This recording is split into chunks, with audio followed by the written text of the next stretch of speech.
Breaking news, there was an announcement for everyone to see. Someone with blue eyes opened their eyes. It was 8 in the evening, and the announcement went out that the S-rank mage Lee Seojin had been killed while on a mission. Oh, this was terrible news. The person could not believe the news that he was watching. Lee Seojin was not supposed to die. That particular S-rank mage was fighting the evil dragon that appeared in downtown Seoul, Kruas, when he was caught up in the incident. The 25-year-old Lee Seojin debuted as a mage in the year 2034, and he was a beloved mage, known to have solved countless incidents. He had earned the love and adoration of the public, so this was indeed very tragic news. Memorial altars for Lee Seojin would be set up all over the country, and people who heard of his death were currently suffering in deep shock. The boy had to turn off the television because the terrible news was getting to him. The boy stared in disbelief because this could not be happening right now. The protagonist was not supposed to die at this point in the story. This had to be some kind of sick joke. Unfortunately, it was a joke that was not even slightly funny. The Lee Seojin that they had just shown on the news was a 25-year-old genius mage. He had amazing monster-slaying talents, cutting down multiple beasts at once with his exceptional skill. He was the young hero that everyone in this era was watching. However, what mattered even more than that was the fact that his old classmate also happened to be the main character of the novel that his world is based on. It is called The Modern Wizard. That awe-inspiring mage was the protagonist. If everything had followed the original plot, it was supposed to end in a happy ending, and he believed that he would be able to return to his original world. However, that huge dragon had suddenly appeared in the dungeon, and it had cut off the normal life that the main character had planned for. He could not understand why the protagonist would die at this point in the story. Even scarier was trying to figure out what would happen to this world now that the protagonist had jumped ship. That dude was supposed to at least stick around long enough to keep everyone alive. The fact that he was gone now was troubling. The main character feared what would happen to the story. He had been looking forward to seeing his friends again once the novel ended, but with the protagonist gone, could there even be an ending? The main character recalled how easily and casually he had laughed with his friends back in the past. One of them said that if they possessed a background extra in a novel, then they would either hog all the lucky chances, or they would not touch them at all. He asked which side the others were on as they laughed over mugs of beer. The beautiful lady beside him giggled and said that the obvious path was to go for it. The brunette sighed and said there was no way that he would do that. For instance, if they stuck their nose into the story's plotline, then the main character could end up dying, and everything would fall apart. His friend laughed, asking if the brunette would truly never step up in the story ever. The brown-haired boy insisted that they would have to go through every hardship imaginable if they did that. That was not an easy thing to suffer through. Besides, the brunette was not confident that he could work as hard as the main character. All of that effort to grow stronger and fight more demons sounded like something that would tire him out. Even the blonde had to admit that was true. It seemed they were coming to an agreement. Even when he was right, he had to say it in such an annoying way, as expected of Kim Seonwoo. The friends happily raised their glasses in a toast and drank down. That was when the brunette got the message that he had won some kind of award. The friend beside him was excited and asked what event it was. Apparently, it was some kind of weird message from the author of Modern Wizard, and Seonwoo had won a very unfortunate event. This was a travel ticket to a very special place, and he could choose to claim it or not. That was interesting. The boy excitedly showed his friends this lucky win, and even his friends celebrated that he was going on a trip. This sounded like so much fun. It was insane for him to cash out from so much luck. They asked when he had even entered something like that.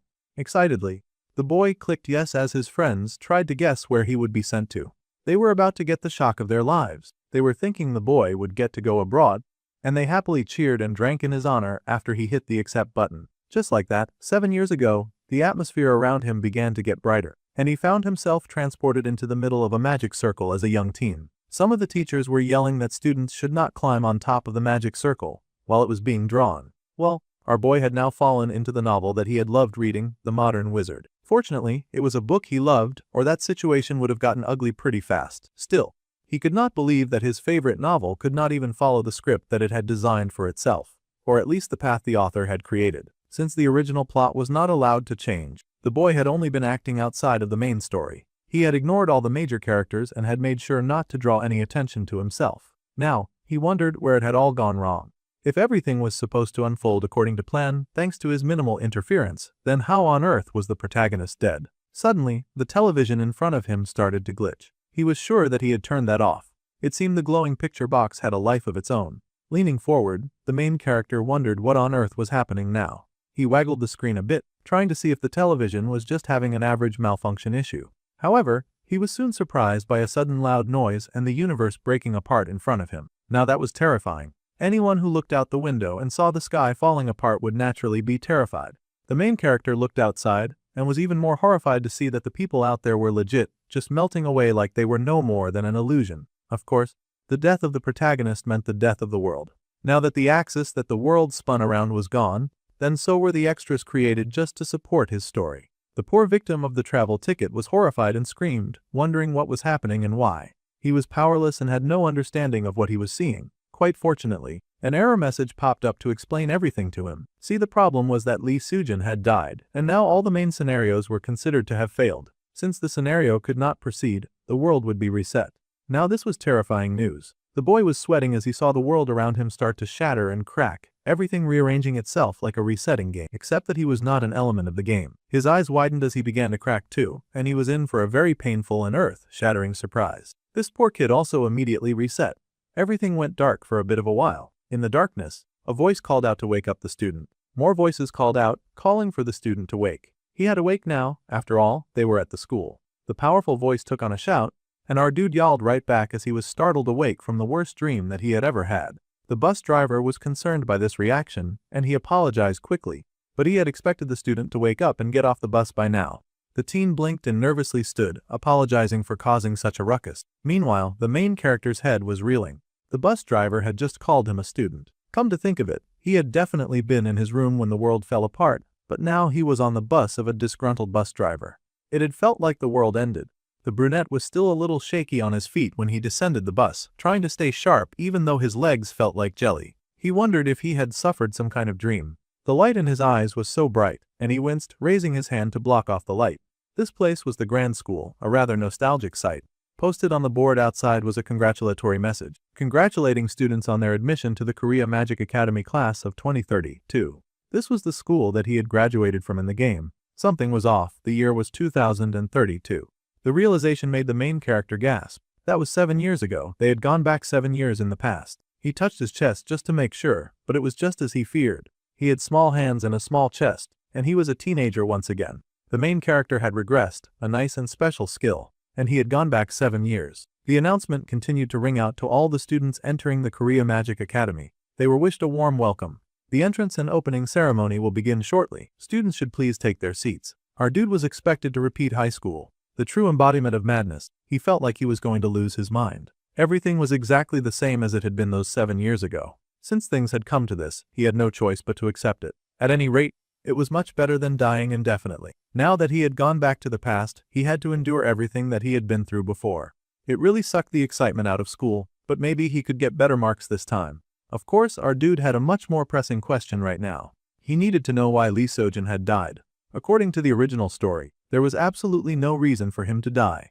The protagonist was strong and talented. Crew is going berserk was exactly what was supposed to happen in the story at that time, and after a brutal fight, Lee Soo-jin was supposed to defeat it. If so, then there had to be some other reason behind the hero's death. The main character thought about it, but he really had no idea since he had stayed as far away from the main character as possible. How could he know when he didn't get close? Suddenly, the boy looked around as they sat in class. His new fear was the protagonist somehow dying again in this life. If that happened, then he might get regressed to the past once again. Seonwoo had already suffered through high school twice, and he was not dying to do it a second time either. There was also the fear that the world would just end and not come back. Nothing was certain, but there was one thing that was clear. Lee Soo-jin must not die. It was an unacceptable result. This time for sure, the main character could not just sit back. This time, he had to play as part of the story if he ever wanted to get back to his original world. Then he had to stop Lee Soo-jin's death and see this novel through to its ending. To do that, it was time for our guy to start getting close to the main character. Of course, the first one he targeted was a girl. Our dude was laser focused. It was like he had just been waiting for the opportunity to chase down pretty girls. He watched as one of the main characters sat beside him, and then he waved at her with the brightest smile that he could muster. He figured that the best course of action would be to start growing close to the main characters as soon as possible. Yuara, the second year, ranked second in the story. She was one of the people that he needed to start getting close to right now, or so he thought.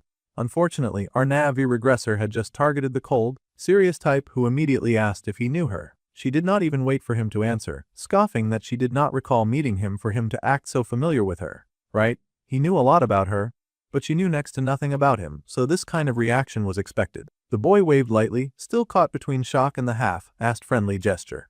Before he could take back his greeting, The girl asked if he had something to say to him. It seemed she was the Sunder type, as cold and as frosty as ice, but hopefully she had a bit of an agreeable side somewhere. He admitted that he did not have anything to say. He was just saying hi. Instantly, she dismissed him and told him to look somewhere else. It seemed that starting with the nearest pretty main was not the best of decisions after all. He was making her uncomfortable. Why that rude little child? Our dude was quickly realizing that this situation was not going to be easy at all. They were all seated in class in neat little rows, and each grade representative was asked to come up to the stage. The grade representatives then stepped forward. There were 3 of them. Immediately, everyone recognized the main character and clapped at the presence that he had. Some of the students had even heard that the boy had trained under Chairman Kim Jinchul. His talent had to be on a whole other level. This was Leo Seojin of the 2nd year in rank 1. Despite being a student, the protagonist of the story was already soaring and famous. That was as expected. Modern Wizard was the kind of power fantasy novel where the main character did everything. They celebrated and clapped for the freshman top student, some of them thinking that she was really pretty. She did look like a happy saint. The pretty and flower girl turned out to be the kind that was calculated in all her gestures. Even that little smile was calculated. Her goal was to build connections at school after all. That senior had also been ranked the first for 3 years straight. He did not look that impressive, but that was still an awe-inspiring feat. In the face of all of these really amazing characters, it was understandable why our main character had thought it would be fine for him to just enjoy his background. He did not know much about the hero of the 3rd year, but the guy seemed pretty impressive. Though even in the original novel, the guy had barely had any screen time. Now they would have the student oath. All the present student representatives raised their hands and took the oath. However, for some reason, the girl beside our dude was vibrating. He had to glance her way just to check if everything was okay with her. Everything was not okay. Her fist was clenched. She had a whole doom and gloom presence going on, and her feet were tapping with so much rage. Only a few seconds after meeting her, he had at least found someone whom she hated quite as passionately as him. Now that was really something. The boy wondered if he should try scoring some points with one of the protagonists now that she was emotional. For some really dumb reason, his choice of words was telling her that it was too bad for her. She had come in 2nd place to the protagonist. The girl was heated and asked if that little insignificant rat was talking to her right now. He really needed to learn how to know his place. Of course, he doubled down and said yeah, he was indeed talking to little Miss Stick in the mud. Now she wanted to know what he meant by saying that it was too bad. The boy sighed. Honestly, he thought that the girl was surely much better than those 2 up there. The girl with the dark hair was a snob, but she was not taking any empty compliments from a stranger who was very clearly just trying to score points. The girl scoffed and asked what he knew anyway, and if he was trying to be funny. If he had ever seen any of those 3 use magic, then he would not be confidently spouting the brain-dead nonsense that he was telling her right now. So much for cheering her up. He had just redirected her anger towards him now. The boy admitted that he'd maybe seen their magic, and that just made her even more heated. He had no ground to judge their talent when he did not even know how much power they had. However, the boy doubled down on his nonsense. It was either go big or go home, and he refused to retreat. The brunette made the claim that he could tell just by looking at her. Apparently, he had really good instincts, and he beamed with a self-confidence that was backed up by his aura alone. That faker was only digging himself deeper and deeper into a very ugly pit. Now she was extra heated and asked if he was messing with her right now. It was time for our guy to pick the go-home option. He could not believe that it did not work, so he thought to try a different topic. It probably would be more sensible if he tried not to talk at all. He then asked the girl if she had been worrying about her future lately. Well, that much was true, and she wondered how he knew that. The boy was moving like a charlatan fortune teller. He had disturbed her peace enough times that he finally decided to check out his name. He was Kim Seon-woo, and she was going to remember his name. That sounded like a threat. Then she added that he should not dare to open his mouth and spout any more nonsense today. She was quite tired of him. All of our dude's efforts had been painfully in vain. And now the protagonist girl was stomping away from him. That was definitely not the reaction that he had been going for when he had started the conversation. He had already messed up, and he had just started his mission. The Magic Academy's new semester began with an evaluation test on the first day that determined everyone's ranking. It was an initiation ritual where students revealed themselves in front of the entire student body. Some of the students were already panicking about the test. After all, some of them didn't really have the skills and all that. Meanwhile, our dude was smirking and calling those kids cute. His goal, his new goal anyway, was to rank in the top 10 of the second year. In his previous life, he had gotten offers to be promoted to B rank several times, but he had ended up staying at C rank though.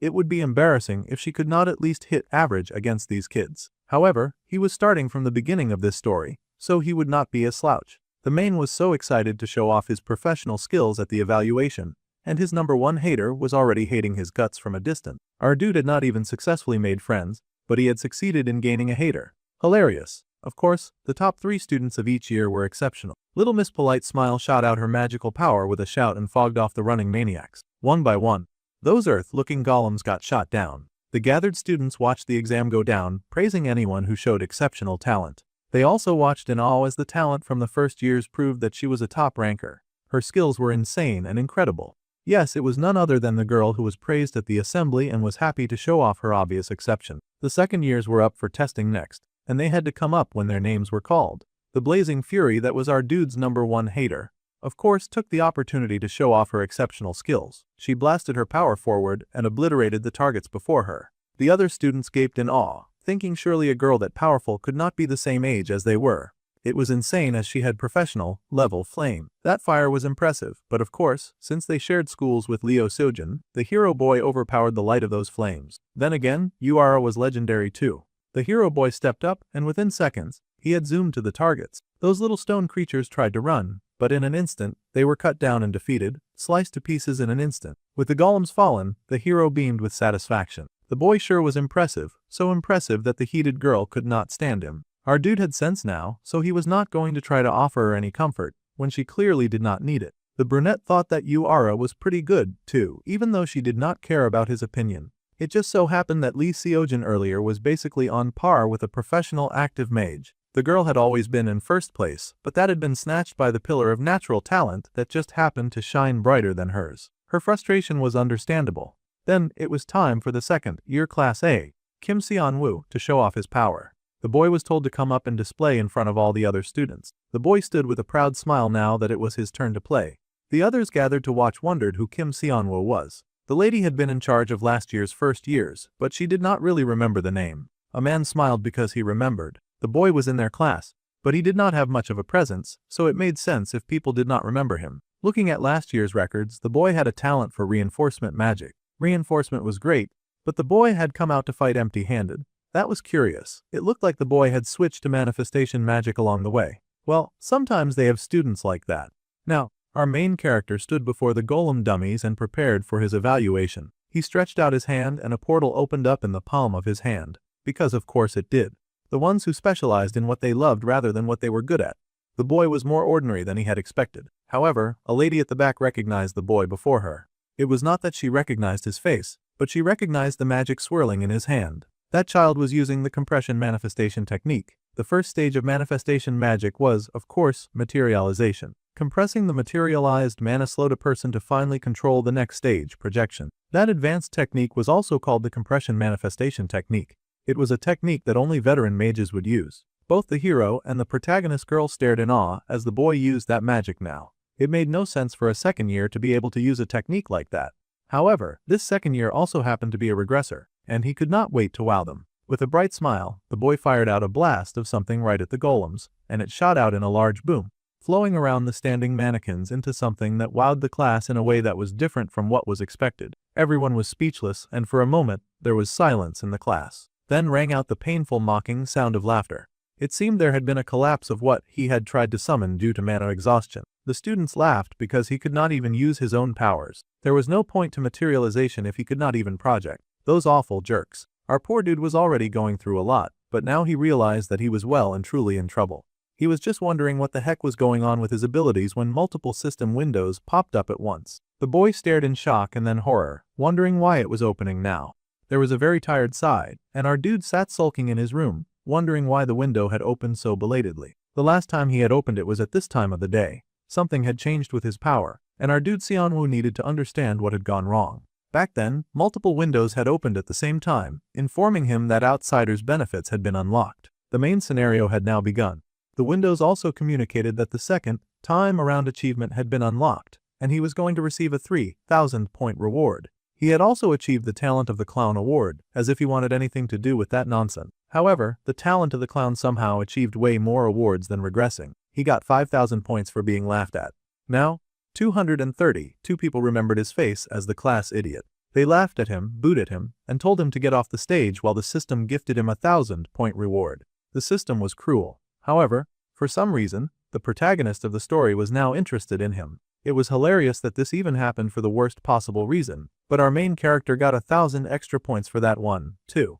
In fact, 4 main characters had taken notice of him, and he received 1,000 points for each of the characters that had noticed him. Our guy had wanted to make an introduction. It was not a proper one, but it did get him noticed by the important people, and that was necessary. In such a very short but very humiliating time, our dude had made 10,000 points. However, to use any of these points, the outsider's benefits had to be unlocked. That was such a bummer. At least he had an idea of what the outsider's benefits included. This magical point-driven system has apparently been reserved for special privileges alone. So basically, only Xianwu could use these points. The achievement system is now active, but the talent he'd achieved had been cut off for some reason. The brunette pondered his new situation. Points were earned by stacking achievements through the system. He could also get points as he became more well-known. The points shop was one of the best things about the outsider's benefits. He could literally use points to buy traits, skills, or items. It was a totally overpowering setting. Having all of these points was great and all, however, our dude had been labeled the class clown on his first day at school. He had legit only gathered all these points because he'd turned into a circus performer. Plus, calling it the talent of the clown was kind of harsh. Back then, when he had attempted to use that large range and impressive attack, our loser had completely forgotten that he did not have enough mana to use such high-grade skills just yet. Honestly, he had never been this much in the spotlight in his life. Even if he had made so many points, he was not thrilled about it. The important thing was knowing how strong he was now. The boy called up the system to check his stats. The window popped up and informed him that Kim Xianwu, owner of 10,000 points, had good health, alright strength, okay mana, average speed, good reflect and an average dexterity. He was not maxing out in any skills, but at least he was not garbage level. Still, this kind of sucked after all the points he had dumped in. His stats had gotten reset after all of his work, and now he needed to raise them all over again. Then, the boy realized something.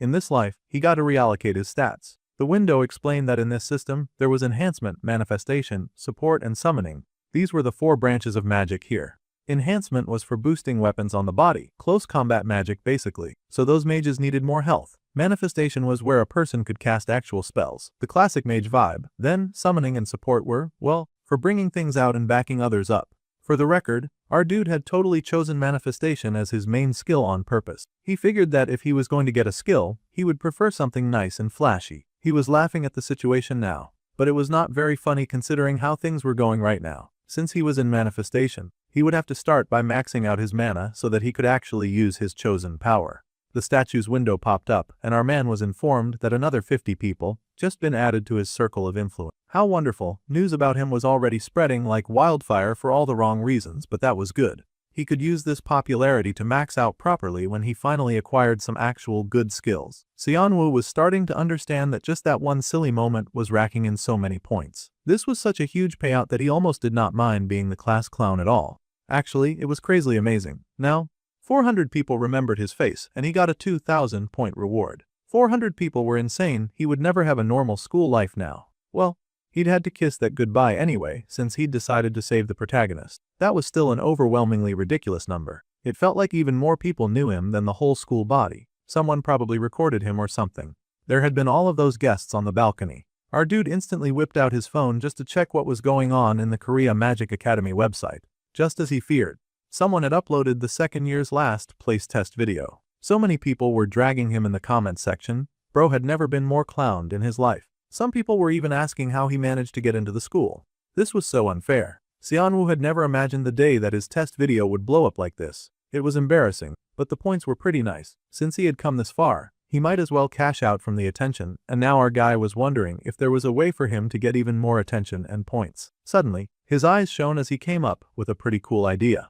With this, he would really pull all of the attention to himself. He would finally be able to buy the thing that he had always wanted after cashing it in. The next day, people were still whispering about the class clown. Some of the students stared in awe and asked if that guy was truly him. The video from yesterday looked just like him, so that likely was the guy they were looking for. Someone with shame and lots to lose would probably hide their face after becoming the class disgrace, but not Xianwu. He had money to make, and he would make it in the most shameless way possible. He needed even more people to keep talking about him as he paraded himself before them without fear. All night, he had played up the incident for attention, and it had paid off. Now his failed video was trending with over 1,000 views. Lots of people had a lot of criticism about his pathetic academy performance, even judging the academy scandal. Bro even went as far as calling himself an S-rank mage at the shocking scandal situation. Thanks to all of the hate that the video got, he made another 5,000 points. Racking up hate like that sure felt great. Then, the boy walked into class that morning, acting all cute and everything as he stepped inside. All of his classmates were of course waiting for him and all eyes were on him. Someone even outright pointed at him. It was a blonde.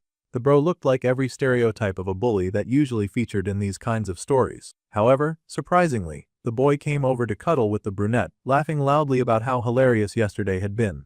After the boy came out, everyone could no longer stop laughing. The other kids were in high spirits too, and they kept asking how the boy had run out of mana like that.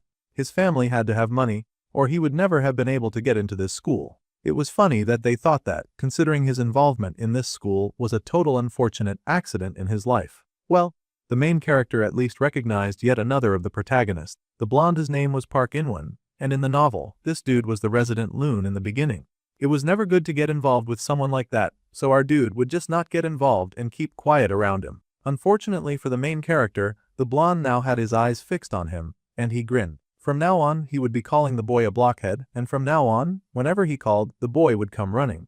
Otherwise, it would be tough to survive in a school like this. However, a voice dismissed In-won's bullying immediately. Of course, it was none other than the star of the second-year students. The glorious protagonist stepped forward, and he scolded the blonde, telling him not to bully others. The blonde scoffed in annoyance at the dark-haired hero. The genius that the world was watching, Lee Seojin. Now that genius wanted to play hero even inside the classroom. Naturally, good guys made fake losers like the blonde feel sick, because he could not comprehend being an actual kind person. Regular guys like him just had to go along with whatever the hero wanted. The hero spoke back in a warning tone to Park In-won. At any rate, the bully knew better than to push his luck, and he walked away from the hero of the second year, taking his stupid goons with him. With those guys gone, our dude was finally free. The hero asked if he was okay. He was such a cute, nice guy. Our dude was grateful for the support.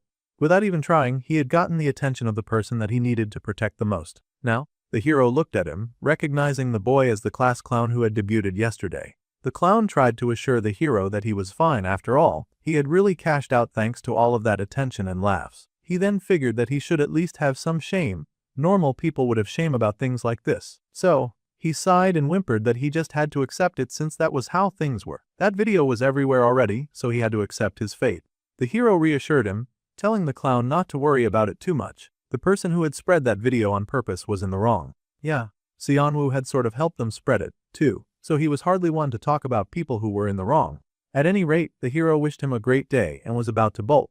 However, our guy could not let a good opportunity go just like that. Instantly, he latched onto Lee Seojin, and he started mumbling as he tried to figure out the correct way to make his request. See, he needed to stay as close to the protagonist as possible to keep the boy from dying. So, our main brightened up with a sparkly smile as he asked about the semester's dungeon class. He wanted to team up with that hero for the dungeon class. That was a cute offer, but he was kind of a liability. The hero had no idea what to tell him and asked why the boy was asking him. Well, with the sweetest expression that he could muster, Seonwoo explained that it was because it would be really good for the hero too. The hero considered the pros and cons of taking dead weight like the class clown into his team. After a moment of thought, he hit the poor guy with a bolt of instant rejection like a shy Japanese girl rejecting a romantic letter. It turned out that he had never really thought of Seonwoo as a teammate. However, fortunately, our guy was the kind who did not back down when he made up his mind about something, which was why he had successfully done an entire run-through of the game without ever interfering in the main character's life. There were two things that the hero needed to know before he made the rejection official. Alright, the hero agreed to hear him out, and it was time for our guy to market himself for all that he was worth. The first thing that the hero needed to know was that he was dead last in the entire second year. Yeah, that was not really news. Everyone knew that our dude was garbage, and honestly, that should not even be a talking point in this conversation. The hero was stunned by the boy's shameless audacity. He could at least pretend that he had some level of self-respect. The hero asked if this was really his reason because our dude was really making it hard to buy into the case. The main character explained that everyone knew that every group test had an adjustment score. This meant that if the top student in school teamed up with the very last place like him, then the hero's score would surely come out higher. Well, the good boy had not expected for the class clown to be pushing for this level of self-sabotage. His words did make sense, but the risk was too big considering that the guy beside him had shown no skill whatsoever. It felt like he would only be a burden in a place like the dungeons. The second reason was sure to make the hero agree. Yuara, the second best in their class, had already picked two low-ranked students for her own team. Clearly, she was thinking about the score balance as well.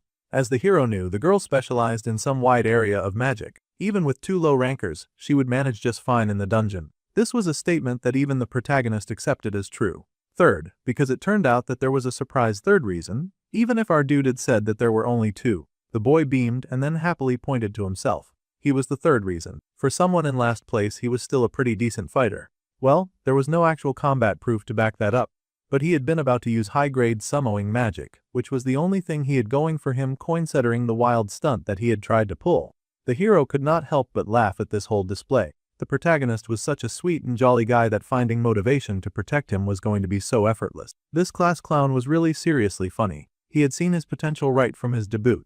Alright, since the boy had amused him so much, the hero agreed to team up. However, he also had one condition because he was a nice guy that actually cared about his teammates. The protagonist smiled and said that he would pick the remaining teammate. With the high chances of him picking other main characters, that was a highly acceptable part of the deal. The hero was still sweet enough to check with the class clown and ask if he minded. Our boy did not mind at all, and he shook hands with the character Lee Seojin, who had now taken a deep interest in him. Our dude gained 2,000 points as a reward. He was so happy to have gotten this far.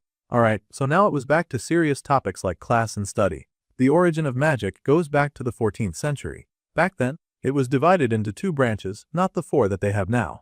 However, it did not take long for that solid 2-branch system of magic to collapse. Now, the teacher paused to see if anyone could tell her the reason. Our boy surprisingly raised up his hand. Of course, no one was expecting much from the class clown, but he'd done this entire class before, so he knew the answer quite easily. The 2 magic systems broke down because of Bloodsword, the first enhancement type mage to appear in the 18th century. Seonwoo might have been a background character B2. He had done his homework well, surprisingly the teacher and the students. The teacher congratulated him on a good job. For manifestation-centric medieval mages of the time, Bloodsword's appearance was a huge shock. Manifestation mages back then couldn't even stand up to Bloodsword. From that turning point, research into manifestation magic exploded. The teacher continued to give an important lecture about the history of magic, while our dude listened on with a bored look on his face. Even for someone like Lee Seojin, classical magical theory and complex formulas were kinda hard.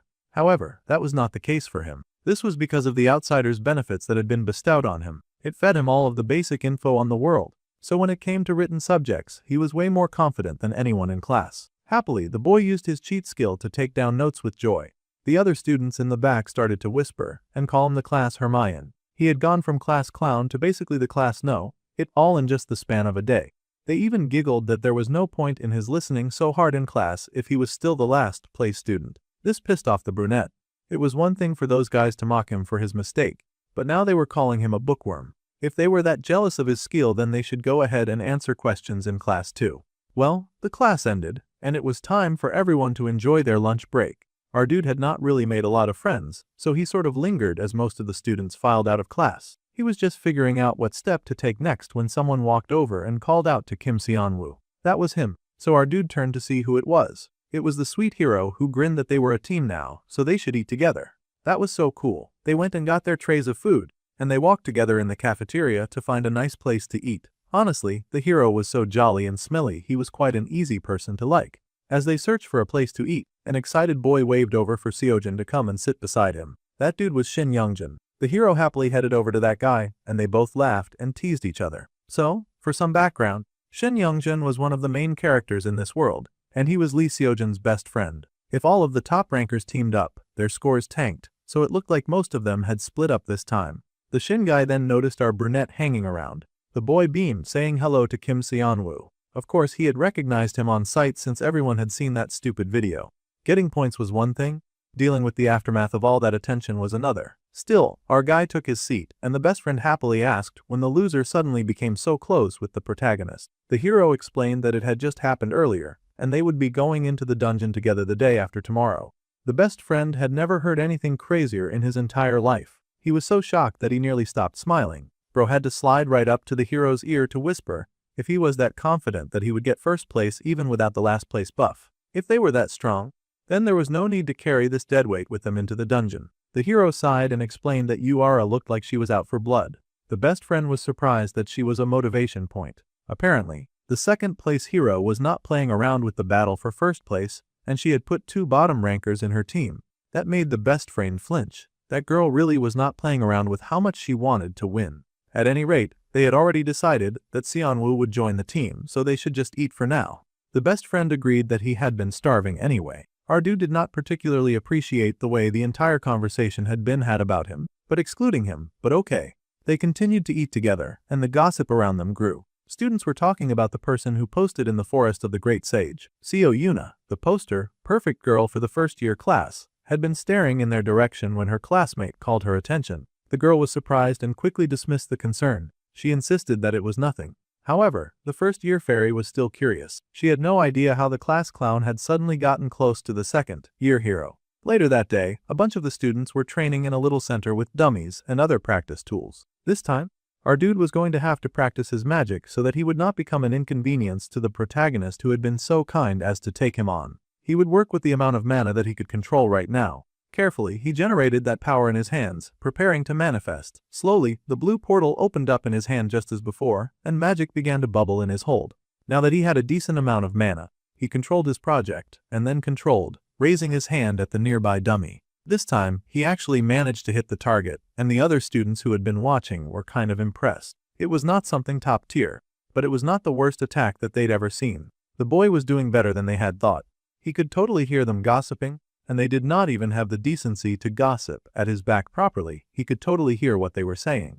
Well, that did not matter as much because he was finally making progress. Before regressing, he used points to buy stats, and he had happily bought whatever he wanted while living his own jolly life by himself on the sidelines. However, he eventually got a warning that the more he bought, the more the cost of buying things would ramp up, so he had to spend a bit wisely. Base stats went up in price by 10 points for every 10 purchases. Our dude considered that situation. It was the same logic as how level ups got harder in games once a player was on a high level. In the long run, instead of dumping points straight into stats, it was better to use traits for items that boosted mana growth and could build stats over time. Our dude decided to use the search function. He opened a window and searched around for the skill that he wanted to learn. He needed that one trait that showed up mid-novel right now, since he had increased the difficulty level on his life by teaming up with the protagonist. Finally, he found the Blessing of Great Nature, which was a skill that absorbed mana from nature. Now this was about to be excellent. When training mana, our dude would be able to gain mana depending on the environment. He could gain up to 150% of additional mana, and his mana recovery speed would increase by 50%. That was a whole promising bargain. He scanned through the passive effects to be sure that it was what he wanted and everything lined up. Then, the boy looked at the wristwatch that he had on his wrist. The returner's wristwatch was the kind of equipment that boosted health and mana regeneration by 200%. Bro was just buying cheat codes left and right. In this life, he sold and bought skills, trading lesser skills to gain even greater skills. He could sell traits to earn points too, but it was such a shame to let some amazing items go. Like the Master Chef skill that he had sold to buy the watch. He would really miss being able to cook that well. However, thanks to buying the Blessing of Great Nature and the returner's wristwatch, his starting point was way better than before the regression. Suddenly, his phone began to ring. Now this was odd because bro had very few friends, so he couldn't imagine who was calling him right now. He picked up the phone and stared in awe at the screen, wondering what he was looking at. This was a group chat for some reason. Jung Jinte had invited Leo Seojun, Kim Seonwoo, Yoon Hae-young, and Sheon Jaek to the chat. Jung Jinte happily told everyone to do their best for the next 2 months, and Hae-young happily agreed. A whole group chat. Now this was curious to the class clown. Apart from Yoon Hae-young, he didn't really recognize the members of this group chat. He wondered if they were all somehow low rankers. Yoo Hae-young was the kind of girl who would become an important character later on, but she had not realized her own ability yet, so right now, she shouldn't matter much. Anyway, it would make it easier if all of these low rankers just said what their speciality was. He already knew a few, but he was not sure about the others. Jian was in support of the sub-speciality of manifestation. Yoo Hae-yeon was in manifestation with the attribute office and the subspecialty of support. Jinta was in enhancement, with the sub-speciality in manifestation, but he sucked at it, apparently. Yeah, it was definitely a team of low rankers. Our dude also admitted that he was in manifestation with no elements since he was still at a beginner level, and all. The jerk Ji-yeon laughed that there was no one at the school who did not know the class clown's speciality was manifestation. The boy growled because he had just been trying to be nice and to make sure that everyone was on the same page. There was no need to be blatantly rude by bringing up his failures. He was well aware of them. In that case, it would be the best bet to put Seojun at the center, and the rest of them would focus on supporting him. If they were aiming for first place, they had to do better than Yuera's team. First things first, he needed to find out who she had put on her team. So the training continued as everyone prepared for the dungeon raid. It was very important to get ready in order to score the best in the evaluation. As they trained together, Some of them had training guides advising them on whether they were focusing too much on control and neglecting projection. They needed to put a bit more power into their mana and then release it faster. The girl followed the advice and gathered the energy in the palm of her hand. With a whoosh of her hand, she released the great blast and it swung, taking down a huge load of enemies before her. The people who gathered and watched were amazed by that level of firepower. They were truly in awe of a genius, and watching her was amazing to them. This person was really skilled, and anyone could see the obvious natural talent. Then again, maybe it was because she was still young, and the boy was still a bit rough around the edges. Her mana control could use some work, but exceptional talent was still amazing to see. Then, the teacher turned around in awe to see someone else training on the grounds. It was that one clown from the manifestation exam. Almost anyone would be able to recognize him. And her eyes widened when he saw him shoot a blast to obliterate the target in front of him. That was not bad at all. It surprised her, especially since most people assumed that kid was just a failure. The boy was beyond excited about his growing success, too. It was kind of cute. Back then, the young clown had gotten so hung up on materialization that he could not even manage a proper projection. Now, with the bare minimum mana that he had, he was being sure to balance two skills, managing both projection and materialization. He was even pulling off perfect projection and control. Figuring out his own weak points at that age was no small feat. The lady was impressed. She could not help but smile as she watched the children working hard at training and growing around her. After some time passed, the special lessons came to an end, and the happy lady thanked everyone for trying their hardest in the training. They had all done pretty good work. The students all thanked the teacher for the hard work that she had put in for them as well. It was much appreciated. All of that training had really helped them to blow off some steam. Honestly, this was what class should feel like. It seemed most of the students preferred blowing things up with magic rather than sitting in a class and actually learning. With that being done, most of the students were going to rest. As the students were leaving, the student Kim Seonwoo was called back before he left. The boy had worked pretty hard in class, and she wanted to know if he had been keeping up with training lately. The boy admitted that he had been squeezing in some training every once in a while.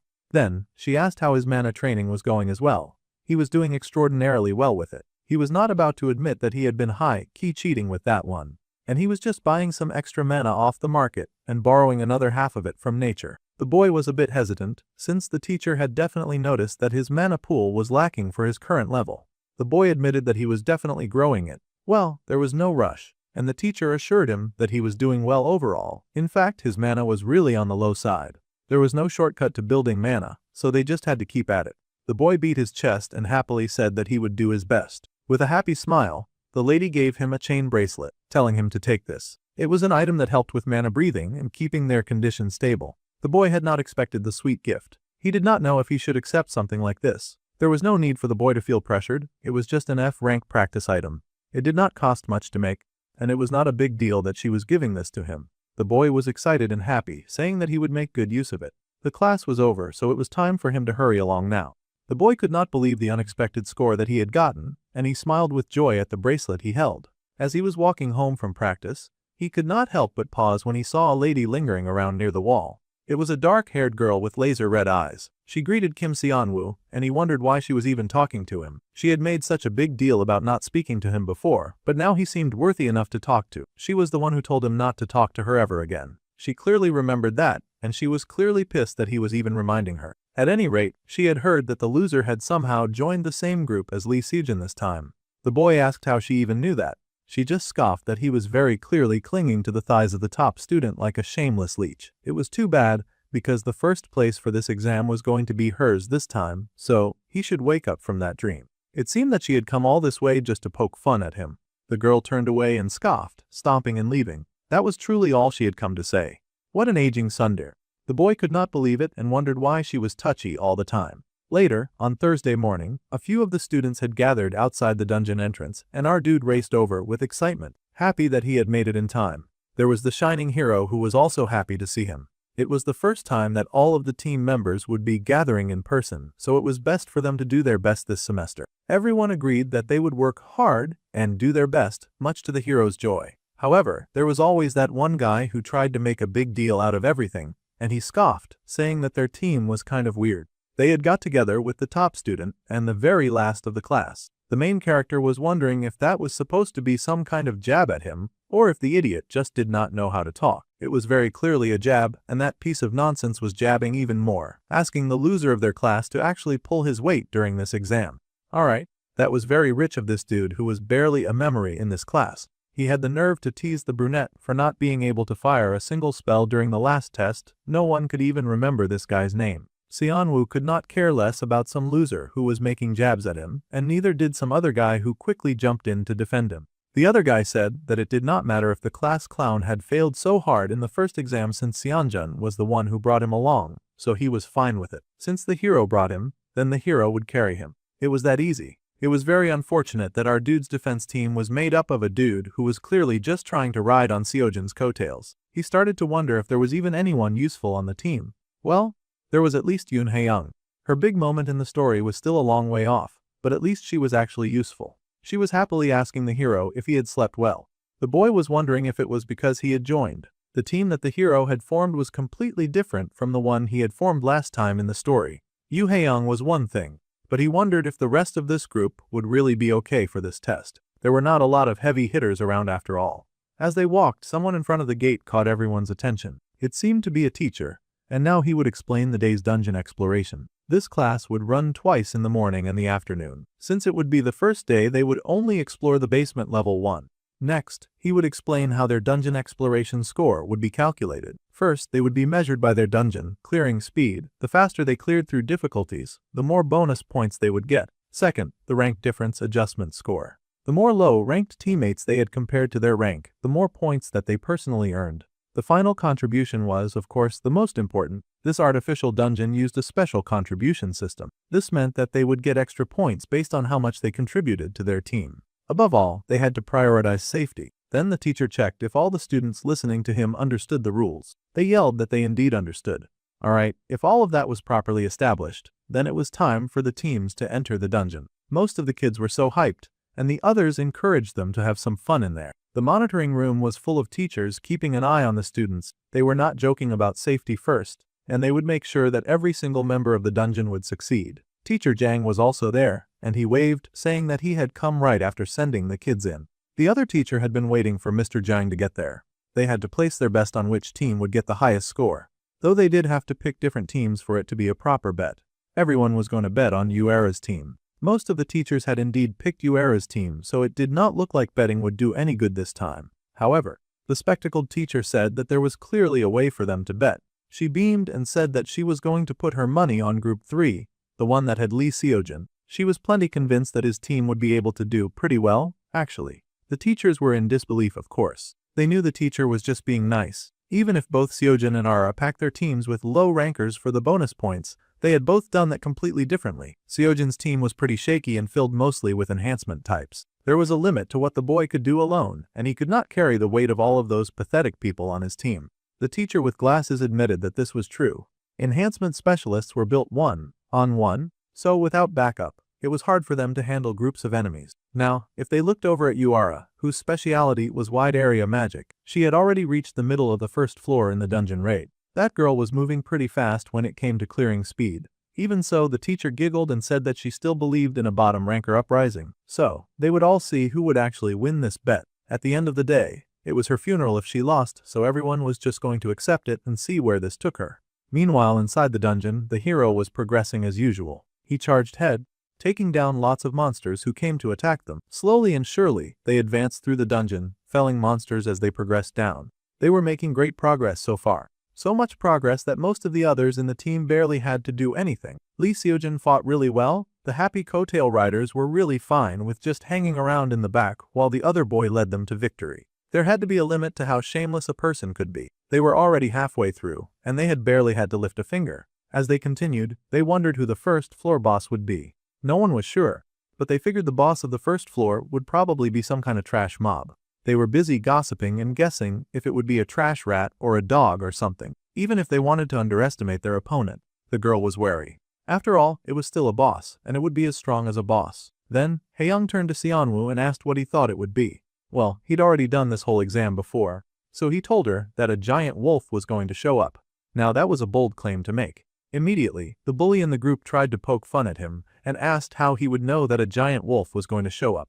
The boy was not about to argue or reveal that he knew more than he let on, but he just said that he had his ways. A giant wolf was going to show up, so they should be prepared. He had been here and done this many times before, unless this part of the exam had changed. Of course, that shameless bully just scoffed at him and called him a compulsive liar. It really made Xianwu want to beat that trash up.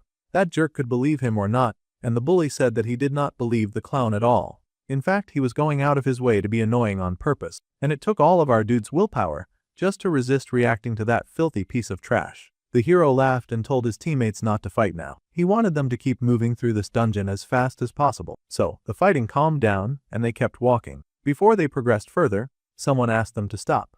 It was the hero and the team who wondered why they were stopping now. The bully jerk even teased that the top of the class was scared. That was hardly the case. There was something on the floor in front of them. They all looked forward, and sure enough, there was a large magic circle on the floor. They had no idea what kind of magic circle it was, but it would likely activate something as soon as they walked through it.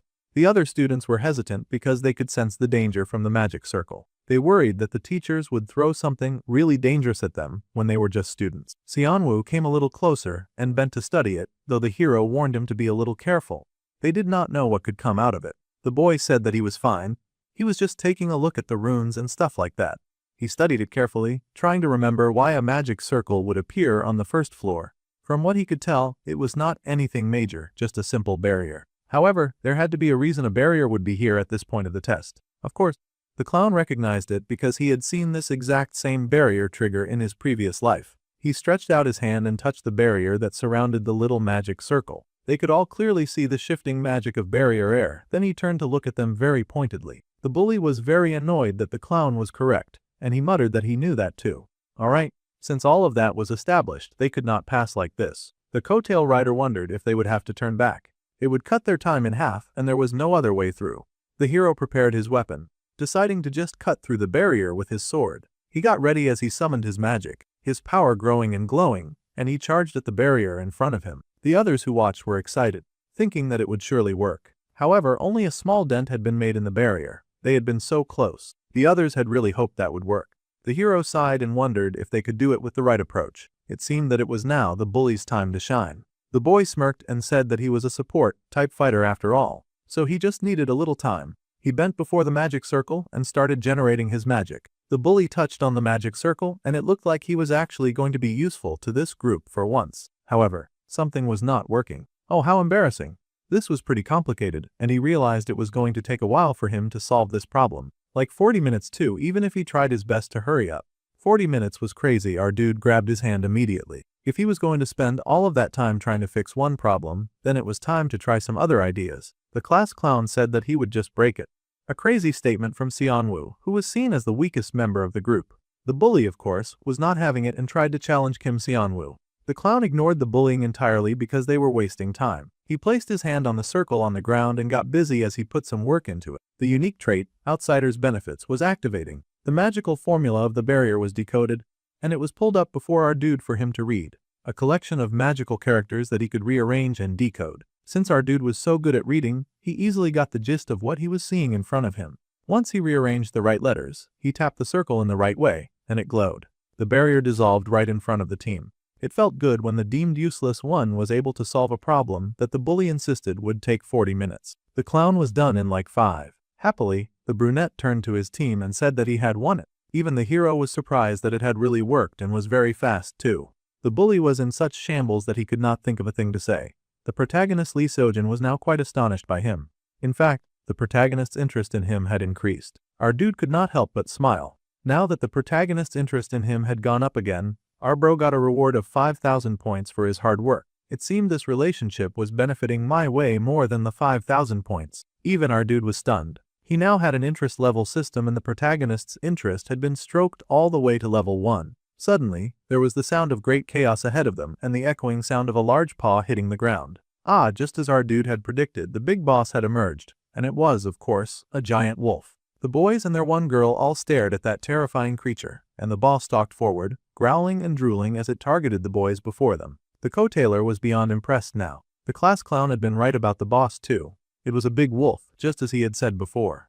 The large creature charged right at the hero, but the hero was ready and stood to fight the beast. The wolf roared and attacked, but the protagonist's eyes glowed a brilliant gold, and he sliced through the big boss creature in front of him. His attack was merciless and immediate. The hero had a different look on his face when he was fighting monster. Even though he was a pretty good guy, He also loved the praise, and he beamed, blushing as his teammates praised him for his good job. He had taken down the boss in one swing like it was any regular mob. The door opened immediately, and the students cheered, happy that it was over. They came out of the dungeon, and the teacher congratulated Group 3. They were in second place for week 1. The hero was in shock and asked who was first. Of course, Group 7 was in first. They had cleared the dungeon 30 minutes faster. Of course, that was Yuara's team. The others could not believe it. Yuara was truly a monster. She had beaten through the dungeon in 4 hours and 11 minutes. They could not believe that was even possible. They were only 2 minutes ahead of third place. At this rate, they were going to get overtaken pretty fast. Well, the number of useless people in the group definitely did not help. Still, thanks to Xianwu, they had been able to take second and not third. The hero happily smiled at the class clown, still grateful for his assistance, even if they came in second place. The class clown could not help but blush at that. It seemed our guy also liked praise. If he had not removed that barrier so fast, then they would be even further down and stuck in a really bad place. The hero sulked that he had been the one who dropped the ball. They should have secured first for sure if he had only been faster at clearing the dungeon. The only girl on the team protested that assessment. They had only gotten this far because of the hero on their team. Besides, it was just the first week on the first floor. Their run was not over yet, so the main character told the hero to cheer up. They could still turn things around, but the rest of the team members had to start pulling their weight around here a bit more. As they started to head back, someone called out to the student Xianwo. The boy turned in surprise and noticed that the support-type instructor was looking at him. The teacher had come to make a proposal to him. The boy wondered what sort of proposal was being made, and the support teacher asked the kid to transfer to a major in support immediately. Now this was a shocking request. Our boy immediately said no. Obviously, she was not having it. She could not believe that little brat was going ahead to reject him without even hearing the terms. He should just listen to her first. With her authority, she could offer him a special talent scholarship of 50 million won. Now that was interesting. However, it was not something that could move our boy away from the flashiness of manifestation. She found no takers. The teacher was so upset, and one of the other students had to admit that it was crazy to reject 5 million scholarship. They had to check if he was out of his mind. The boy sucked at manifestation anyway, so switching majors should not be such a huge deal. Anyone else would take such a deal and transfer immediately. The other weaklings around him admitted that they would switch teams too. Someone then asked if he truly was not switching. Our guy looked up and sure enough there was his number one hater. The girl was nearby again, and she pointed out that special talent status came with way more perks than just a scholarship. Everyone was surprised that Yuara had taken an interest in this conversation. The boy smiled and said that he appreciated the talk from everyone, but he was a manifestation type, no matter how many people tried to stop him. He was not about to change or turn tail when he loved manifestation so much. The girl could not believe the blind confidence that the boy had. Later at school, time passed and the talented first-year student was just casually walking through the halls. She paused when she saw someone also walking around the halls, wondering who that was. She paused and said hello, almost instantly recognizing the class clown. It was Senior Kim Shinuk and she said hello. Obviously, his name was Xianwu, so he corrected her immediately. She gasped and acted like she had gotten that wrong by accident, but he could already guess that was on purpose. The girl wanted to know why her senior was cleaning the halls like a cheap servant. Well, it was dirty, so he had just done it. When people had hands and they saw dirt, they tended to clean it. That was what good people did.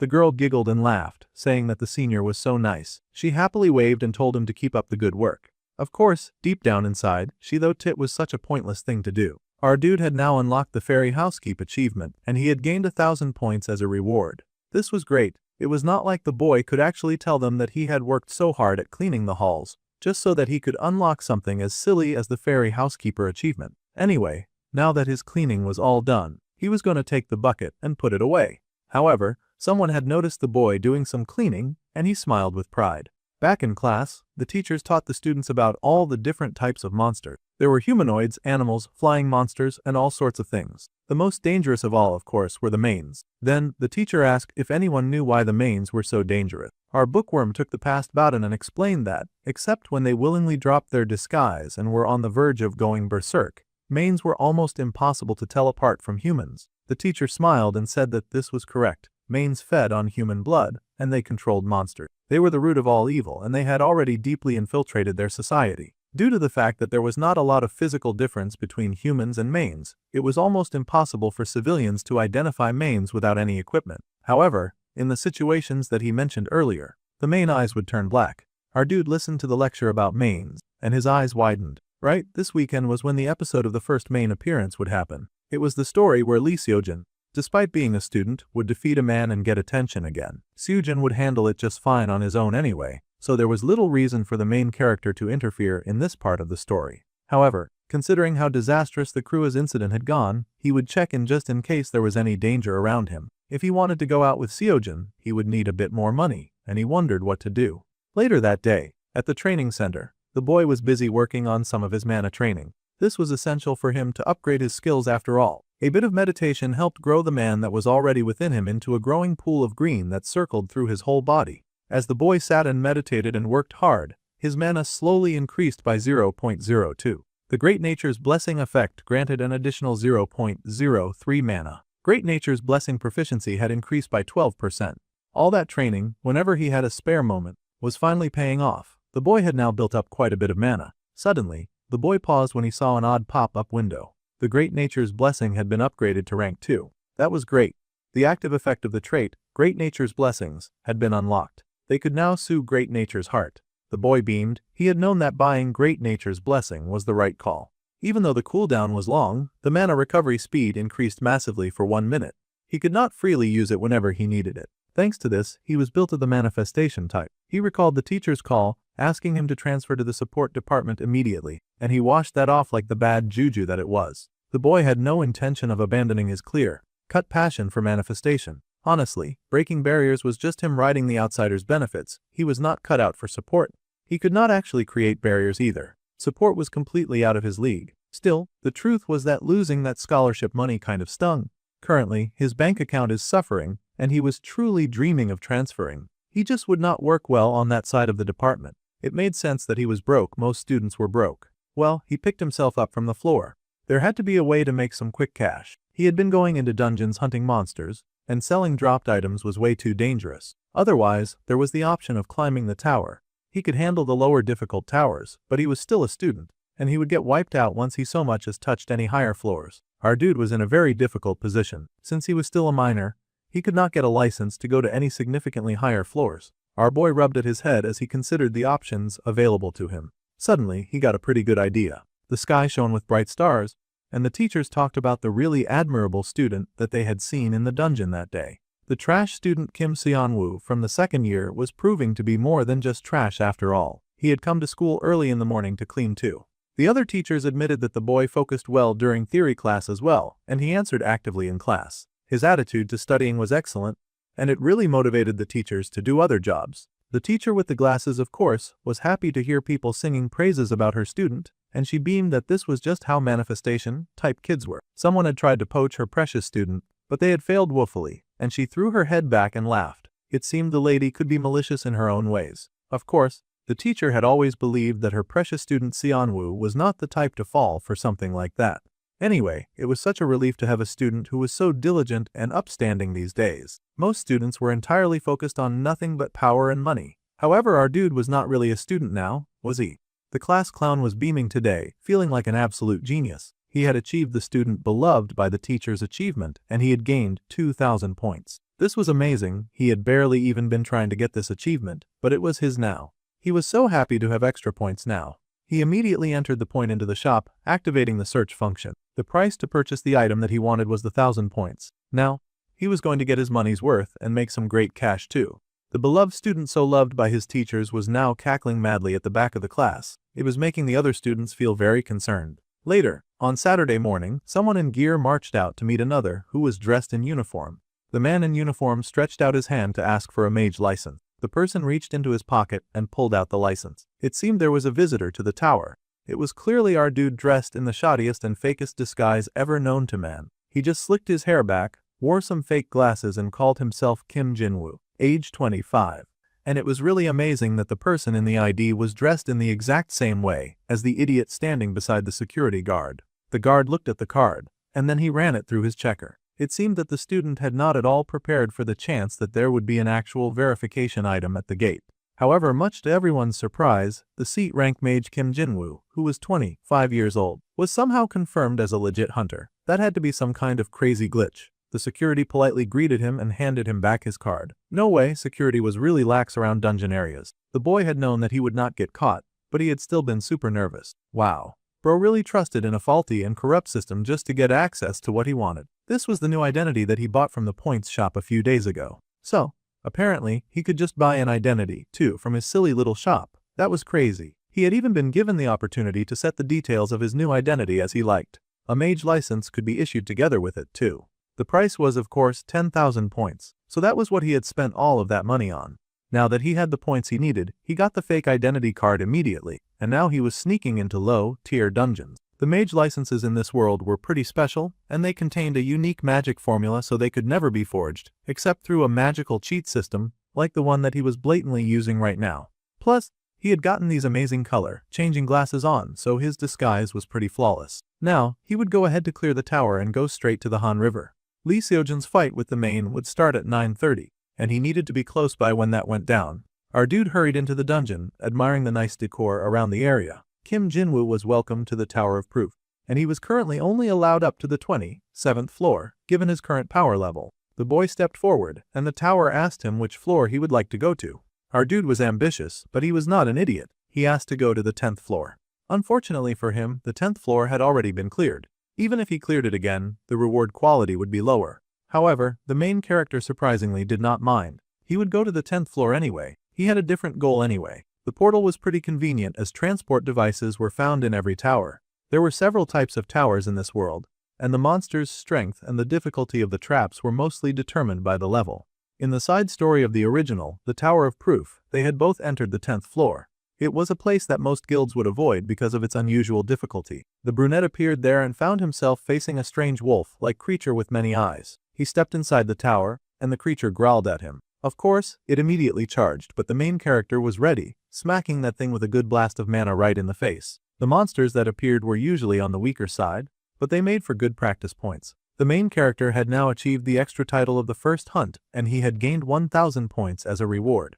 The floor was packed with traps and great difficulty magic formulas. This was practically a tailor-made tower for him. At this rate, he had plenty of time to clear it.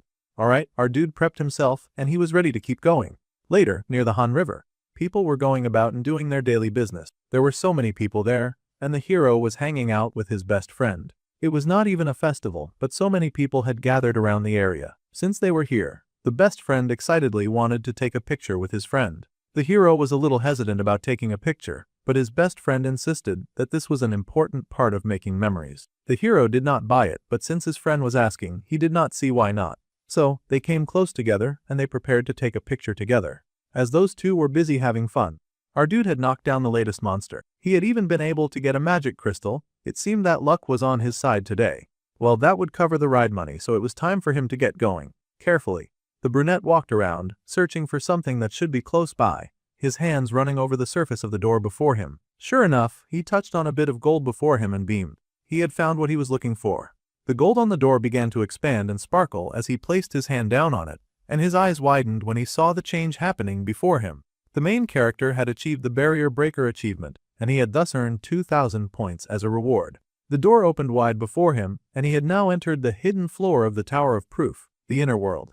The Tower of Proof focused on him as mystical mana filled the air. The room that he had just walked into was rather nice too, a very beautiful looking area. He had now achieved the Mystery Explorer achievement, and he gained 5,000 points as a reward. Our dude grinned because he had hit the bullseye, and he had found exactly what he was looking for. Oh, Challenger of the Tower of Proof. The statue before him spoke and made a request. She wanted him to prove himself. An immense aura suddenly blasted from the statue and hit our dude full force. He groaned as he struggled to deal with that immense pressure. Such strong heat directed right at him was indeed a lot. Suddenly, there was a lot of giggling as the flowers soared around him. Then there was the flutter of wings, and little fairies made themselves known, laughing and kikiing around him. Flower fairies had appeared. They were only C-rank monsters, so they were not that strong.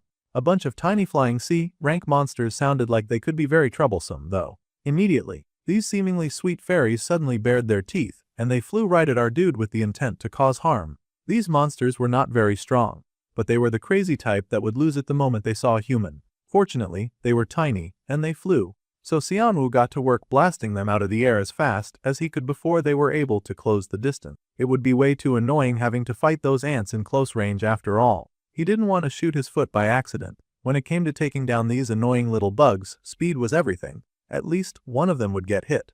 Instantly, he fired shot after shot at the little flower monsters. taking them down with merciless efficiency. One by one, they faltered and fell until the other fairies got spooked. The boy summoned up a magic circle because he was not even done just yet.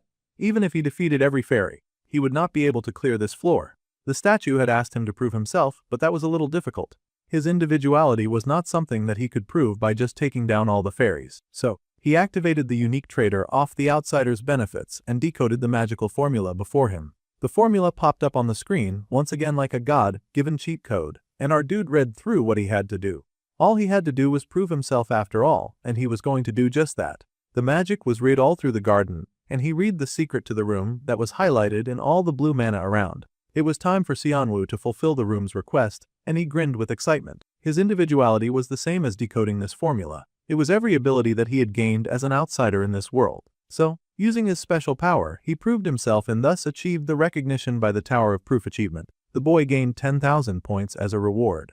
The garden cleared away, and he found himself before the pillar of two female statues standing together. The Tower of Proof bestowed its blessing upon the main character, and the adaptive trait, Proof of Tower D, had been added. The gifts that came with clearing this level included the Red Dragon's Soul, the Magic-Imbued Book, the Sacred Herb Seed, and 5 Sacred Herbs. Our dude was also blessed with plus 5 mana, a 20% mana recovery speed, and spell power by 10%.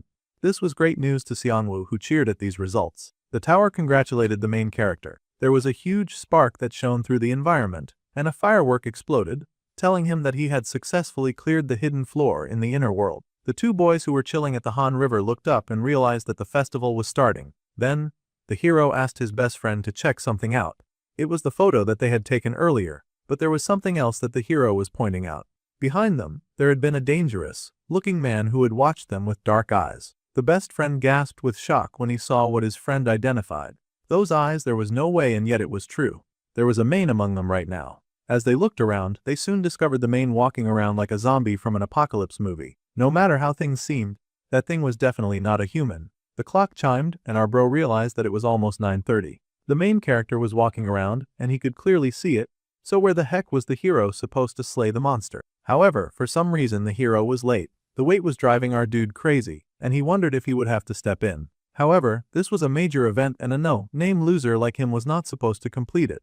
If the hero did not show up now, he would end up like all those other losers in transmigration novels that ended up becoming the accidental protagonist because they had done too much. That being said, this was still a monster disguised as a human walking around in public. If it were left alone, that bad boy was going to cause a lot of serious damage, so naturally, the boy found himself facing a very intense dilemma. Xianwu did not want to mess up the plot, but there was already an idiot passerby heading straight for the Mane to check if it needed help. That tossed his opportunity to be an onlooker right out of the window. He had to do something, or that idiot would die. The main character was horrified, but he was not moving near fast enough. Blood splattered the grass, and the poor good Samaritan had only himself to blame for being an actual decent person. His eyes widened in horror as that merciless creature gutted him. It truly gutted him, had its long claws inside of his chest and everything. The mane was kinda hot, but that was hardly the point right now. Its formerly black eyes had gone red, and it tossed aside the body of the poor first victim, splattering blood all over the scene. The poor trash spat blood as he flew, bleeding and regretting a lot of his life decisions. Now that it had tossed the trash, the mane suddenly had the great idea to tear off its shirt and roar, like it was the king of the festival. Maybe it was because it did have a nice set of abs to back up that idea. All the blood and the roaring had definitely caught the eye of the other people who had just been enjoying the festival. And it was at this point that they understood that shit had just gotten real.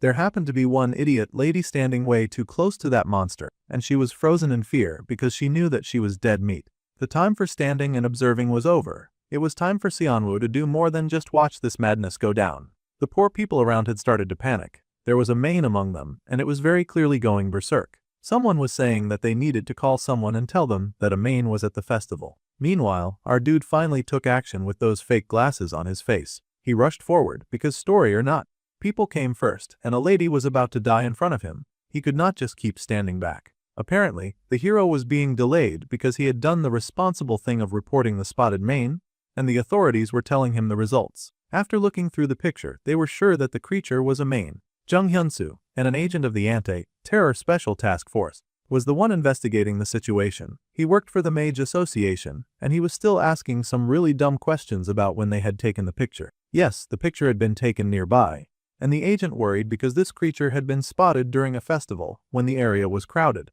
The more blood that the creature absorbed, the stronger they would get, so they had to move carefully. The hero was worried deeply about this news, but suddenly he turned when he felt an enormous bolt of power just then.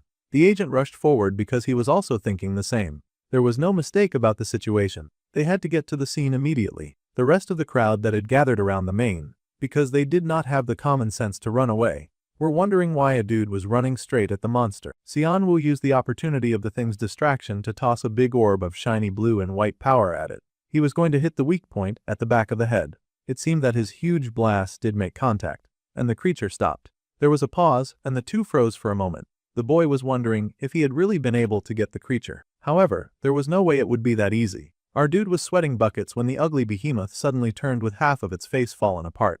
Now it was really ugly, and its mouth cracked into an angry grimace. This situation was really bad.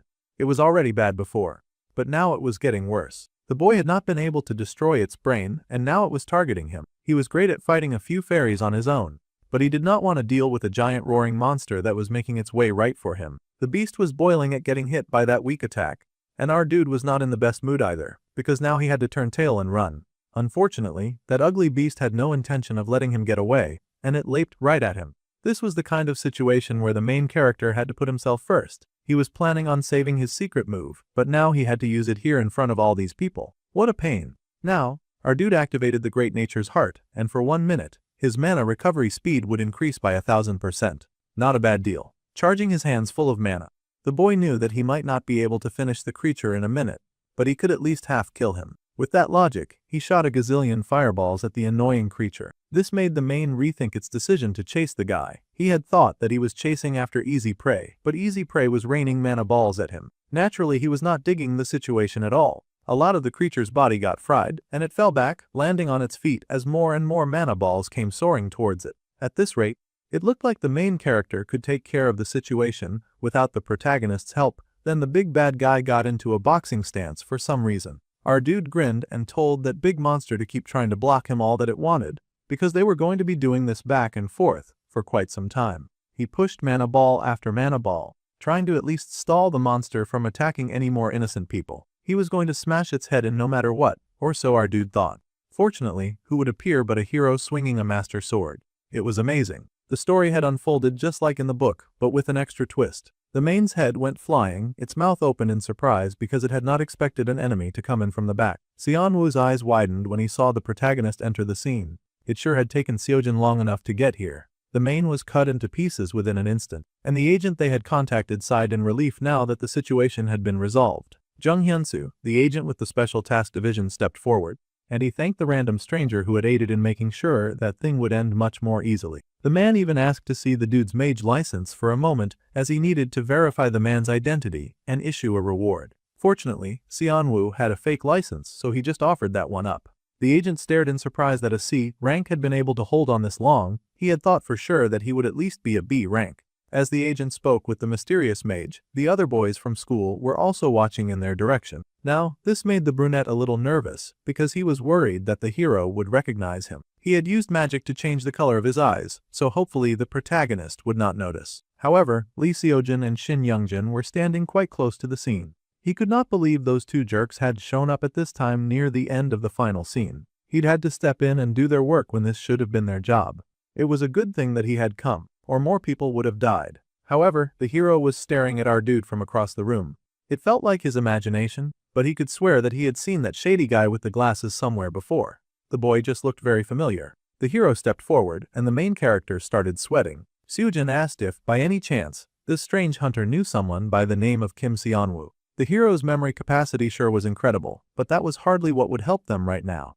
Yeah, the protagonist could have sworn that he had seen that face before, so he asked, by any chance, if the boy knew someone who went by the name of Kim Seonwoo. A pox on the hero's great memory, because he had actually taken enough interest in our dude to remember his face and name. The hero explained that the boy he was referring to was a student at the Magic Academy. Now that he mentioned it, his best friend could definitely see the resemblance. He wondered if this strange hunter was somehow related to Seonwoo. The main character behind the glasses laughed awkwardly as he tried to figure out which lie would not ruin him right now. He chuckled and said that he had never heard of that boy in his life. Well, this was news to the hero, but the agent insisted that this random mage probably just looked so ordinary that they had mistaken him for someone else. That burn had come out of nowhere and was so uncalled for. At any rate, The agents told the boys to stop bothering the nice stranger and go on with their day. The agent then thanked the random stranger, but the hero did not stop staring. It was crazy that the protagonist was really this observant. Usually they were just goody, two-shoes airheads. His golden eyes were really fixed on our guy. He should have dismissed this whole thing by now. Seon-woo would not have even gotten involved in this mess if the hero had just shown up on time. He had just done what needed to be done, that's all. First, the agents will be heading off. He informed the mage that more agents would arrive to handle reporters and take care of the situation. The boy bowed and thanked the agent for saving his life back there. While the evening continued, and our dude was able to retreat into the shadows for a bit to check out his stat window. He had now participated in defeating the B-rank villain Jang-eun. The brunette was surprised to learn that he had participated in the subjugation. Of course he had participated, he had kept that monster stalled long enough for the main character to run at it. This was changing a bit too much from the original story, but perhaps that was how things had to go. Unfortunately, that very small shift in the plot had been detected by the system, and our dude gained 5,000 points as a reward for shifting the story. It seemed that it was a good thing. However, the causality rate had gone up by 0.2. This really interested our guy, and he wondered what the causality rate was. Stuff had definitely changed because he intervened. Causality was earned by resolving major events in the main storyline. The more the story changed, the more the causality he could gain. They could then spend causality to activate powers. Hot dog, that sounded like a banging good deal. Then, he realized that if Lee Seojin died in his unaltered first life playthrough, then he wondered if it meant that he could have intervened and saved him by getting involved. Under powers, there was a whole list of possibilities, and even the opportunity to achieve whatever he desired. This meant that our dude could get whatever he wanted, and he was rather excited about that. The Deus Ex Machina 100 causality meant that he could achieve anything that he wished. There was one desire that the main character had. He wanted to go back home to the real world. He wanted to laugh and joke around with his friends again.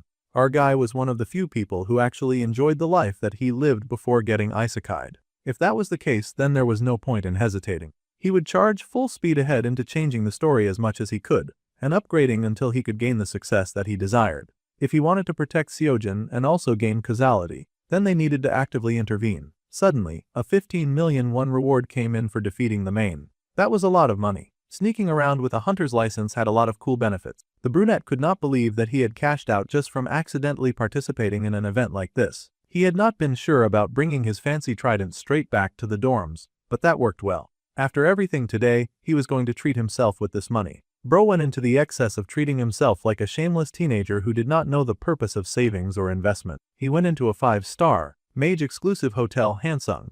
The Hansung Group was a global corporation, and they were all about power, influence, money, and they even played a major role in the original. Attendants greeted anyone who checked into the hotel, and our guy whistled at how fancy everything looked. It turned out there was a rich hot mage visiting today, and it was none other than the Hansung Group Vice President Han Sajin. He was the #1 pick to inherit the company as well. Mr. Shin, rich and handsome, was busy chuckling with the gathered people around him, living his great and perfect life while many flocked around for his attention. Someone even mentioned that it was confirmed that his sister would be joining them for dinner this evening. His sister Sa Yen would be joining them, and the man did not mind since it had been ages since he had met up with his beloved sister. Now, Han-san was another interesting character, and she seemed to be a main character too. Later, the main character found a little private room, and he looked at his fancy weapon, admiring it very thoughtfully. It was a truly wicked-looking artifact, but carrying something that bogus around would attract the wrong kind of attention, so he needed to fit that thing to size. The spear drew too much attention, and he definitely needed to sell it. The magic book he could save for later. As for the herbs, he would take them to Sion, because he was planning on meeting her for some reason. To do this, he needed to wait until tomorrow. Our dude was already making some weird moves in the community. The good morning news came in the next day, greeting everyone with a beautiful and wonderful morning. It turned out that there was someone drawing attention for clearing the hidden floor of the tower. Despite their C-rank mage status, this stranger had not only conquered the hidden floor, but they had also somehow defeated a berserk main in Han River Park right after. This was concerning, as our dude was the one getting the credit when Seojin had delivered the final blow. The Mage Association was now praising Kim Jinwoo's feat, and they announced that they considered raising his rank. He had his face plastered on billboards, too, and many stared in awe at this apparently super awesome hero. Some even guessed that he had faced the main alone in that fiasco, but that was not true at all. Our dude had now achieved the title of Little Hero. 2 million citizens appreciated his courage. Several more story characters had not met him yet, but now they were curious. One news segment equaled 1,000 points, so our dude was not mad at all. It was not exactly the type of attention he had been going for, but at least it was something. Now that he had enough cred for his identity, he was going to go ahead and meet Sion. So, the brunette showed up at the Hansung Pharmaceuticals, and many passing girls giggled because they recognized the guy from television. Fame did have its perks, and he paused when he saw someone looking at a little garden while pressing his phone. The muscular man with white hair was none other than the Hansung family's sword, the S-rank mage Jang Suji. The boy could not believe that there was an S-rank popping out the moment that he walked in. That felt like destiny. Way too many people were recognizing our dude from the news. Using the popularity, the main character planned to cash out from selling the herbs that he had gained from the tower. He would really prefer it if Director Nim did the appraisal. Bro was really calling names and making demands too. It was odd being visited by someone so talked about. And the stuff that the boy had brought in was just as intriguing. Hansung Group's youngest daughter, Han Seon, somehow immediately made herself available for this meeting. It was quite fortunate that she was not busy doing any other important thing. The boy really did give off that energy, but these herbs did not even have the basic mana stem. They were tricky but undeniably valuable. She asked the mage how he had somehow figured out their properties. Well, he was using a cheat code to scale through this world, so it was really a matter of knowing what worked and what did not work around here. The boy chuckled and said that he had spent years studying medicine as well. However, he knew the sacred herb was a special resource. It amplified the effects of other ingredients, but did not work well alone. At this point in the timeline, it was considered something very rare and was hard to process. Honestly, only a genius apothecary should handle something like this. The little heiress did not really get it, however. The point was that this was a solid deal. She would happily accept the herbs, but she wanted to know if he had any terms of his own, considering that he had brought such precious materials all the way here. The brunette raised a hand because he did have extra details that he would like to share. He wanted 5 million won up front. What an absolutely greedy buffoon. He was lucky that his name had trended on the news that morning, or he would have immediately been kicked out for attempting daylight robbery. The boy even went as far as to request a 0.005% in shares in Hansung Pharmaceuticals. His audacity was absolutely insane. The lady could not believe what this boy was asking right now. Guess he did not know how big their group was. The boy just smiled and said that stock was what mattered. If the sacred herb got commercialized, Hansung would own pharma. As cute as he was, there was no way the young heiress was giving him shares, so she asked him to name another condition. As expected, he figured she would react that way to the shares request, which meant she was more likely to grant something else if he asked for it. He then requested a VIP underground auction membership. Please. Plus, he wanted her to make potions and to deliver items when he needed them. He would pay for the service, of course. Bro was making a lot of crazy demands for someone who had walked into the shop with just a few magical herbs. Sure, they were rare, but since this was their first time meeting, one would think that he would come in with some pretense of humility at least. The lady, however, was rather amused by his behavior, and he smirked. It seemed that this mage was asking to run her errands. In exchange, he would tell her the weak spot of the vice chairman Han Sejin, who was the older brother of the division head. The lady's eyes widened in shock. It seemed that this was the kind of information that she was very interested in. The lady had the intention of taking over the Hansung group, and she would even mess with her own family for that. He knew all of this about her since he already knew the original story. Wow, what a family of vipers. The news had reported all about Kim Jinwoo's exploits, as if nothing else was going on in Magic Korea that day. The Dark Guild was also able to get the information that Jangin was dead. They were not exactly happy to hear about this. They could have stopped it for sure if only they had moved in during the rampage. The speaker was a man with dark eyes, and his forehead throbbed in rage to hear that his colleague had been felled by a mysterious mage. He screamed and threw things around in a rage, yelling that this could have been prevented. The man who'd just been sipping tea told Baekkyung to calm down. It was an order from someone above them. If they had helped a main who was running wild among humans, they would only put themselves in danger, and then they would be exposed as mains too. The redhead cursed in anger, his bad energy radiating around him in waves. He cursed and asked how long they had to keep living like this in hiding. Bro was so vexed that he swore to kill that Kim Jinwoo dude. The other guy was a human, and he asked if that was really going to be okay. The mage seemed to be near the main's client. The reedhead scoffed and said that, of course, it was fine. They knew what his client was like. That person was the kind to cut off even his own family with a smile. It seemed that the head of the Hansung family did not have pure hands. He greeted his sister with a smile, and she happily waved to him, saying it had been a while since they had hung out, unaware of the evil that lurked in her brother's heart. They both got into the car together and talked about how nice it was to catch up after such a long time.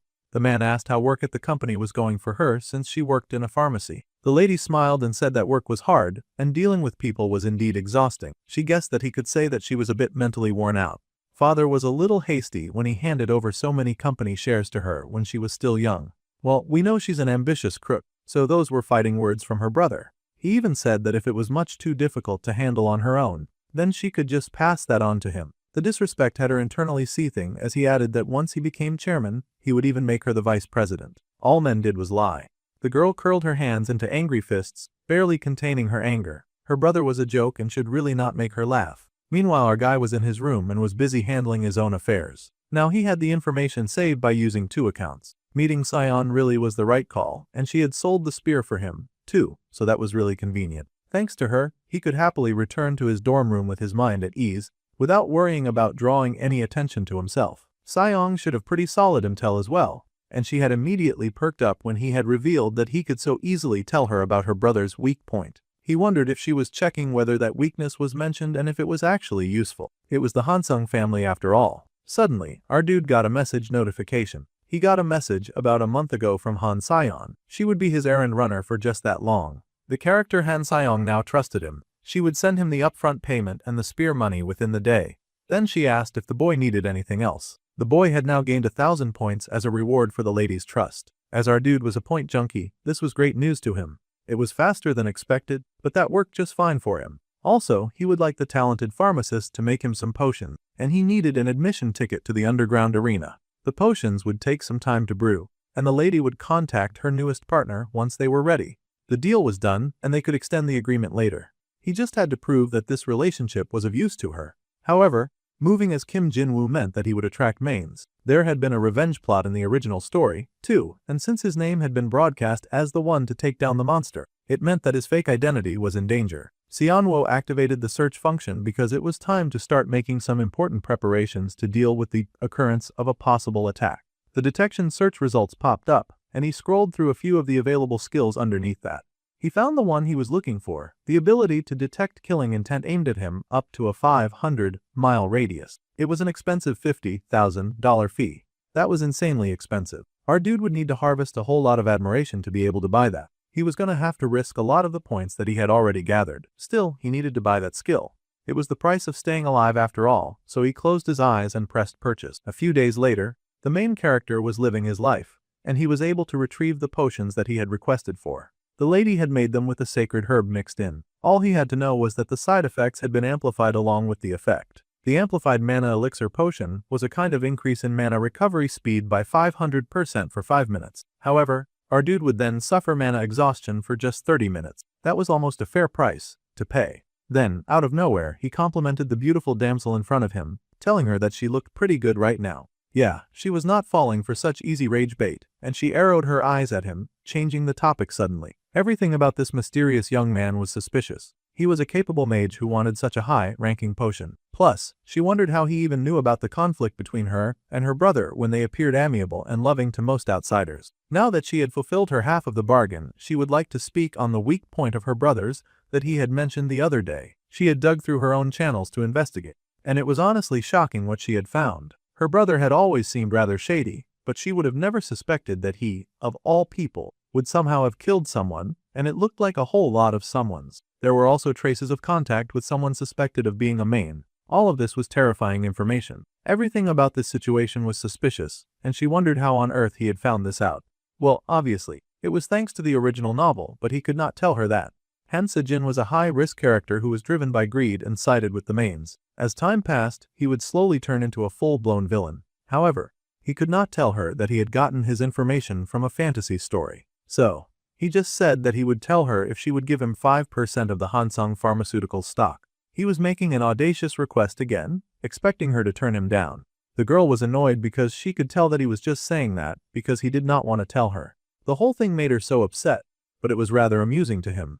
Their discussion was concluding, so he asked her about the arena ticket that he had asked for. She had gotten it, but it was apparently not transferable, so he would have to enter with her. He could see that was why she was dressed so weird and shady that day. She yelled that it was his fault that she had to wear such gaudy and silly clothes in the first place. She had spent money and risked so much to follow his demands that she just had to ask what on earth he was planning to do at the arena anyway.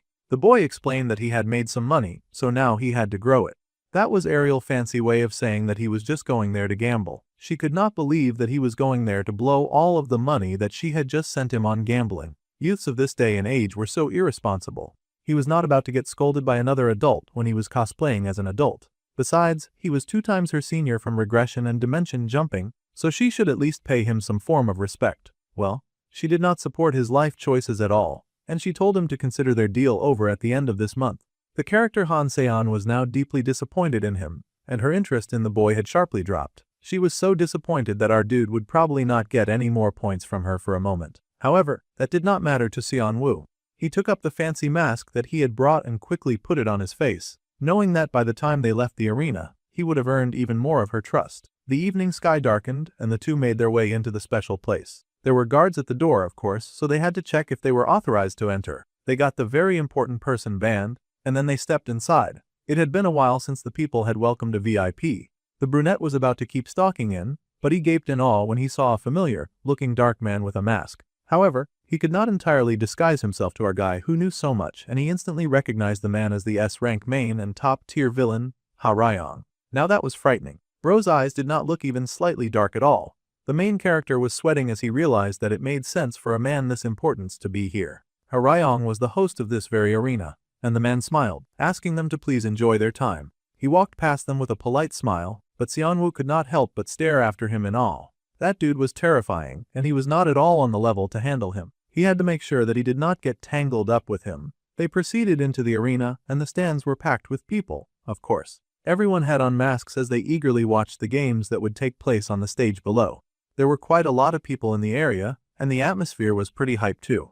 That was probably because of Yang Hongju. The lady asked who that was because she was not very familiar with the name. That dude was the most popular fighter right now, and he was a mage who held the champion spot for 3 years. In terms of combat ability, the guy was basically 8 rank. The heiress easily guessed that there would not be much money made off a consistent winner then, because there was a huge possibility that everyone would bet on him. Our dude was well aware of that, but he had an easy trick for making money. The boy happily waved to the officials and informed them that he would like to place a bet.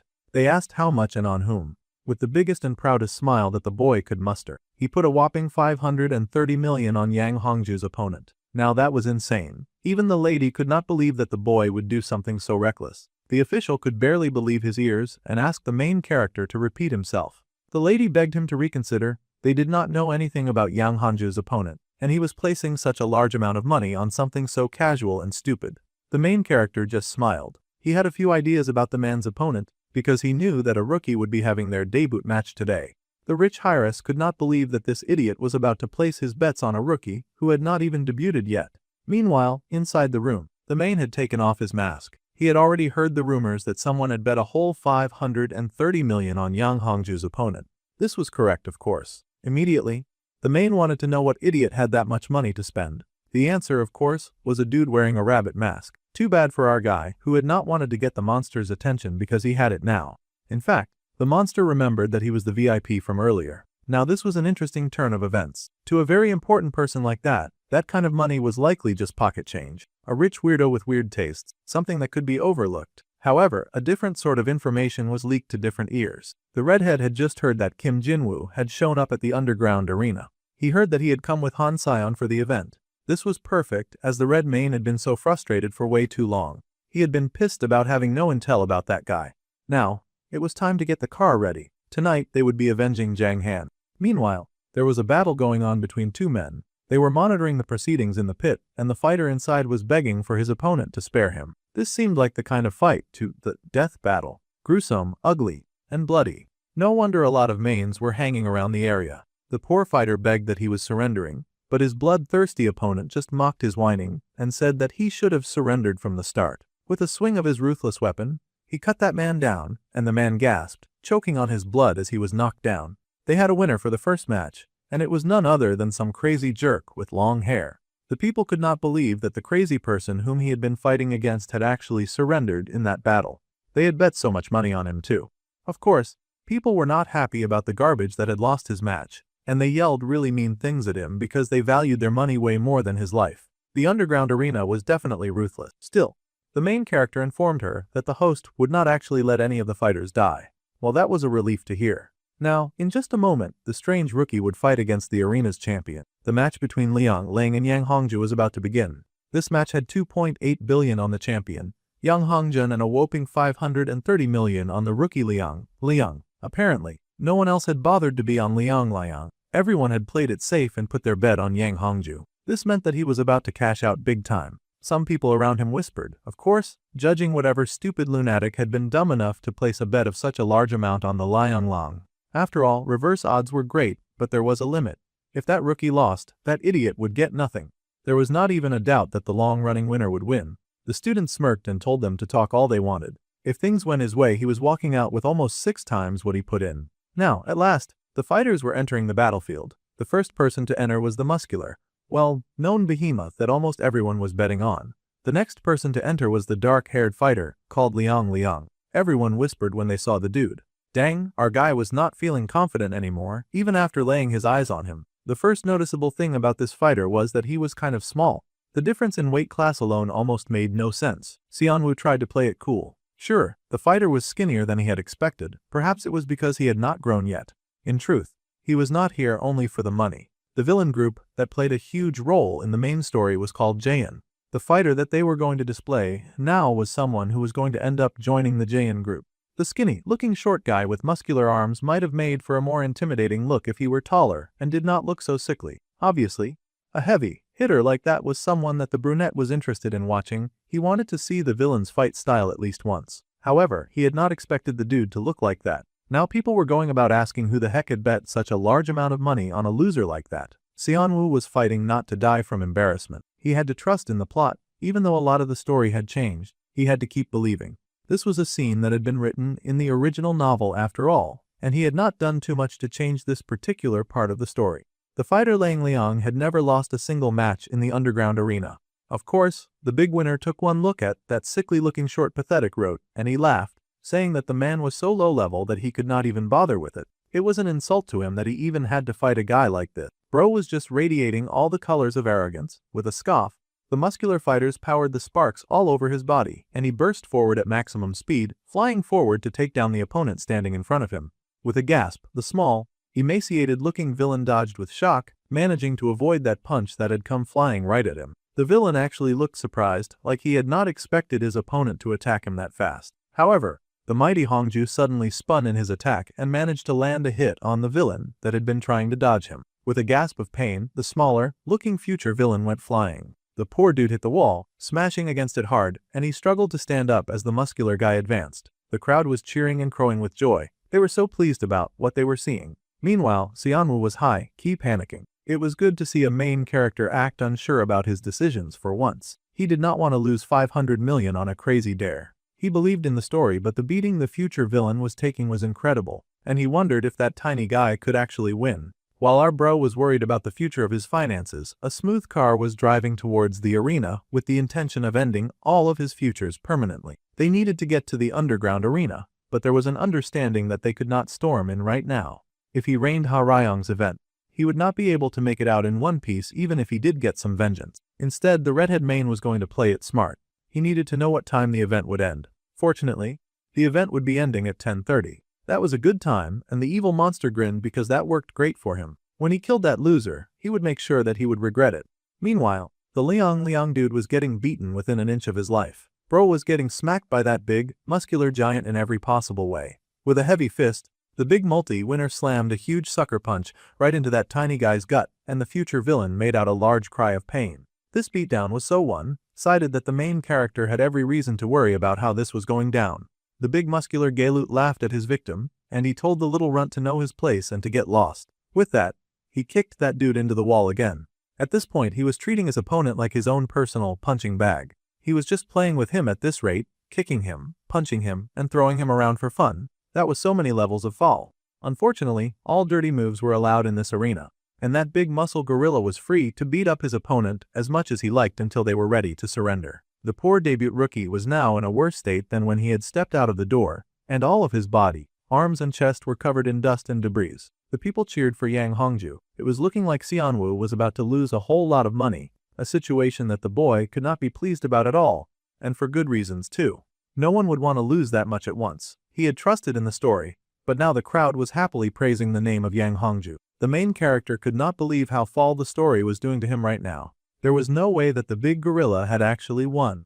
The main character was doing his best to try to blink away reality because the real life that he was currently existing in was trying to zap away his hard-earned cash. Suddenly, out of nowhere, There was a splatter of dark blood in the arena. The sound that followed was shocked silence when Hongju turned in surprise to see that the opponent whom he thought he had beaten down was standing up again. The man coughed up blood, shocked as he realized what had hit him. The future villain smiled wickedly, a look of joy on his face at finally getting to land a hit. Of course, the big guy was not so pleased about suddenly getting hit, and he ran at the little guy with all of his might, hatred burning in his eyes. The smaller guy smirked, standing to greet him as he continued to harvest his weapons from his body. That tiny menace was pulling out bones. Bones from beyond his ribs. His skin was splitting open like water for Liang Lang to fetch bones like his body was a sheath of many swords. Once the tiny guy had a proper grip on his next batch of weapons, he let them fly. It was truly a horrific sight. Each of those bones flew forward and struck him, piercing different spots of the big guy's body. They arched through the air in dangerous purple power and stabbed the big guy in many different places. More blood trickled down his chest, and the many-time winner screamed in agony. The man stumbled, falling off his usually stable feet, and his body toppled to the ground. It was a pretty hard ask for anyone to stand up with about 5 bones buried inside their gut. Time winner, Hongjun, toppled to the floor with a large crash, and all around the room there was silence. There was no cheering, no screaming, no excitement. Of course, it was a monumental moment for the arena. How could there be any celebration when everyone inside had just lost the biggest match of the night? They stared both in shock and awe, wondering what would happen now. They could not believe that Hongju had actually lost for the first time in years. The pharmacy heir stared down into the pit with great amazement. Suddenly, there came a cry from the crowd.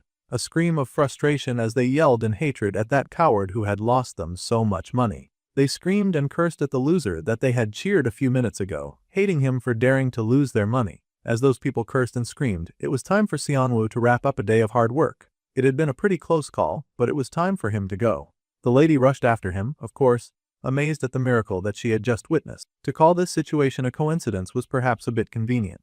A very important person had visited their arena on the one night that their all-time winner had lost while betting a huge amount of money on a whim. There was definitely something going on, and of course, an S-class villain was able to detect that. Liang Lang had won tonight because Yang Hongju grew too confident he had gotten careless. However, that large amount of money bet on a first-time rookie clearly had an intention behind it. Manager Zheng was called, and the owner of the arena had a few instructions concerning the man who won big on a bet that day. The owner wanted the manager to look into what that man did. Meanwhile, after the fight, the boy and the heiress had left the arena. The heiress marveled at him, asking what on earth he was and how he had known that Liang would win. The boy smirked and said that he had used his brilliant intuition, of course. The lady sighed because he never told her anything useful, no matter how many questions she asked. At this point, she was going to stop trying. Meanwhile, our guy could not stop grinning from ear to ear. Today had been an absolute jackpot. Thanks to the bet, his balance was now over 1 billion won, and he had somehow moved all of that money to Kim Seonwoo's bank account. That was pretty risky business, moving illegally made money to his own legal name, especially when he had enemies on the lookout for him. However, the main character was too busy being drunk on all of his achievements so far to care. He had achieved the Gambler of the Century award, and the character Han Sion was starting to trust him again, so that was great. The character Han Sion now felt a strong curiosity towards him too. It seemed like she was crawling into main girl status thanks to her curiosity and helpfulness. In fact, her interest in him had now reached level 1 status. That was interesting. Our guy had earned 7,000 points from hitting that interest milestone too. He was just cashing out back today. After blowing through his points for buying that killing intent sense, he was earning them right back. It was just at that moment that his eyes widened and the killing intent skill kicked right in. The main character froze as he felt danger coming in strong and heavy from the mysterious white car parked along the road. Killing intent had appeared. Killing intent had popped up like he had summoned it just by thinking about it.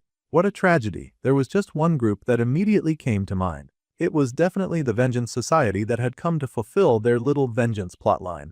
In the original, there was a main character who had come out to avenge their comrade Zhang Han. The boy was hesitant about the whole situation, and the lady beside him asked what the sour face was about. He nervously laughed at Han Sion because he had yet another favor to ask. The car proceeded down the road with a bit of twisting and turning because its movements suddenly changed. Of course, the person who had been tracking them instantly noticed this odd change in behavior. He asked for the car to stop with a grin on his face. They were going to attack our guy and attempt to murder him on the road.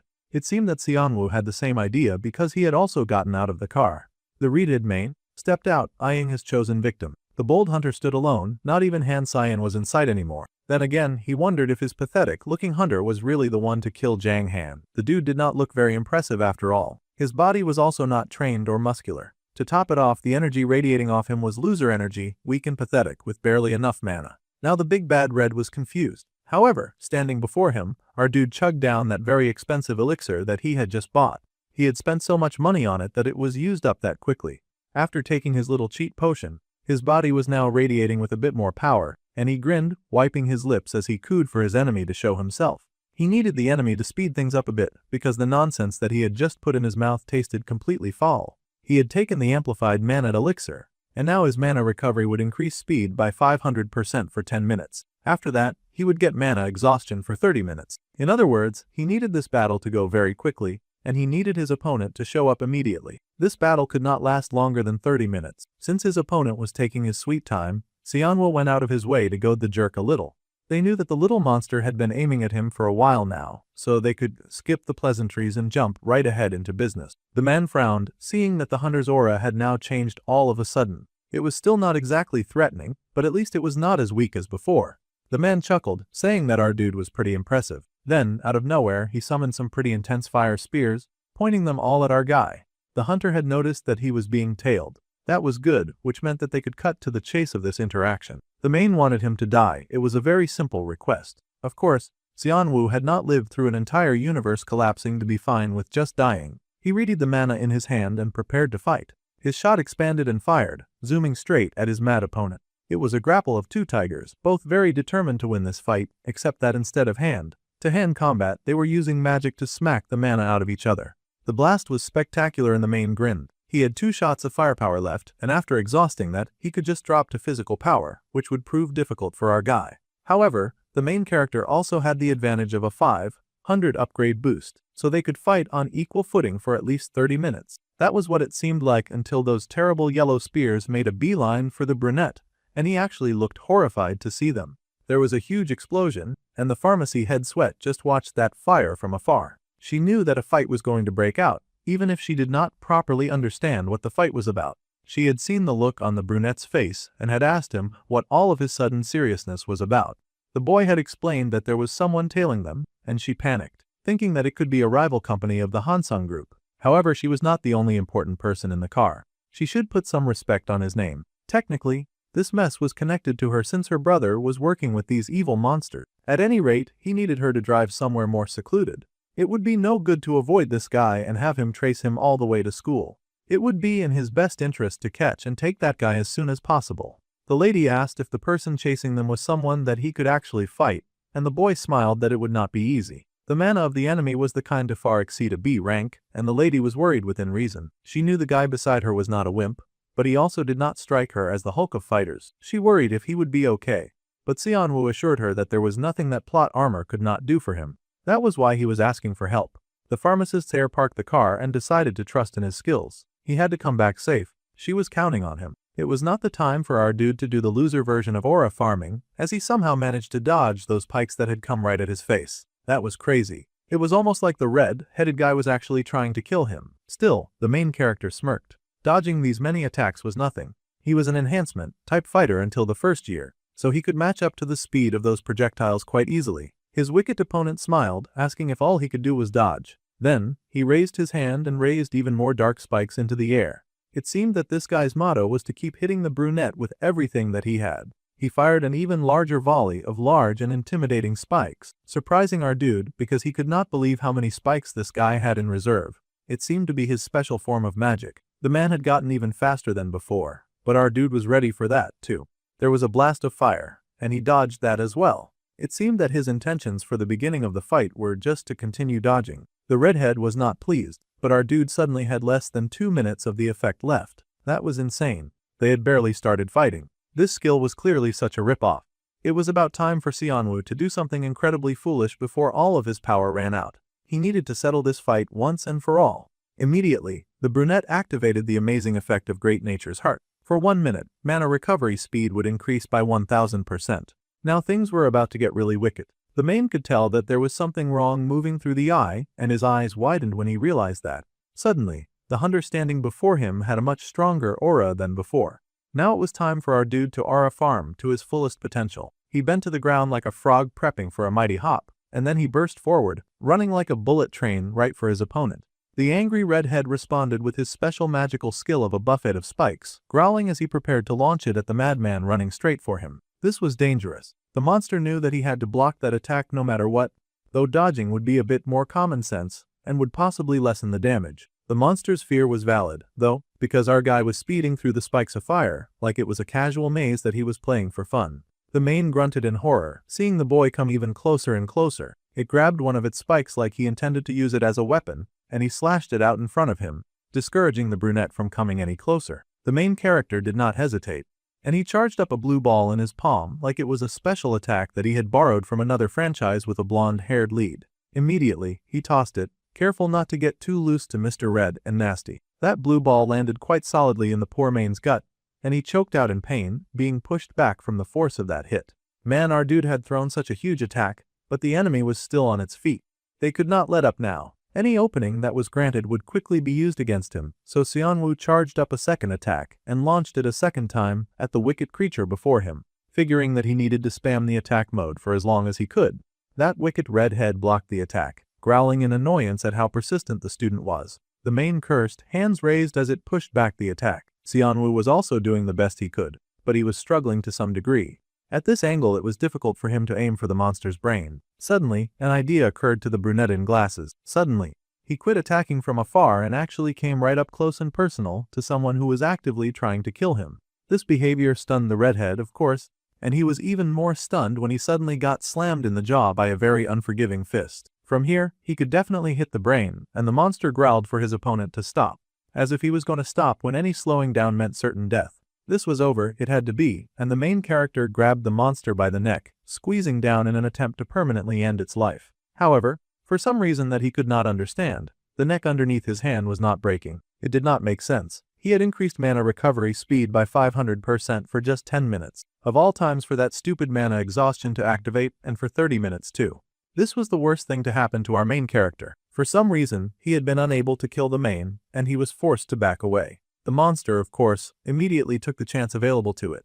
It healed its wounds, and it manifested a spike within its reach, turning it around with wicked malice in its eyes. With a joy like no other, the monster raised the spike with every intention to end Xianwu's life. However, before that could happen, there was a huge slash, and blue light came down on the monster, slicing it in two. There was a familiar-looking big tough guy behind the corpse of the fallen beast, and the main character stared at him in awe. Finally, a strong fighter had come, Jang Suji, the S-rank mage, and the sword of the Hansung family. It seemed his little favor from Sion had arrived. Now that the big bad beast had been taken down, our dude was now left alone with his knight in shining armor that had come for him. Of course, this knight was not in shining armor, and he was an old man from the family that Xianwu happened to be currently exploiting. The sword demon Jang Sugi had shown up in time to save the day. He was one of the strongest in the original story. That man had cut down Baek Kang, who could trade blows with A ranks in just a single strike. Peak admirable behavior. The old man was not digging the fact that a mere man had dared to lay a hand on the youngest daughter of the Hansung family. That was not actually how it went, but he appreciated the girl for putting in that lie if it got the guard to come in to his aid faster. The lady of the hour showed up, running over to check if her sweet Kim Jinwoo was okay. The sweet, doting, rich girl hurried to check if he was hurt anywhere, and the boy laughed, assuring her that he was not hurt by much and he did not even need support to stand. It seemed that he had managed quite well, buying time for the real people who arrived with help. The girl was happy to help the boy cut down his enemies because she believed that her life was on the line too. Yeah, that big bad and red had only come for him today, but at least now he would not be causing any future problems, so they had technically killed two birds with one stone. Sion felt that it was totally reasonable for her to rush and bring the strongest person she knew to fight this battle. Well, now the B-rank villain Baek Kang had died. That was a bit of a deviation from the usual story, and the causality rate had increased by 0.6 points. Fortunately, the character Han Sion still trusted him, so that was great, and the main character gained a 1,000-point reward. That kind of felt small for taking down a villain, but he was satisfied with the results. The big old sword asked if they should report this incident to the chairman, but this was not exactly a lovey-dovey kind of family. A main attack was no small matter, of course, but the brunette recommended that they do no such thing. After all, her big brother was involved with the mains, and he might suspect that his little sister was snooping too close for comfort.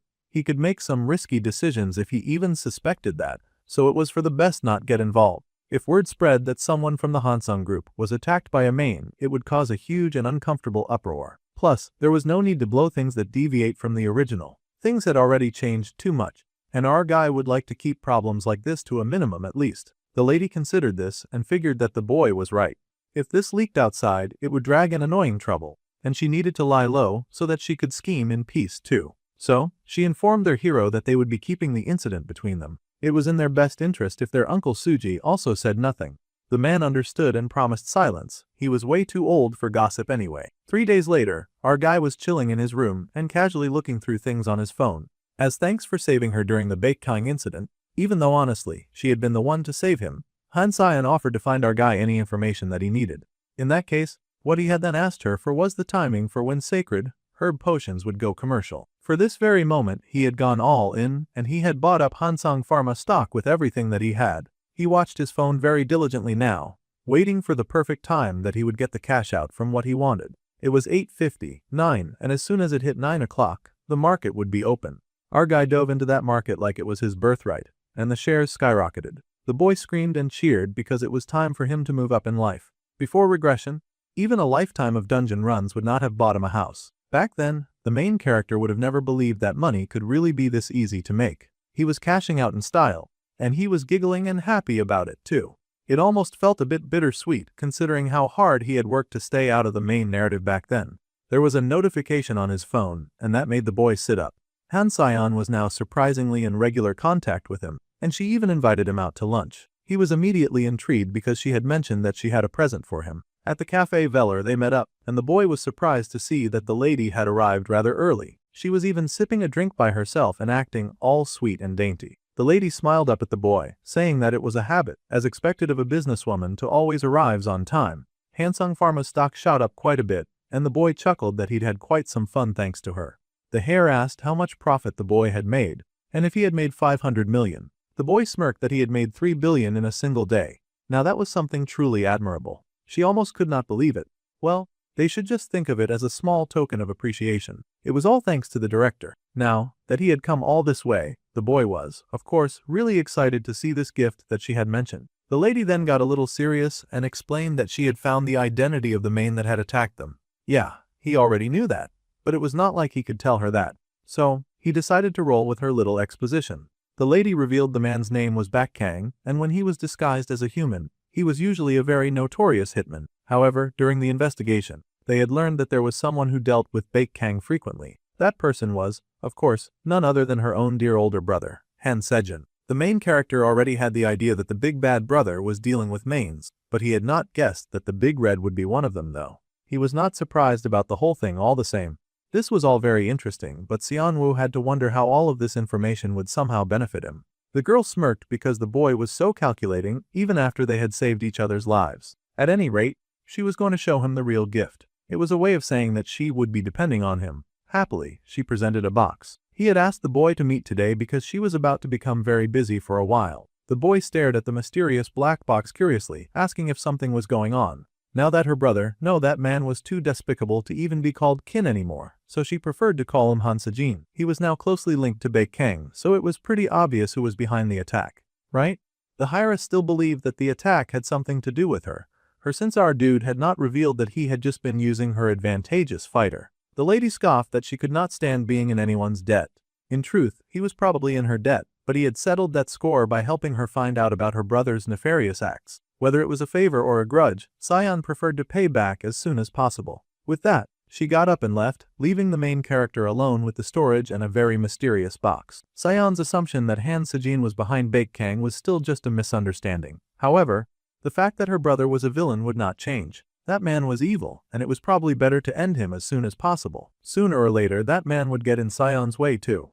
In that case, taking down Han Sejin through Sion was not a bad idea. Then the lady stopped to call Kim Jinwoo for a final thing. She smiled and said that she hoped it suited him, making him even more curious about this mysterious package. After all, she had worked really hard to pick up that gift herself. The boy smiled and thanked her, showing gratitude that she had gone the extra mile to be kind. Then, he carefully opened the box and found within it a silver band. It was a mana alloy bracelet, the type of sturdy bracelet that was imbued with mana and had an SS durability rate.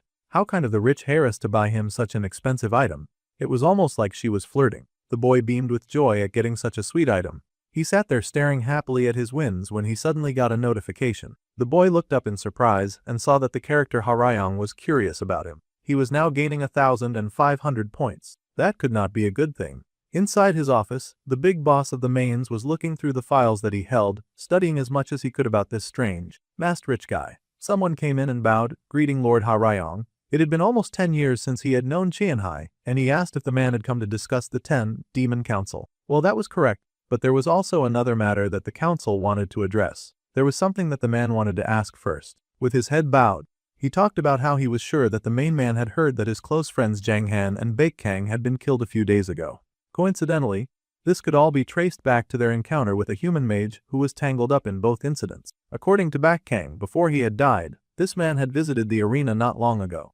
The man with his head bowed then asked their king Lord Harayong if he had perhaps ever heard of a hunter called Kim Jinwoo. Now this was very interesting because that happened to be the guy that he was investigating. Of course, the Dark Lord had heard of that guy. In fact, he was currently looking into him.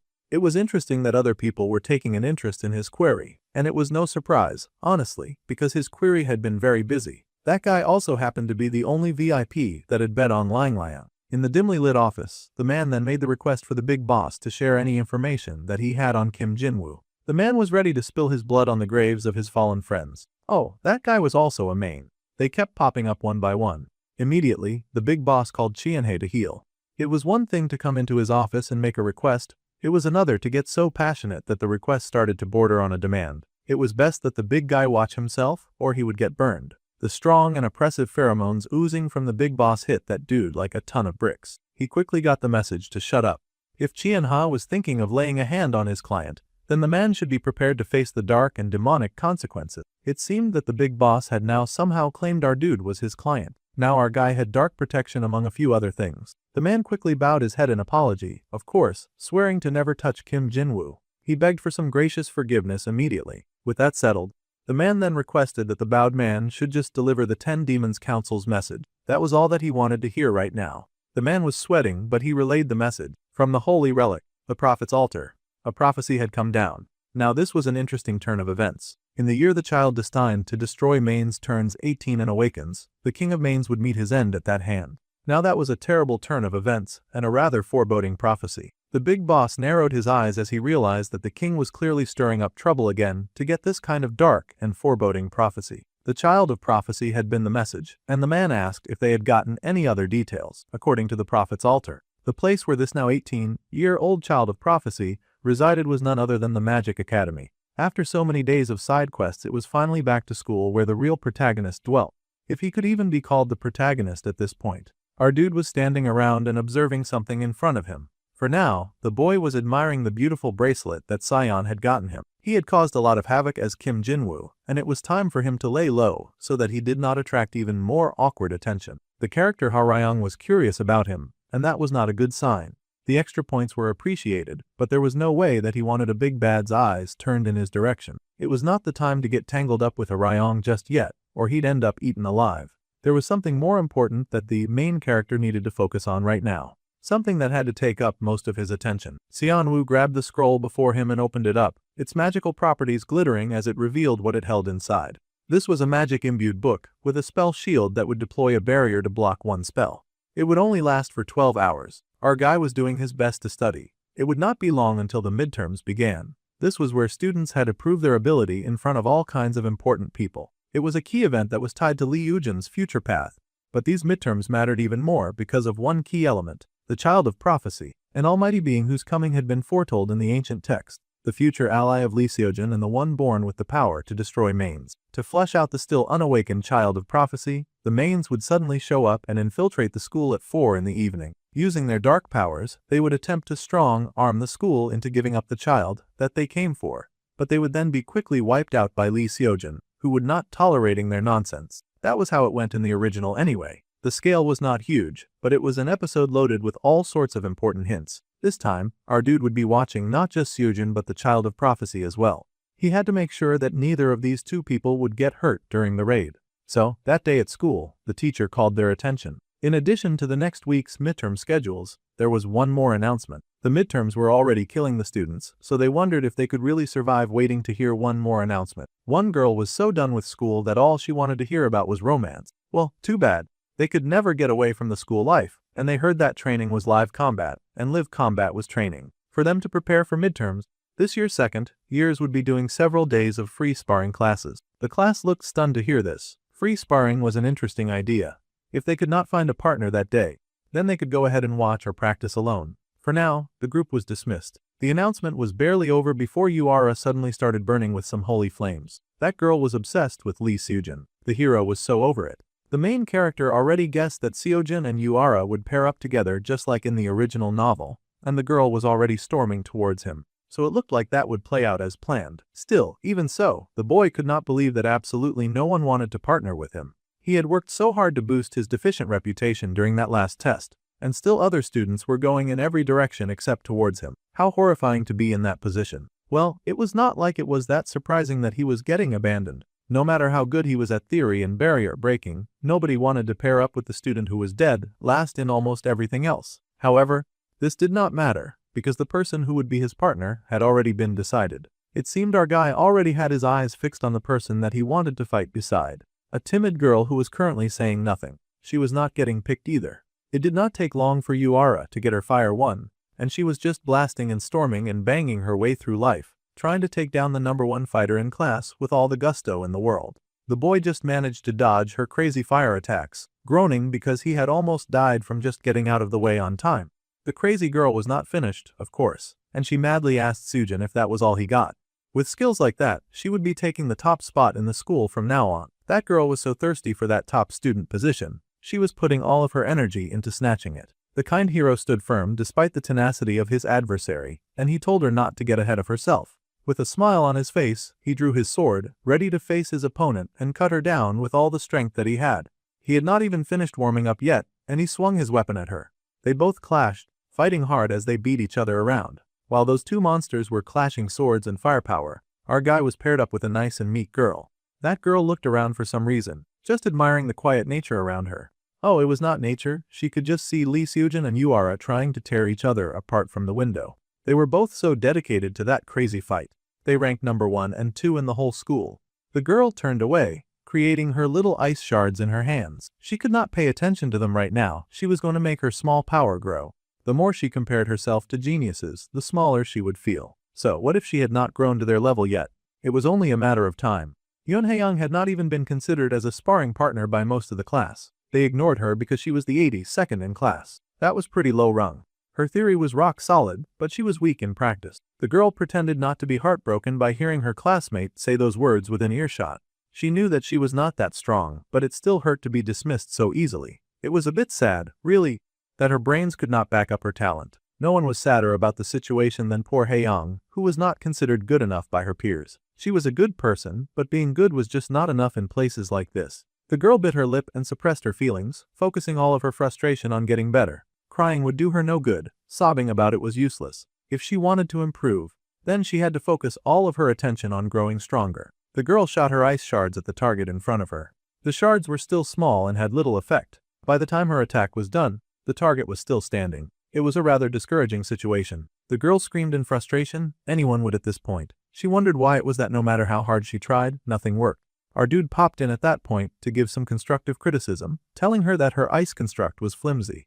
The girl was surprised to see Kim Seon-woo, the boy who was dead last in class. That was not just all. The boy stepped in and explained that her ice was not even that cold, and the accuracy sucked on top of it. Overall, it just showed that her fundamentals were lacking. See, our main character was doing all of this to take responsibility for what he had done. Originally, during the dungeon expedition, Seojun's advice would have helped the girl grow to the 6th position among the second years by now. Unfortunately, because he had interfered, the girl had missed that chance, and her growth had stalled. The girl might be lacking now, but if she stuck with him, he would make sure that she could at least pull her own weight. It was not easy to take those words seriously from someone dead last in class. Either way, our guy was determined to help her grow, even if it was like this. The girl then said that she ought to know. Since his own skills were not enough, she thought that he was dragging down someone else's confidence to make them follow him. She had got it all wrong, and now she was angry. Well, that was bound to happen when a person had the reputation of being the worst in class. If only she knew what he got up to in real time. The boy shrugged and laughed at her assumption, but there was also the chance that she could not refute what he was saying, so she was getting angry instead. The girl glared because that assessment was pretty correct. There was no reason for her to blow a fuse about it. The girl was so heated that she walked away though, with a high and mighty air to boot. She had truly thought that he was pretty decent back in the dungeon, but she guessed that she was wrong. Now the boy worried that he had pushed too hard. After all, she was still just a high school girl. He started to apologize for going too far when suddenly the girl growled that they would be settling their differences in a match. She wanted to see just how amazing this dead last student really was. Okay, she was gonna regret that, but maybe getting tossed around a bit would be good for her learning skills. Our dude beamed with joy because now he had her hooked, and he could teach her some really cool skills. The girl was gunning for a match, and she was not about to take any form of disrespect. Already she was fuming with some unholy ice power. So, they were going to have a match first. She was all fired up in the iciest way possible. She wanted to see just how the dead last in the whole school could actually fight. Well, the dead last student was absolutely giddy and pleased to hear this. He was happy to go diving headfirst into this crazy battle. As soon as he agreed, she shot her first shot like she was burning with the drive to kill. That shot definitely landed with a healthy amount of killing intent. It was crazy. Ice Girl was not playing around because many other shots followed right after, one after the other, all aimed towards our guy.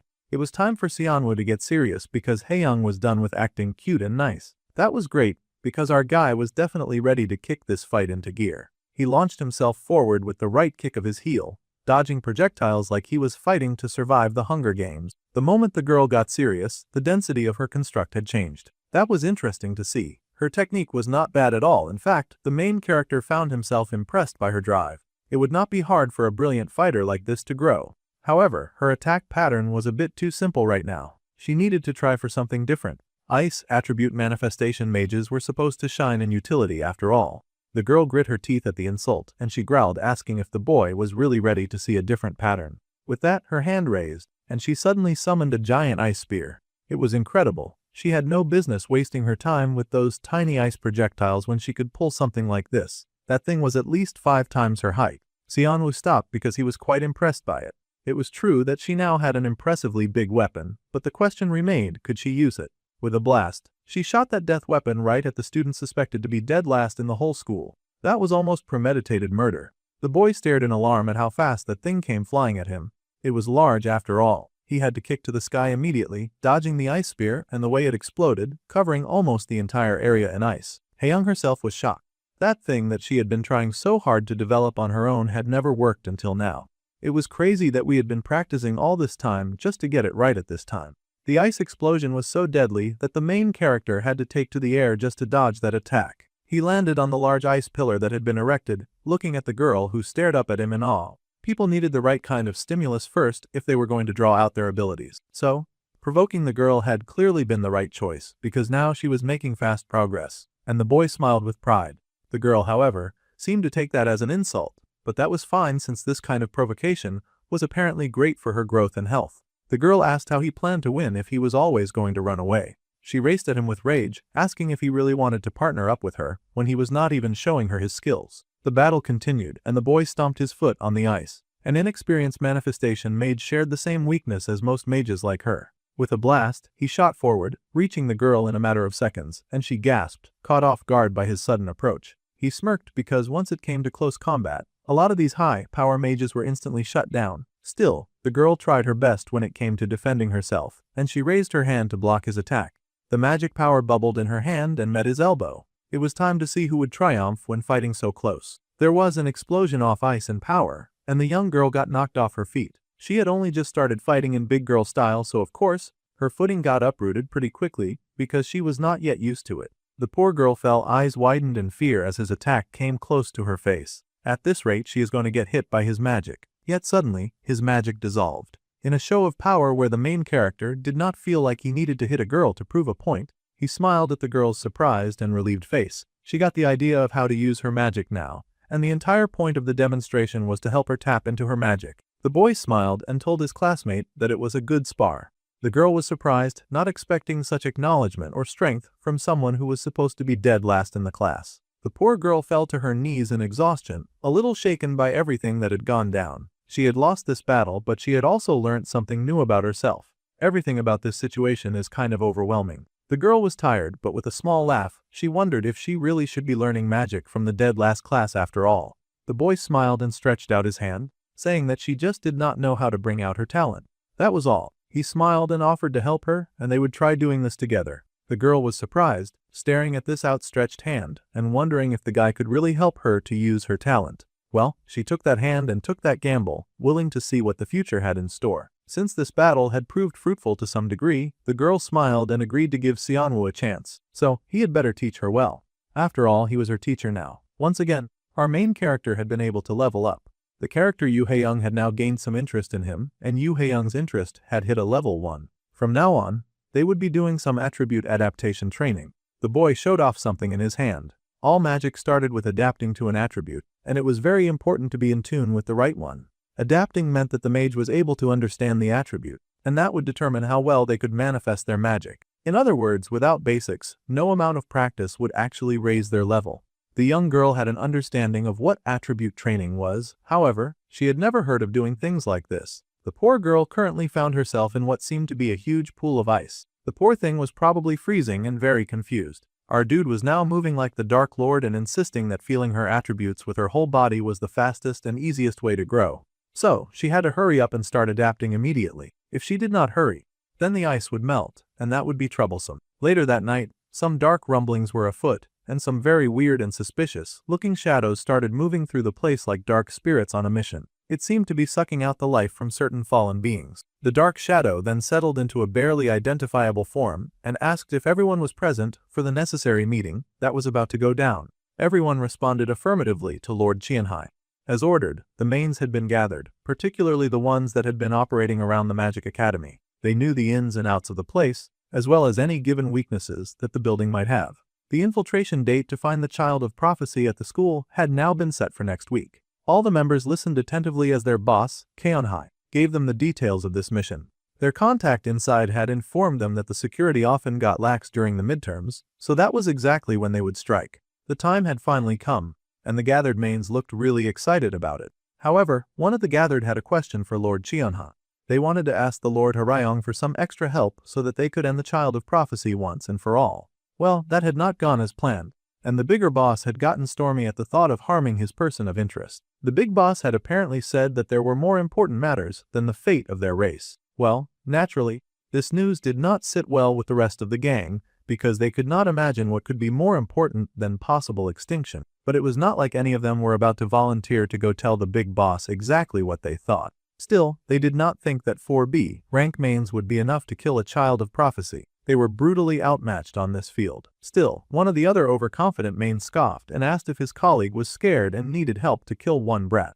This rabbit was literally the child destined to end their race. It would be foolish not take the necessary precautions concerning this situation. Just because security was lax did not mean that they would face no problems inside of this prestigious academy. If they were not careful, they would all get wiped out. Scouts from every major guild would be swarming the school on that day, assessing the students for talent that they want to claim for their own. That was not the time for 4B class mains to go skipping in there like they could handle all of that firepower on their own. The boss before them agreed with the situation and the sentiment. However, it was different if they locked away anyone who got in the way. The man then raised a pink, magical, glowing orb and then expanded it over the mains gathered before him. They stared in awe at the rush of power that just washed over them. It was an incredible demon grand barrier. The foot soldiers looked around the barrier with wonder and wicked glee as their boss informed them that they were free to rampage as they liked. In fact, the boss Qianhai would be joining them in this mission. It was very important for the foot soldiers to ensure the death of the Child of Prophecy. Meanwhile, the next evening, back on campus, our main character was still training with his adopted student so that she could hurry and level up.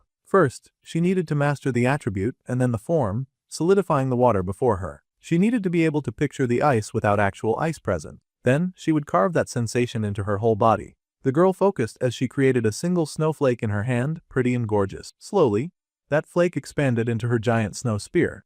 It was large and formidable, and holding it up did not exhaust so much of her mana either. The girl shook with joy and excitement, beaming because she had finally done it. After so much trial and error, she had finally made an ice spear with her own power. Just a few days of training and she had improved so much. Honestly, Seonwoo was feeling very proud of his little student. Just like he had told her, she had lots of talent. The character Yoon Hae-young now fully trusted the main character, and he got a bonus point of 1,500. The girl happily called him her teacher and even said that from now on, she would believe anything that he said. Now he had a devoted believer, and he laughed, asking if the form of her weapon was bearable. The girl was beyond happy to throw more ice at any problem that came her way. Her cheeks were flushed and her hands were a bit bruised from all of the work that she had put in. The girl was enthusiastic, but she was also clearly in pain from all of the training. Still, he wanted her to hang in there just a little longer. All of this was to help her grow. Even at this time, he was still pouring more ice into the freezing cold pool that she was standing in. No doubt about it, our dude might have been a torture master in his previous life. He was gonna help her work hard enough to become someone who could stand by Lee Seojin's side as his ally. The poor girl was drowning in cold. At this rate, they had to stop, or she would get rushed to the hospital. Meanwhile, there seemed to be someone overseeing all of the training going down. It was a lady, too. There was no idea who this mysterious shadow person was. The dark shadow watched the ice user as she shivered in her quest to get better. As the mysterious lady watched, she started to wonder if this was some sort of level of high school bullying. No matter how she looked at it, it really looked like that poor girl was being forced to stand in ice while that horrid classmate was bullying her. The bullying in the Magic Academy looked very excessive. The girl could not just stand back and watch this. She had to report to the teachers right away. Before that little snitch could move and get the others in trouble, a teacher popped up to smile, noting that watching talented students grow was always a beautiful thing. The teacher Lee Hyung had suddenly appeared out of nowhere. But the young first-year student was not about to waste time. She pointed at those horrid second-year students and the wicked acts that were clearly being committed. The teacher, who had a few more adult brain cells to understand how magic and growth worked, smiled that this was clearly an attribute adaptation training. Besides, she was well aware of the madness that was going down at the school. This was shocking news to the young girl. She had not expected this sort of harsh and mad movement to be training. The teacher had been watching the whole thing since day one. The student Haeyoung was improving her mana manifestation, and she had grown quite a lot in such a short time. It was impressive, but what was truly remarkable was the judgment of a certain student. It was true that the ice girl was the one currently working hard and putting in a whole lot of effort, but her classmate had somehow immediately identified a friend's problem and guided her through it.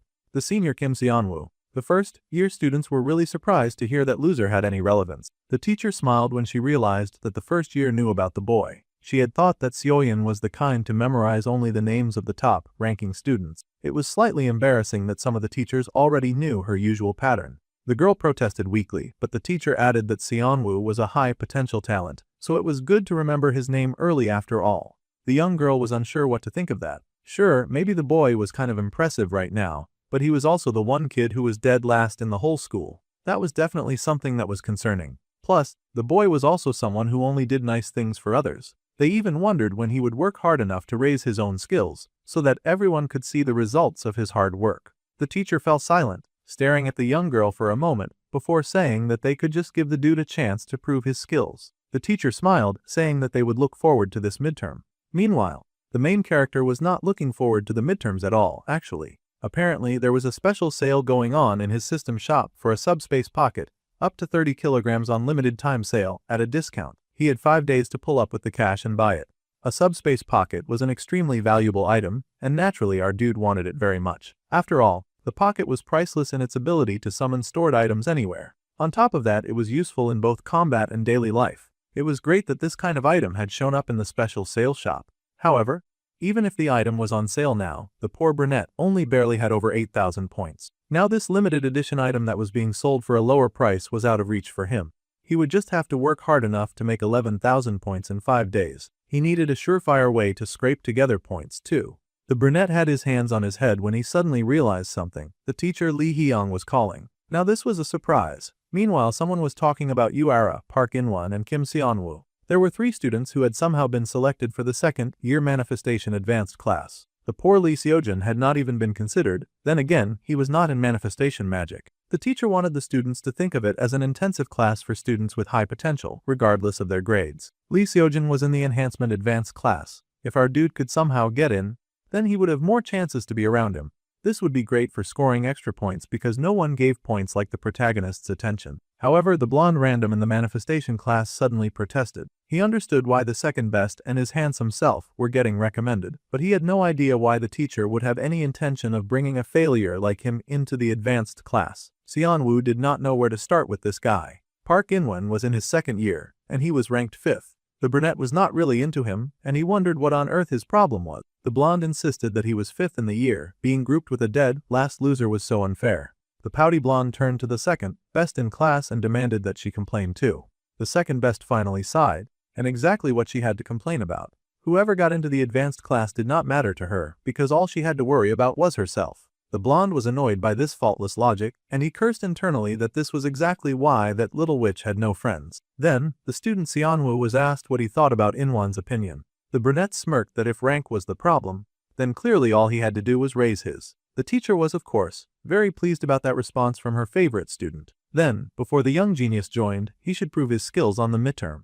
The boy had to work hard enough to make the top 80 or better. Then the teacher asked if this was a reasonable goal. Later, at the very fancy ceremony, confetti flew into the air. If everything went as planned, then the brunette smiled and said that such a goal was definitely achievable. The ice student was happily beside him, and she happily agreed to follow his lead. The second-year midterm was a cooperative battle. This meant that students would have to team up with a partner to fight the summoned green giant. If they targeted the creature's weak point, which was inside of its body, then they could take down the beast instantly. However, each one of the weak points was located in troublesome and different locations, and they were quite hard to spot. One was situated on the ankle, and another was right on the head. So, most students got good grades just by surviving the monster's attacks. However, the truly skilled geniuses would blast fire from their hands. It was, of course, the team of the ever-tenacious Yuera and the hero of the story, Lee Seojin. While the girl distracted the beast with long-distance attacks, the boy dove forward and sliced the creature into pieces. Those guys basically already had the cheat code for excellence, so they did not need to bother with the weakling approach of finding weak points, when they could just completely annihilate the big and scary creatures. The scouts were excited in the crowd, happily cheering for Lee Seojin and hooting with joy. The boy had great synergy abilities already at such a young age, and his partner, Yuara, had such insane firepower. They were both truly the belles of the ball. With the geniuses out of the way, it was time for the two losers to step forward. It was time for Lee Xianwu and Haeyoung to step up into the top ranks. They were both super pumped and ready to succeed. Immediately, the main character rushed ahead, asking the ice girl to clear a path for him. Immediately, she got busy, channeling her attribute towards the floor, and the crowd watched in awe as ice spread over the floor beneath their feet. Her beautiful magic danced in different shades of blue, and the boy used the ice as a boost to push forward and get even closer to the big, ugly ogre in the ring. Meanwhile, the lousy talent scouts were busy laughing because they easily recognized our dude was the idiot who had embarrassed himself at the public ranking test. A lot of people were guessing that kind of kid had bribed his way in, and they laughed, wondering if he would run out of mana again. All of their mockery was working quite well in our dude's advantage, as he was informed that 254 people felt anticipation towards him. He would then gain 1,000 points as a reward. The boy smirked because he knew that the crowd was clearly expecting him to embarrass himself again. Unfortunately for them, this clown had done the necessary research and training to surpass the mistake that he had made, and he would no longer perform for their laughs. Outsiders' benefit immediately began to activate, and the main character quickly sensed where the weak spots were coming from. It was from the ogre's chest. The boy had even worn shoes for the weather, and he skated on that ice with the laser determination that this time, he had no intention of playing the clown. He shot out his magic at the beast in front of him, and the creature's body leaked blood. The gem that marked its weak point was instantly blown to bits, and its ogre friend cried out in what seemed to be camaraderie and rage. The big ogre launched forward and raced at the brunette, who was ready to take down ogre number 2. He was so invested in proving his haters wrong that he laughed and realized that this whole situation was going to end more easily than he thought. The ogre raised its fist, and suddenly the boy's eyes widened as he realized something. There in the stands was a face that he recognized all too well. It was none other than Qianha. Now this was yet another troublesome character in this story. The boy who had been preparing to take down the second monster with his mana blast suddenly made sure to miss the weak spot and hit only the creature's shoulder. Of course, such a clumsy shot was not going to stop the creature's charge, but the main character would rather be remembered as clumsy than noted to be a person of interest to yet another main. Of course, others watching the show groaned in disappointment and complained that the boy had not been able to hit the monster. Still, a closer shoulder shave like that was pretty good for a last-place student. Meanwhile, the main character was panicking. He had no idea what the ringleader of the attack was already doing at the school. The main's infiltration into the school was definitely supposed to happen at 4 in the evening after the exams had ended. Yet for some reason, he was seeing their boss just sitting casually in the audience like he was a regular visitor. Sanwoo had to get his head back in the game, because the ice girl called for him and warned him to look out. The brunette snapped out of his lost thoughts to realize that the ogre was almost on top of him. Fortunately, he managed to get out of the way of that giant, angry fist. Unfortunately,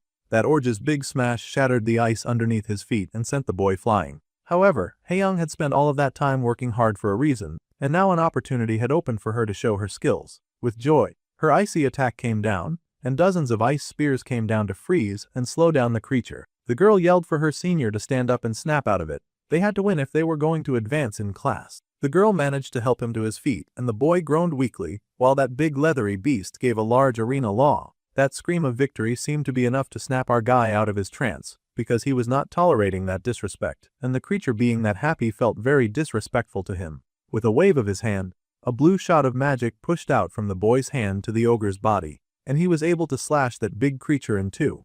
At a time when he should have been holding back, he was busy showing off his awesome and destructive power. The ice girl was shocked, and the audience was shocked as well. For a moment, there was silence as people tried to compute that this dude casually firing and decimating the big monster before them was somehow the dead last student. Immediately, comments started flooding in about the boy's insane fighting level. They could not believe that the man had just done that, and they did not even know the compression manifestation technique. The boy had even hit nothing but the weak spot. Some others even thought that it had just been luck. That was a fine narrative since the main character was not trying to stand out anyway. Someone in the audience could not help but think that this designated loser was pretty good at his craft. There were huge cheers from the crowd, people shouting and celebrating. They did not have high expectations, so they could not believe that they got to see a match like this. The girl who fought with him had crazy manifestation skills, too. Good, they were identifying their student's role in winning the game. The ice girl was overjoyed and hugged her teacher close, but the boy just gave a heartfelt reply to that. The system popped up and informed him that 582 people now remembered his face. The boy had also gained the 3,000 points as a reward, and he had achieved the promising B rank achievement. Now, the boy could gain 2,000 points as a reward. The character Kim Deokien was now interested in him, and the character Park In-won felt humiliated by him, and he gained 1,000 points. The brunette was feeling a little bruised, however the exam was the least thing on his mind right now. Even after such a victorious match, the boy's eyes were focused on that clock in the hall. It was 12 in the afternoon. The timing for the school raid plot had now deviated from the original. He'd even beaten one of the main villains with the help of another side character that was not supposed to come into play just yet. The students went about their day, but the main character was starting to panic, realizing that his behavior was actually affecting the original plot. It really took that guy that long to realize that his actions had consequences. In that case, it meant that how the school was saved could also end up changing. Right now, the current rankings for the exam put the protagonist in first place, of course, and the main character ranked second with his teammate, the ice girl. The girl asked her partner if he was okay because he should be celebrating after such a great achievement. She worried that something had happened because the boy was suddenly sweating a lot. The main character just remembered that this was not the time or place to be spacing out. He waved his hands and said that he was just tired. He did not want to worry her after all. He would rest for a while, so she should go on ahead to the training room. There was some feedback that he wanted to give her. The girl was so worried and thought that she had possibly messed up somewhere in the exam, but that was not the case at all. The boy encouraged her to be more confident in herself. She was perfect today, she needed to know that at least, and the girl's face lit up in a happy blush to hear those words. The boy smiled encouragingly at his young student, who was happy and grateful to have improved so fast. It was great that she was happy, but he had big fish to fry right now. The girl waved and told the boy to get some rest. If his body hurt too much, he also did not need to come to the training room. He waved and told her to just get back safely. Once the girl was gone, the brunette was back in action mode. Now that the timing was messed up, he needed to check just how much the story had changed from the original. If things were going according to the script, then around now Lee Seojin would definitely be in a particular spot and place. Just as the main character suspected, the hero was exactly where he was supposed to be at the right time. Fortunately, that much had not changed. There were lots of talent agencies surrounding the hero and begging him to join their newest guild. Others invited him to join already older and established guilds. They even refused to leave until he had given them an answer. There was also another troublesome group of fanboys surrounding the protagonist, and he felt very overwhelmed by it all. Some guilds were even offering him a free apartment if he joined their guild. The boy nervously waved them away, explaining that he was only 18 and that he was not old enough to join a guild yet. That was fine with them. They pressed their cards into his face and told him to take them. They were willing to give that boy anything to get his number. These hound dogs had even skipped the third-year scouting just to watch the second-year exams, because they knew that an awesome hero was going to be on the team. They had done it all for their darling Lee Seojin. Suddenly, someone called out to the hero, who was downright getting harassed at this point. It was our dude, and he had come to save the hero. The boy explained that the teacher Jang Ancheol was looking for the hero, and it looked like their teacher had something to say about the boy's results. For some reason, those lousy reporters felt the need to bring up the fact that Seonwoo was the last student in the entire school. However, For a student who had such low grades, he had put up a very stable fight, and it looked like he had a promising growth curve, too. The brilliant brunette beamed, and the hero immediately understood the situation. Just like that, the protagonist broke out of that troublesome crowd, hurrying over and insisting that he could not keep a teacher waiting. He would have to listen to all of those guild offers later, and he scurried away to join our main character. The guild horn dogs were upset because they were sure that they almost had him. They really wanted to make him sign. Since things had not gone as planned, they would just go ahead to finish watching the third-year exams. One of the boys standing around asked his senior how Seojin's fight had gone. He was Jung Hyunsu of the Special Task Force. His senior was Kim Deokyeon, the Special Task Force leader, and the man smiled that the hero was not bad at all. It was fitting for the third disciple of Chairman Kim Jinchul, the strongest mage. That brat Seojin was still a little green, though, and that was not enough for real combat. The junior teased his senior, pointing out that the man was talking like the boy was already going to join the Special Task Force. They had only come to make a scout offer for after graduation. The senior told his junior to zip it. He did not need that negative Nancy cramping his style and assessment. He wondered why his junior had even aged along at all. The youth laughed, explaining that he regretted not getting to talk with this super kid during the Han River main incident. That's right, it was indeed this guy who had responded to the main report that the hero had sent out. If the boy had been the one fighting the main back then, he might have gotten the real combat experience that the senior was talking about. The senior considered that experience, and then he asked his junior what he thought of that one student who was rated as dead last in the entire school. The junior easily remembered Kim Seonwoo. That guy was the talk of the whole city. For someone supposedly dead last, his combat sense was surprisingly incredible. That was not just sense. Being able to instantly analyze a weak point like that and nail it one shot, as he had done with the first enemy, that was the kind of thing a person could only gain from experience. However, that was confusing, and the junior agent wondered where on earth an 18-year-old would even get that kind of experience. They both laughed because they both felt that the situation was impossible. There was no way a kid was sneaking out of school and battling monsters at the early age of 18. Such a notion sounded ridiculous. Come to think of it, though, the agent realized that the student Seojin had said that the last place student had some form of resemblance to the mage who had dealt with the main that day. Yeah, that mage really looked like Kim Seonwoo from his class. Still, it was strange to imagine that an 18-year-old could use compression manipulation like that. For the bout, both the senior and the junior made a mental note to remember the name Kim Seonwoo. The teacher of their year was happily talking to a few guests, and the others moved around the academy like normal. It was almost like a completely normal exam day. As this was going on, the protagonist thanked the main character for saving his life. He had almost gotten stuck in a very difficult situation for longer than he wanted. However, the hero asked why the brunette had come back to save him. The boy laughed and said that it was good to preview next year's exam in advance. The hero admitted that he really did not want to get cornered by those scouts again, so he was worried that sitting in the stands would attract their attention. Seonwoo smiled and explained that those guys had all gone to the reserved seats with the teacher. They had come in through a different entrance from us, so they should not run into them. Besides, it was important to learn other fighting skills if the boy wanted to maintain his rank in one spot.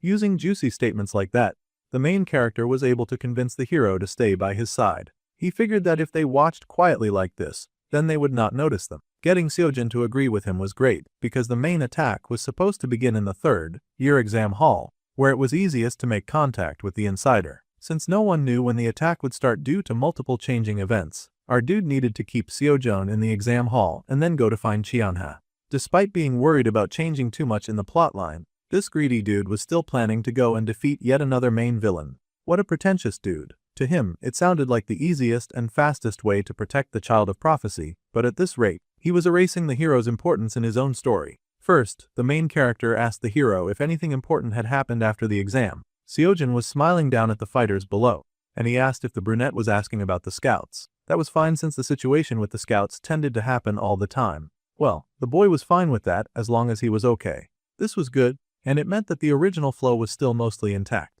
That was a relief. Below, the sparring began in the ring, and the crowd cheered as the fighters battled. The scouts had entered the third-year exam hall, looking for some great graduates to recruit into their guild. It was all playing out just as the insider had said.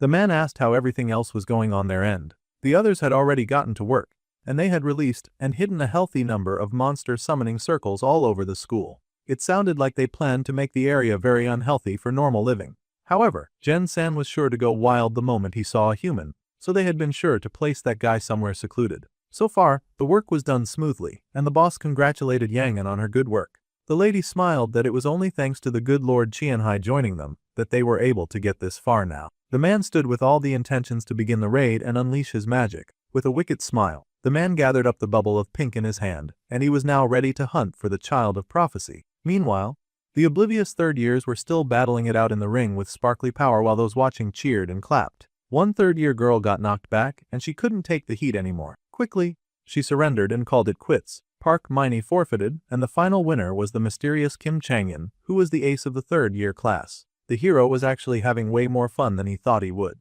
His eyes were glowing, and everything changed when he saw how fun the third-year exams were because they got to battle each other. Senior Kim Changin was the textbook manifestation type, and the senior Park Miney's movements were so sharp. While the hero was being the biggest fanboy, our dude was very worried about the attack that was definitely going to happen in this area. He had scanned the area the whole match, but Qianhe had surprisingly never shown up. He had definitely seen that suspicious man in person, and the attack was supposed to start from this arena. The main character was sweating, wondering what was going on. Seojin easily caught on to Xianwu's distraction, and he asked who the boy was looking for. The little liar just happily said that he was wondering if there was any guild out there that wanted to scout him. The main character laughed that there was bound to be someone who would call from somewhere. Compared to the start of the semester, the brunette had grown like crazy. Anyone who watched his exam would have definitely been shocked. In fact, the hero was curious about how the main character had trained to grow so fast, but he paused when they both felt a dark sensation creep over the school.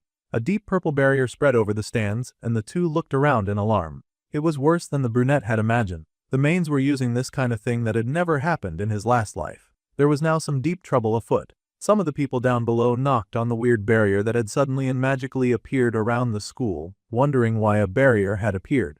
They wondered if someone was messing with the school, and their immediate plan was to call the teachers. No one knew what was going on, and some people were stuck outside of the barrier. Those outside wondered if some kind of accident had happened. Meanwhile, the mysterious monster summoning bags that those demons had left were starting to open, and monsters were starting to be summoned. It opened to a huge multi-colored portal, and the gathered boys stared in shock.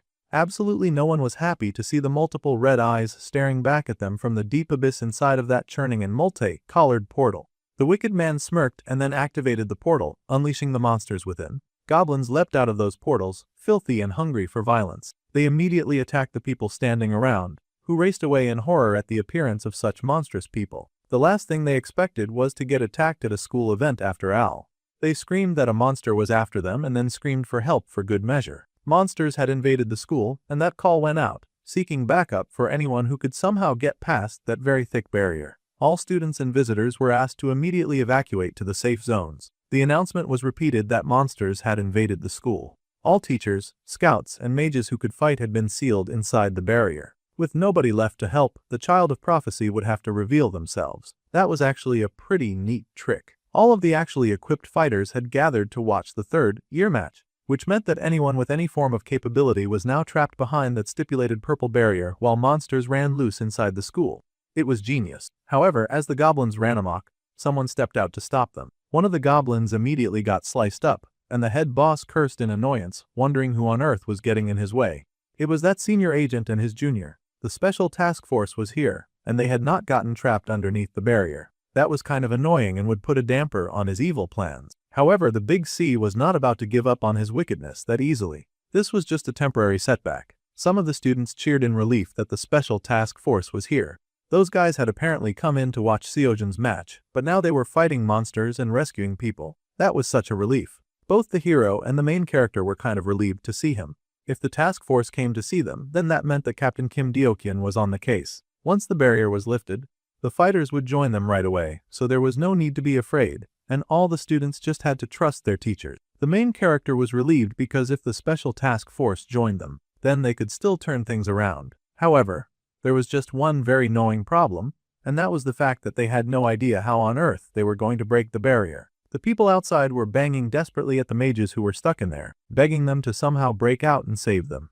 The place was a mess with monsters running amok. Some of the students were frightened and cursing the fact that they did not stay inside the arena. To dispel this barrier, they needed an A-rank support type mage to assist. The support type teacher Kim Yoonjin immediately kicked into gear to solve the problem. Unfortunately, they didn't have anyone like that there. High-rank support mages were really rare already. The woman yelled that they had to keep looking. It would take her 30 minutes alone, and they could not leave all of those innocent people stranded for such a long amount of time. The boy was listening to all of this, of course, 30 minutes was a long time, and they could not trust the defense of the entire school population to just 2 task force agents. They could not hold out for that long against a horde of monsters. It was not just that it took that long, this huge barrier was practically impossible to break. Qianhai's barrier technique was one of the best in the world. Even in the original, if it had not been a surprise attack, Sujun would not have been able to take that goon down. So in this case, the main character really needed to step up. Even the hero seemed to be watching him with the expectation to step up.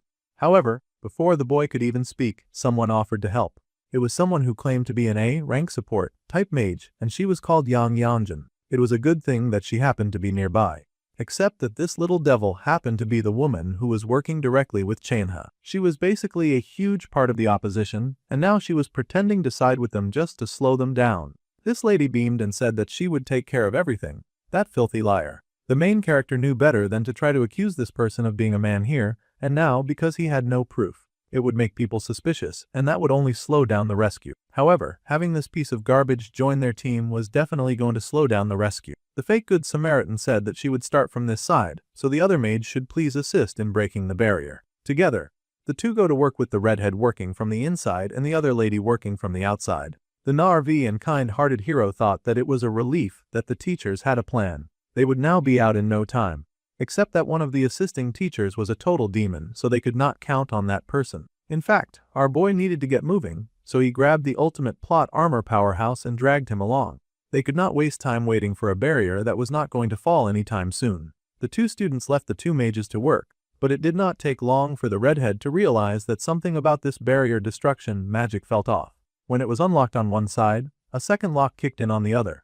The barrier was not even being dispelled by the magic coming in, it was being reinforced. Kim Yoonjin was a brilliant teacher, and she quickly realized that she was being lied to by the other lady. However, she had to be careful about how to handle the situation. First, she had to figure out who was manipulating the barrier, and when she raised her head, she spotted Qianhe standing nearby and looking very suspicious. The man already knew that the support teacher inside the barrier would be a problem. She was sharp, and she would soon figure out what was going on. The man needed a distraction. With a crook of his finger, something about the nearby aura started to change. The task force was still taking care of the monsters in the environment, but when the dark magic touched them, something strange began to happen. The goblins screeched, a darkness seizing their hearts, and two of those monsters broke away from the others. The task force agents immediately noticed those two, of course. They seemed to be making a beeline for another area. One of those goblins attacked and flew right at the lady, dismantling the barrier. A brilliant move from the opposition. If their teammate got attacked by the monsters, then no one would suspect that she was a main. Fortunately, before that wicked goblin could make contact, a brilliant shot came in from the long range and eradicated that beast, flattening it to the earth in a brutal display of guts and destruction. The task force hunter retrieved his brilliant red weapon and asked the lady if she was okay. The lady smiled with joy that she had been saved. The task force man could now see that these two mages were working together to break the barrier from both inside and out. In that case, the task force agents would station themselves in front of the opposition and protect her, thinking that she was working so hard to try to help them. Those good suckers. The junior yelled for his senior to be careful because he almost got caught in the last attack. The senior said that if something like that hit him, he would have to hand in his task force badge. He was not so weak to be felled by that kind of attack. The two agents, unfortunately, now had their backs turned to a very dangerous enemy, but surely there were enough witnesses to stop her from doing anything rash. The agents reassured the barrier mage that on the honor of the special task force, they would protect her. The evil demon laughed and thanked them. She smirked so wickedly because this sort of humor was way too hilarious. She was here working hard to hinder their progress, and they were over here protecting her. Meanwhile, the hero asked why they had moved behind the arena. The boy said that it was because no one was there. All the focus was on the other two mages at the other side. From here, they were going to break the barrier. They had to do so that they could find the child of prophecy. The hero was surprised that they were not just helping the teachers who were working at the front gate.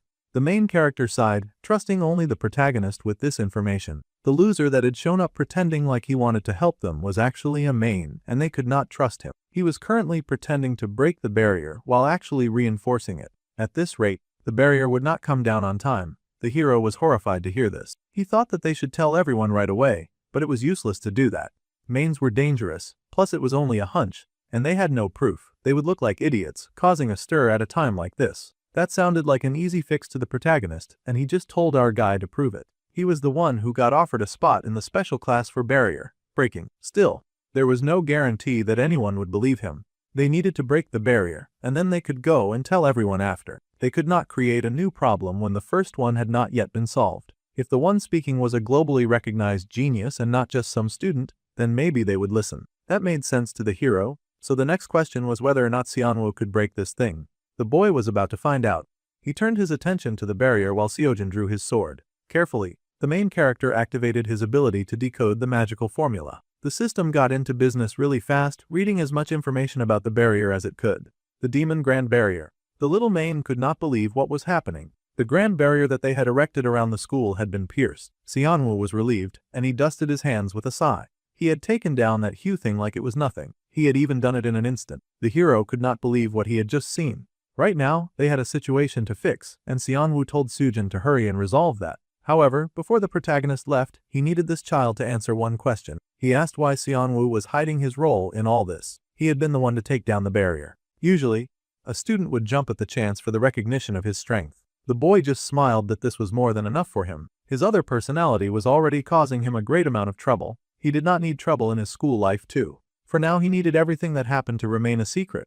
That was Seonwoo's one request. Meanwhile, back with the evil villains, the Chanhai was fuming and cursing out Yangyan. That idiot could not even keep one barrier locked, and now the whole plan had unraveled. The Big C could not believe it. He had worked so hard to seal the barrier, so now he wondered who on earth had brought it down. The teacher Kim Yunjin was congratulated for all of her hard work, and the mage Yang Yeonjin was congratulated as well. Now, all of the high-spec teachers and mages would be taking over the operation. Well, the child of prophecy had not shown itself, so it was time for the mains to retreat if they had any sense. The fighting went on. It was way more dynamic and explosive now that the other teachers had gotten out, and they could swing their weapons around and take down even more of those filthy monsters. Those monsters refused to go down without a fight, though, and they attacked the fighters with everything that they had.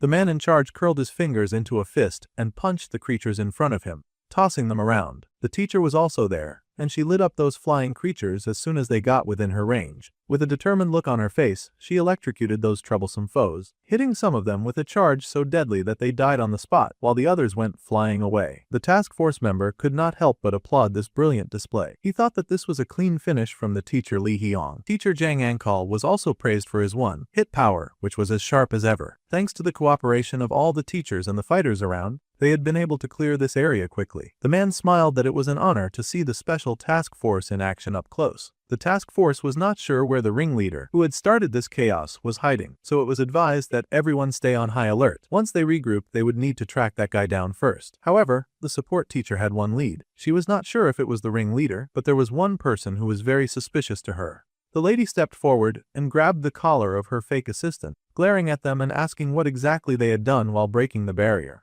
The others were surprised and asked what on earth had gotten into the teacher Yunjin. They started telling her to calm down, but she was not having it. Not when there was a great chance that this person could be a main. The lady, of course, feigned shock and hurt by such an accusation. She sobbed about the teacher talking to her like that, even after someone had just helped her. The others were also wondering how the redhead could make such an accusation, when the two teachers had worked together to bring down the barrier. The task force junior wondered if they should step into this argument, but honestly, his senior wanted to observe a little longer. The white-haired lady sulked and insisted that she had only taken so long because she had to slow down to match the other woman's poor skill level. That lying wiggly witch had the gall to accuse her of being low level when she was working for the enemy. The redhead was not standing for her blasphemy. She had definitely seen that little rat go against them. The barrier re-locked itself in a second layer every time the support teacher tried to break it. Everyone turned to this person who had made such a statement. It was Lee Seojin, and he was supporting his teacher Kim Yoonjin. The boy was also in the third-year exam hall. Taking his place as the main character, the redhead teacher was surprised that the boy had noticed such a complicated spell. However, that was exactly what had been happening. The boy then said that he had vaguely sensed that the barrier was acting strangely. He could not forget his promise to keep Seonwoo's secret, so he was not going to reveal who had brought down the barrier. The boy then mumbled some gas about how he understood the theory of how the barrier worked too. He did not like lying to teachers, but there was no helping it, so he was making stuff up as he went along.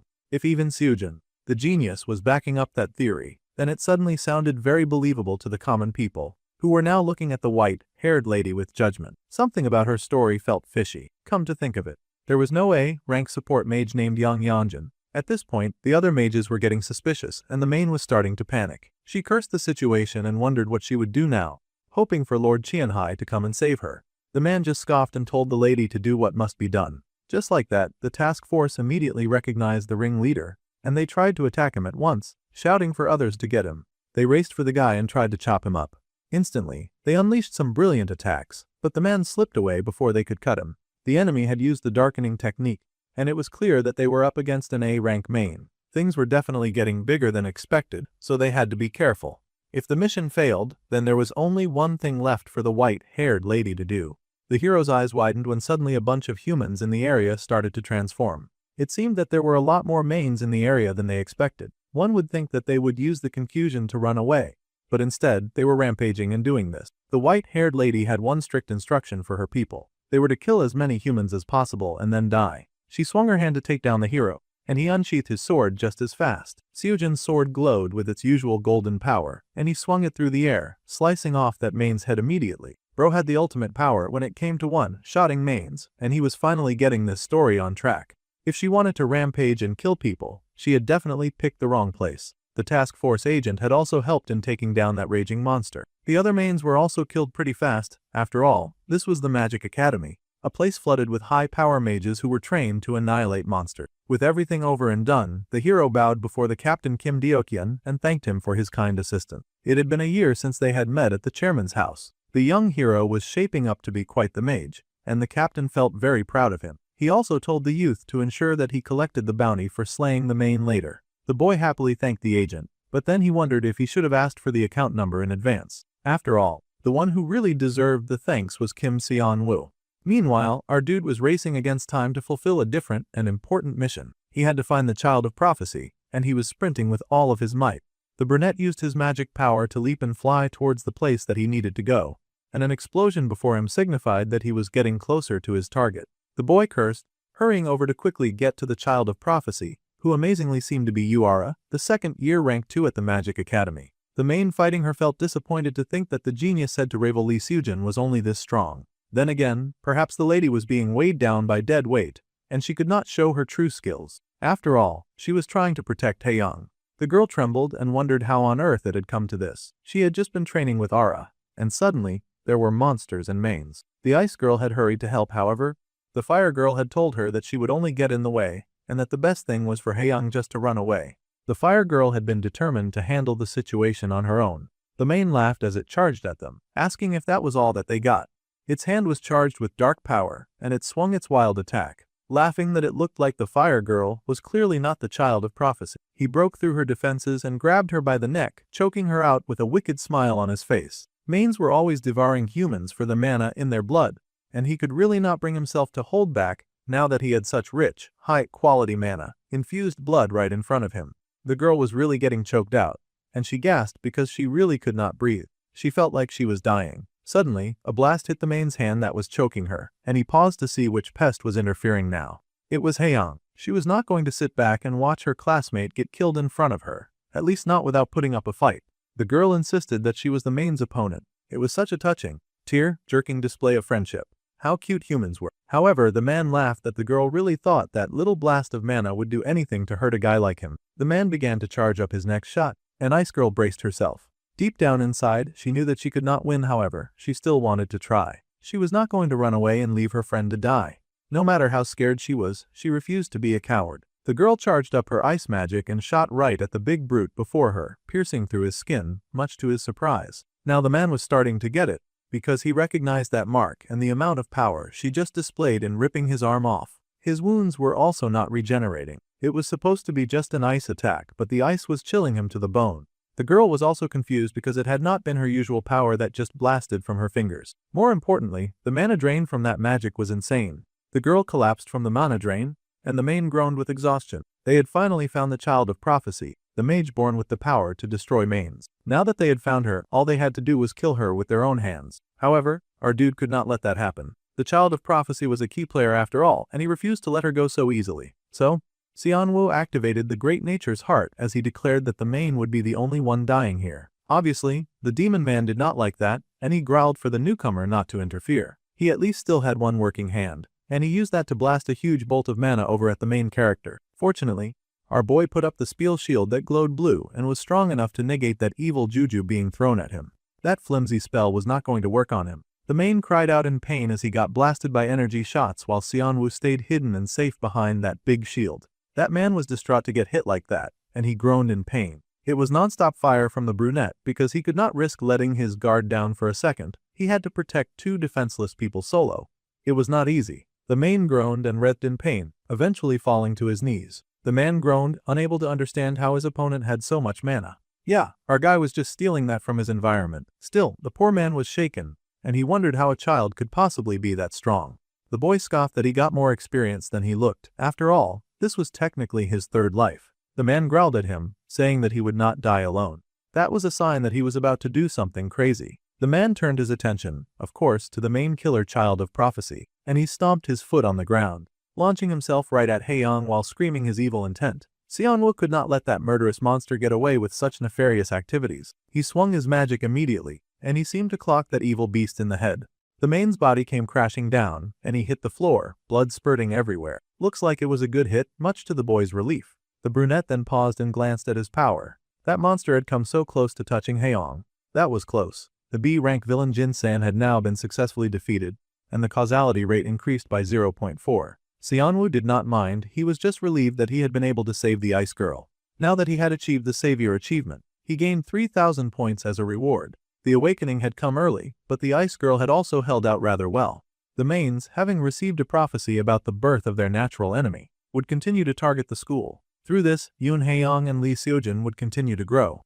Yoon Era as well. Both of them had worked pretty hard while he was trapped, and he thanked the girls for surviving through this ordeal. Thus, the mains had attacked the Magic Academy, and Lee Seojin, Ara, and two other students were given the credit for defeating the mains. The objective of their attack remained unclear, but the two students had their faces published in the news. For once, the brunette was not the center of attention after a major battle. Ara sighed in the hospital as she read the article, annoyed that she was being treated like a hero when she had passed out before defeating the men that had attacked her. The ice girl scolded her, saying that she had done a lot. The fire girl had contributed greatly to her survival after all. The fire scolded her right back and told her to go back to bed. Still, Haeyang was grateful. The other girl had worked very hard to protect her from the mains after all. The fire girl was still upset about pathetically passing out during the battle though. It was just a minor bruising, but the school was making a fuss, and now she was stuck at the hospital. It made the ice girl smile. Obviously, the school wanted them to rest and the exams were over, so now they could just relax. However, Ara asked about how the ice girl had fought the main in her place while she was unconscious. It surprised her, and she asked why Haeyang had not just run away. It was not like they were close friends who would risk their lives for each other. Still, the ice girl just laughed that anyone would have done the same in that situation. After all, she had never forgotten that someone had been kind enough to reach out their hand to her when she had been alone and desperate. Thanks to that hand, the ice girl wanted to be that kind of person for someone else, too. Making that decision gave Ice Girl the courage to face the main, much to the fire wielder's surprise. So, when things got tough, it was okay to accept help from others. That was an important lesson for Ara to learn. Of course, Little Miss Perfect was absolutely disgusted at the idea of needing help from anyone. It made her feel weak and vulnerable, and all of that arrangement was a compilation of all of her least favorite words. She then got a wicked flashback of a time when something had caught fire. It was the worst-case scenario of her parents being buried under rubble and begging their pure and sweet daughter to run away with someone. The little girl was horrified as she kept trying to go back to get her parents. At that age, she could not understand why they would need to leave them behind. The girl cried for her family as the building continued to rumble around her, sobbing and screaming. It was a nightmare of a memory. Recalling that terrible night made the girl stand 10 toes down in her nonsense, and she declared that she did not need help from anyone. She refused to accept help from anyone, too. The ice girl was not bothered and said that a little bit of gratitude was surely okay this time. If Xianwu had not come to save them, then neither of them would be alive. It was very important to at least know the person to whom they should direct their thanks. The fire girl was surprised as she had not heard this part of the story. She had no idea that the boy had been the one responsible for saving them. The girl smiled and told Xianwu to hurry up and tell her the details. The boy stepped into the room then, and he did not seem to be wearing a hospital gown. He happily said hello to the two girls and asked if everyone was feeling okay. Now they were wondering what on earth brought the boy here, and he just said that he came to deliver something that he had been asked to pass along. 5 million won in main subjugating bounty. That was their share after all. Of course, no one got more infuriated than Ara when receiving money that she had not worked for. She asked why she was getting paid when he had been the one to kill the main. The money was so beautiful that it was shining gold in the envelope. The boy laughed and said that by the time he arrived, the monster was already on death's door thanks to the girl's firepower and the ice girl's support. So, he felt that was a great excuse to just give them the winnings. Besides, it had been a seriously fierce battle, so they should just accept the recognition and all. All the main characters had done was deliver the finishing blow, so they were all getting a share. No matter what he said, Yuara was not touching free cash. It was a stain on her honor to stoop so low and accept a handout from poor people. She was too embarrassed to take the money that she had earned from working with other people. With a prideful little brat, rather than take the money, she would prefer for the poor people to split it between themselves. After huffing and puffing like a Sunder train, the girl then blushed as she thanked the other two for saving her. So, she could be cute after all, but she was embarrassed about acting cute, so she immediately pulled the curtain to hide herself from them. What a funny, Sunder girl. The boy had been planning to build a relationship with Yuara through Yoon Hae-young, but the girl kept avoiding him, which meant that he could not get points from her. It seemed it was too soon to try to make connections with Miss Grumpy's headquarters. However, to his surprise, Seon-woo was getting Yuara points anyway. He got points for interest raised to level 1, 2,000 points too.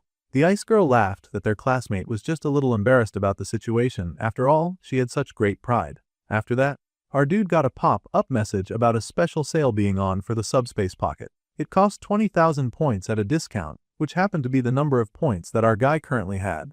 The boy then beamed because he had got what he wanted, so he did not mind if Fire Girl was huffing and puffing after all. The girl had actually left the hospital room, but she was still thinking about the savior brunette. He had told such an obvious lie and she knew it. That Maine had not been anywhere near death's doorstep when she had passed out. It had not even gone berserk yet. That meant that the brunette had surely killed that monster alone. After all, she had no idea that one of her classmates had a main-slaying cheat power. He was a guy who was not a manifestation or support type, yet he showed talent in every area as if he were a genius. The girl was now reassessing her opinion on that loser who had spoken to her on the first day of school. Plus, Hae-young's outstanding performance at the recent exam was all thanks to that weird boy. It really made the girl wonder about Kim Seon-woo since a lot was getting done thanks to his help. If he had that kind of ability all along, then he wondered why he was living with such a low profile, barely recognized by anyone. At their age, she could only have one reason and purpose for hiding their power. Of course, the girl was thinking something nefarious, and her hands curled into fists as she recalled a group of evil people. Now she suspected that the boy had also lost his family to those awful people who had likely taken her parents away. Meanwhile, back with the main character and the ice girl, they were alone as the sun set, and he wanted to ask her a few questions. First, he asked if she had told anyone about her special power just yet. The girl laughed nervously, but admitted that she had told no one. It was probably better not tell others about the power that she had awakened. It would make her a target after all. The girl nodded because her senior had told her that drawing people's attention would make training inconvenient, and she valued all of the improvement that she had made under him. Besides, more than anything, she wanted to research her power on her own. A power that could defeat Maine's was exerting to her. The boy smiled and told her that she had exactly the right attitude. Compared to the original story, Yoo Hae-young awoke her main, destroying power about a month early. Even if she was still inexperienced, building up her power now would be a huge help in the far future battle against the King of Mains. With this, the brunette could now steadily raise one of Lee Seojin's allies. He would make her a training plan, so they would work hard together on it. If she was curious about anything, then she could ask him any questions that she had. The girl was nervous, but there was indeed one question that she wanted answered. Carefully, she grabbed her teacher's sleeve and asked. She had heard that the boy had run straight to the training grounds after the barrier lifted, and she asked if he had come because of her. She wanted to know if the boy had come looking for her. During the midterms and during the attack, too, the boy had spent the entire time looking out for her. In truth, he was just trying to score some points with the story and make sure that the protagonist did not die a second time. However, the girl was blushing as all of this running around to protect her was making her heart beat faster. The boy moved to fix up that line of thinking very speedily, taking the girl's hand and dismissing her worries. The midterms were just because he believed in her potential. During the main incident, he had run towards the biggest explosion. That was all that happened. Our dude was not about to allow a romance plotline to develop when he had bigger fish to fry. The poor ice girl was really disappointed, but she handled the situation like a champ. The boy then decided to make light of the situation by asking teasingly what she thought was going on. The girl was horrified and immediately denied all possibility that she had suspected that there was anything romantic going on. In fact, she was just kidding and she laughed that it was a joke, so he should not get the wrong idea. The tension was properly handled and now she was smiling. This was a win for our dude. It was not like this kind of situation had never crossed his mind. To be fair, Yoon Hae-young was a bright, innocent type character, a real cutie. However, one needed to be where they're meant to be. The Ice Girl's place was at the front beside all the other heroes, while our guy continued to flourish in the background, helping them succeed. At least that was what he believed. He would handle the planning so they could do all the other difficult stuff. The Ice Girl blushed with slight disappointment, saying that she should not get the wrong idea. Then, at least the boy could take this. They were really giving him all of the prize money. Haeyoung insisted that the boy take the whole 7.5 million won. It was tuition because they were going to keep training together. After all, he was her dear teacher. The boy was a bit overwhelmed by this move, but he also beamed with fire and motivation. She was someone that he was going to train properly, and the girl beamed that she would train as much as he wanted. Kids really had no sense of value when it came to money, but that was not a problem for Seonwoo, because he was going to take mad advantage of all of these funds. It was even better that they had received it public just to let him have it in private. He had a plan for all the things that they would be doing starting tomorrow. However, the boy paused. He noticed something odd. He stared in shock when he looked at something on his phone, absolutely horrified by what he had found. For some reason, everyone was falling over themselves because they could not wait to shove money at him. He was really suffering from success and everything. Even the hero had sent him money. Children really did not value the money at all. After the midterms, the hero finally managed to meet the condition that the teacher Lee Hee-young set.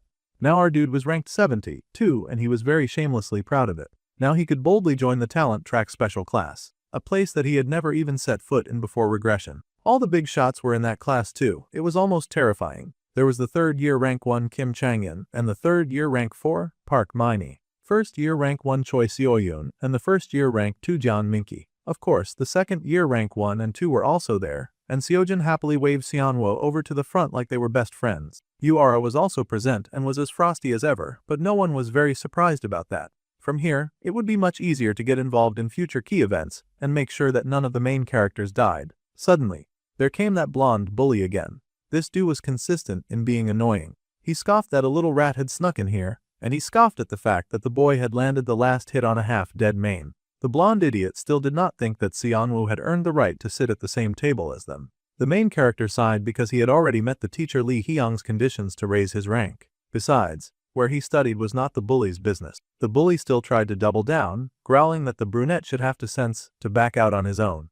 The blonde scoffed because he had no intention of running away from success, but the blonde dared to offer to drag the class clown out himself. However, if he wanted to do that, he would have to go through Sojin because the hero was not letting anyone messing with the main character's slide. Park In-won was a pain in everyone's behind, and the protagonist's best friend also yelled that the dude should cut out his nonsense already. The blonde scoffed that their class average ranking had dropped just because this dude had joined, but the protagonist knew better than to care about Thar. Kim Seonwoo's midterm time was 22.43 seconds. However, the fire girl suddenly spoke up, surprising everyone because usually she was the tsundere that did not care about anyone other than herself. She pointed out that if they ignored the test at the start of the semester, the class clown was actually ahead of the blonde bully by a lot. So, it was in his best interest to sit down and be quiet, because he was the one dragging down the level among the geniuses. Now that definitely fried the angry blonde. He was so heated about being put in his place like that.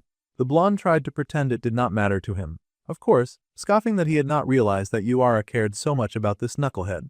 However, he was still planning on picking a dite, and he yelled that he would not obey because the brunette's very existence had him twitching for some reason. Seonwoo easily caught that lousy hand. He had battled with demons far superior to one angry blonde teenager, and he was not going to get pushed around by scum like that.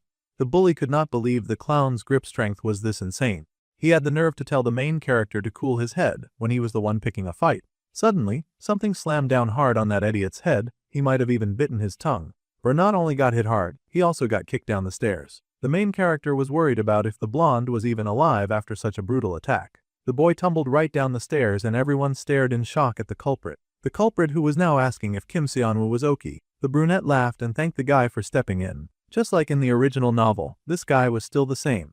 It was the junior agent from the special task force, and he smiled, saying that he had enjoyed watching the brunette's midterms because he could see the young boy's talent. The special task force had come to the school for the special class activities. That had also happened in the original. First, they needed to wake that stupid bully Park In-won so that they could start the class. It just figured that he had gotten beaten up like that after running his mouth so much. The agent now figured that he had come on too strong at the start.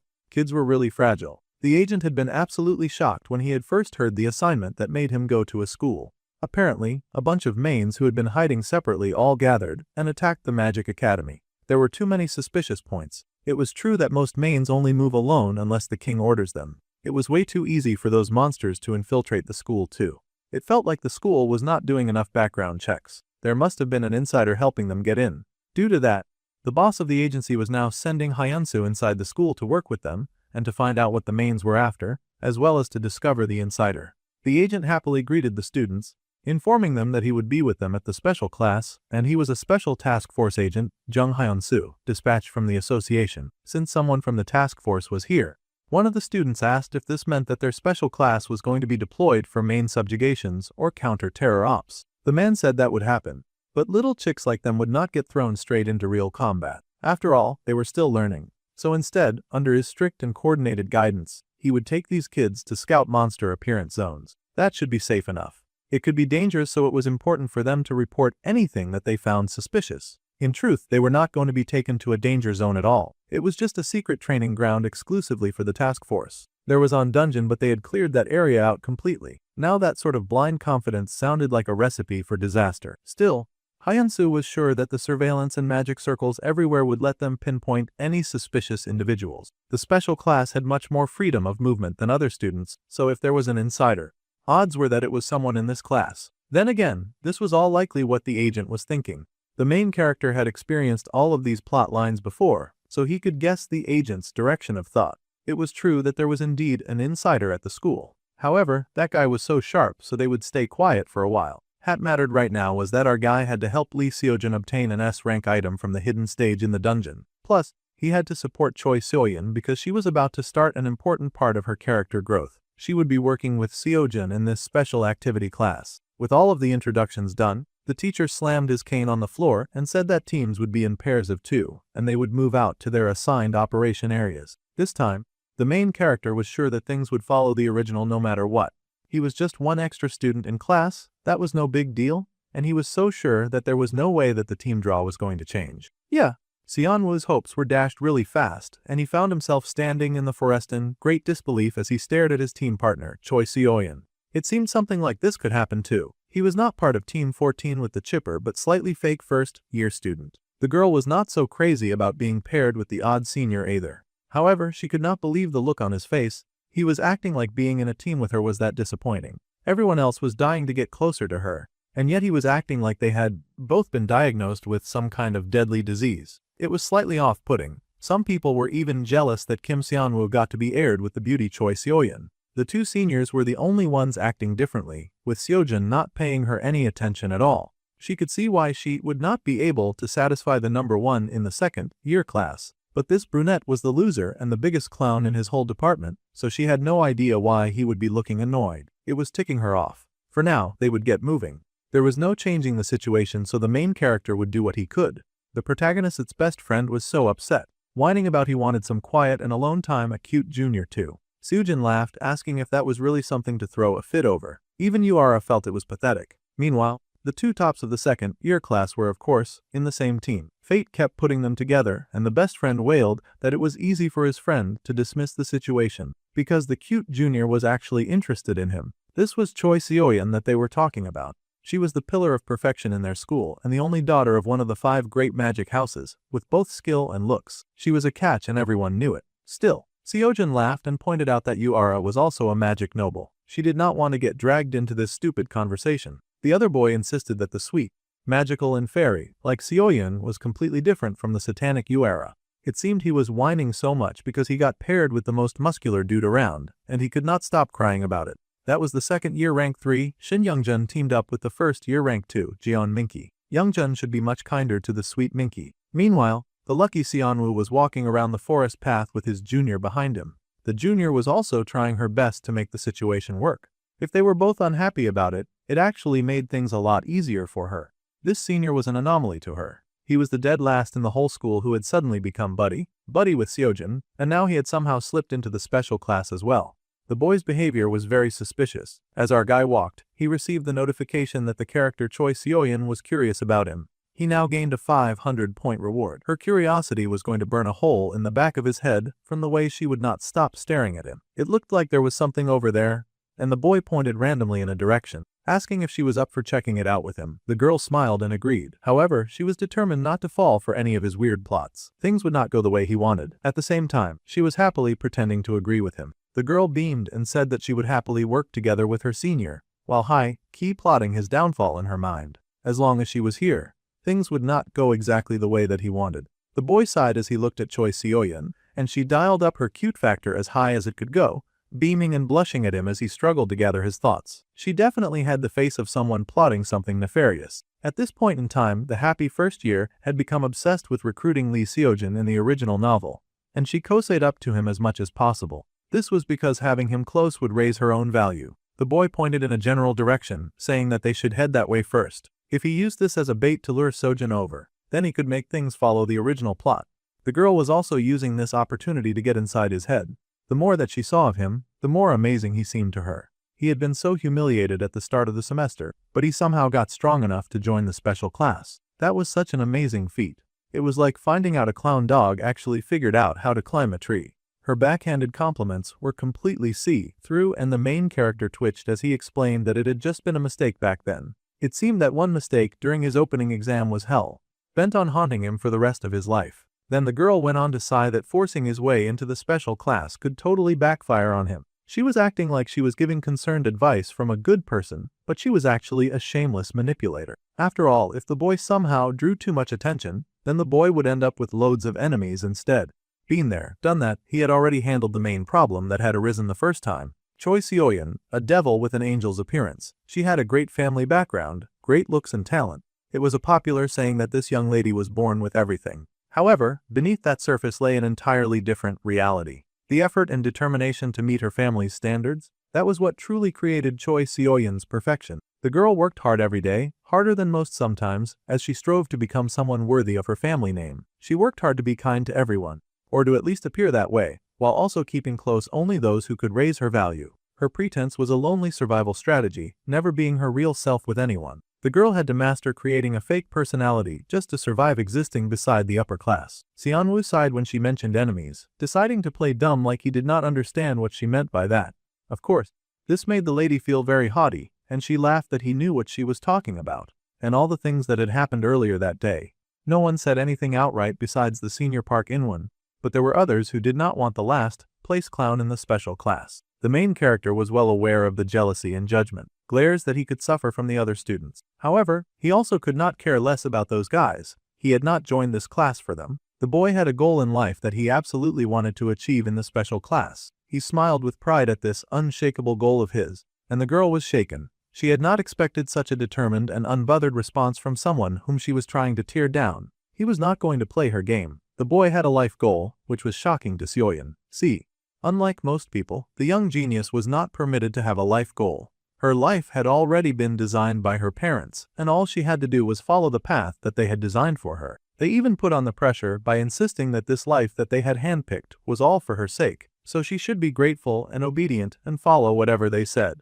Never once had the girl even considered dreaming for herself when she had always obeyed her father's commands. Now, she found herself envious of this clown who had something that she did not. Her expression looked haughty when she smirked and said that she now understood why the teachers favored this joker. However, she still asked what on earth he could possibly accomplish by getting into the special class. Keeping an eye on her and the other overpowered idiots of this story was one of them, but he could not tell her that. Fortunately, before he had to come up with a creative excuse, the boy sensed something red and hot burning nearby. There was killing intent coming right for them, and Seonwoo seized his partner's hand immediately. He threw out his magic to deflect the next attack, pulling his partner away from the weapon that lodged in the ground where they had been standing. This seemed to be an ambush, but there should be no one to attack them. However, Park In-won suddenly showed up, and that explained everything. That guy was such a shameless bully that he had really come to corner the main character at a time like this. That idiot could have accidentally hurt Seo-yeon. The blonde bully did not care as firepower danced around him,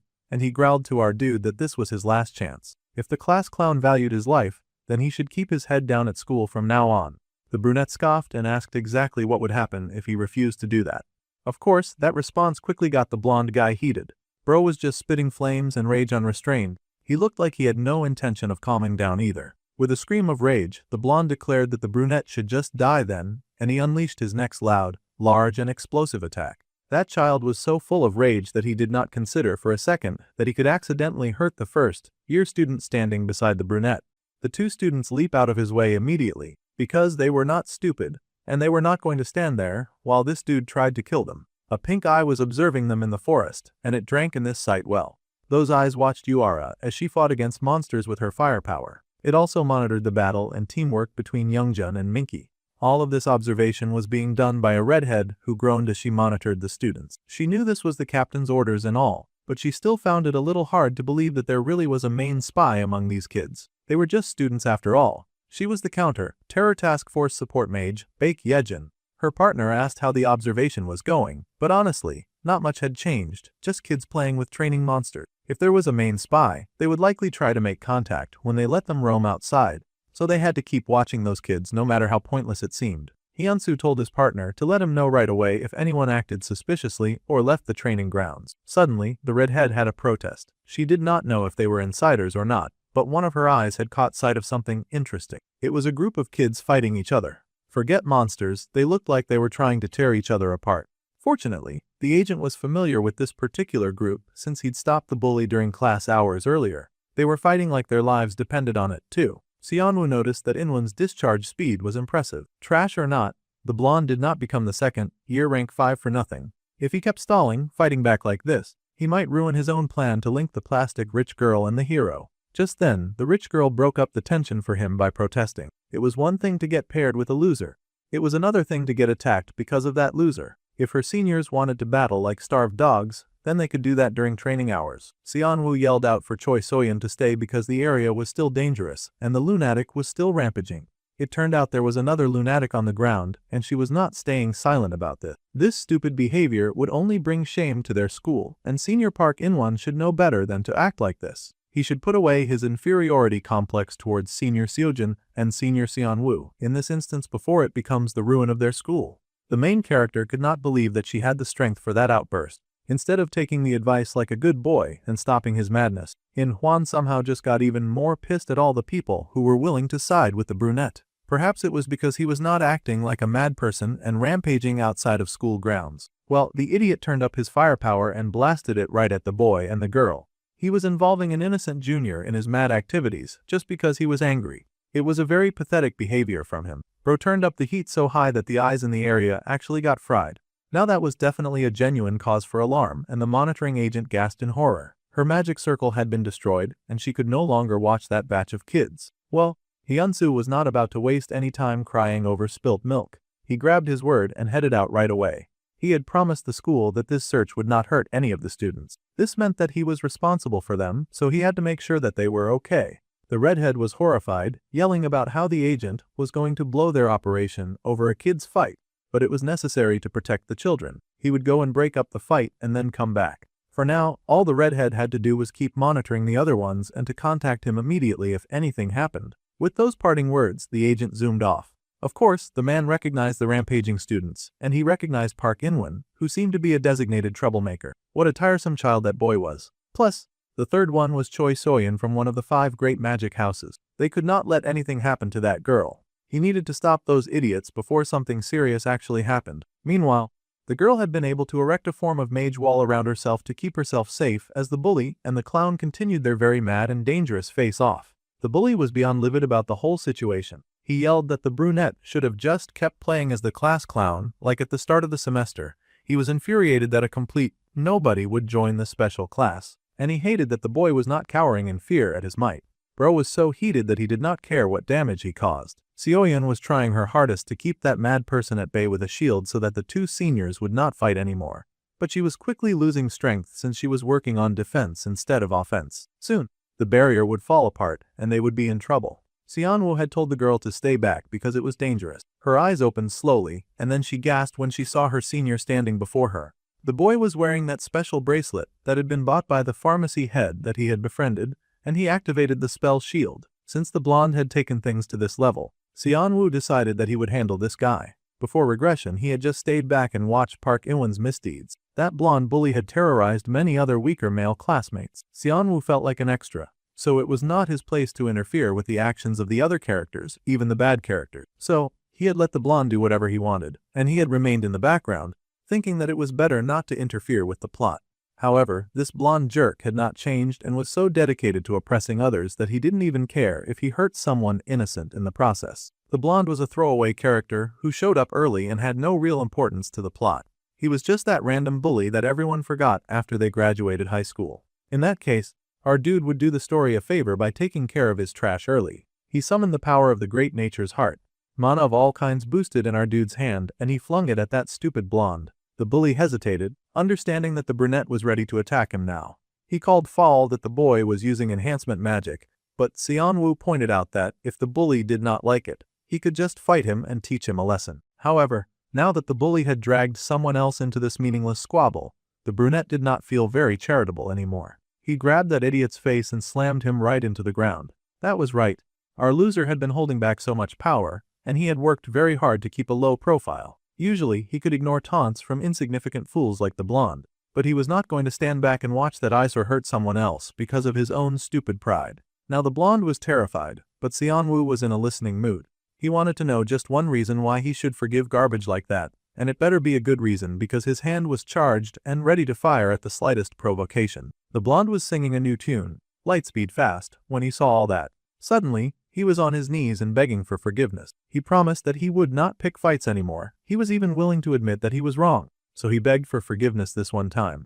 The brunette did not really want to forgive that waste of space, but the stuffy Sioyan reminded her senior that he was wasting mana. Since that was the case, he put away his attack. It was not like he actually planned to hurt that idiot anyway. They would do things in a different way. He grabbed the blonde by the hair and told that loser to get away from the area as far as possible. If the brunette saw that loser again, then he was dead. That was all the convincing argument that the bully needed to hear. He would not be bothering the class clown a second time. However, he hesitated to ask if Xianwu would keep what happened here a secret by any chance. He didn't even want to do the stupid blonde any favors, but it wasn't like he wanted the school population to know of his strength either. So, he just told that bully to scram. The blonde took off like the wind, and the boy sat on the floor in relief. A heated battle had appeared out of nowhere, which had been rather nerve-wracking. Still, the payoff was great, and he got to watch Park In-won suffer for once in his miserable life. The blonde raced away from the scene, and the redhead informed her senior immediately because the bully was within the range of another of her eyes. She hurried to tell the agent that Park In-han,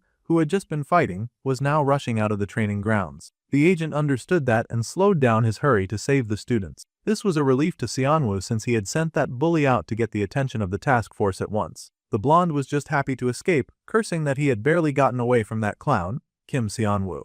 Now, there was a mysterious old dude chasing him out of nowhere. This poor kid could not get a break from a single person. He had taken his nonsense too close to the sun, and now the special agent was after him. With relief, he sat on the floor and sighed, figuring that this should be enough to draw attention away. It would not really affect the plot either. Suddenly, a finger poked his bruised neck, and the main character yelped in shock. Sioyan could not help herself. Of course, she tried to assist when he looked so hot. He couldn't believe that she had just said that. However, the resident pretty girl found it admirable that a dude that she considered a loser had been able to beat Park In-won, who was ranked 5, especially since the loser had a score rank of 72. The girl would now have to reassess her senior's skills after all. That was troublesome, so the brunette just laughed that if the blonde had come ready to kill, then he never would have won, lying that he just chased him off with momentum. The second year sighed, saying that he now kind of felt bad. The poor girl must have wanted to team up with Seojin, but instead, he had dragged her into this mess. The pretty girl smiled, saying that she was just grateful that he had saved her, that was all. His pop-up screen came up, and he looked at it curiously. That screen was always useful when it came to telling him things that others would not say.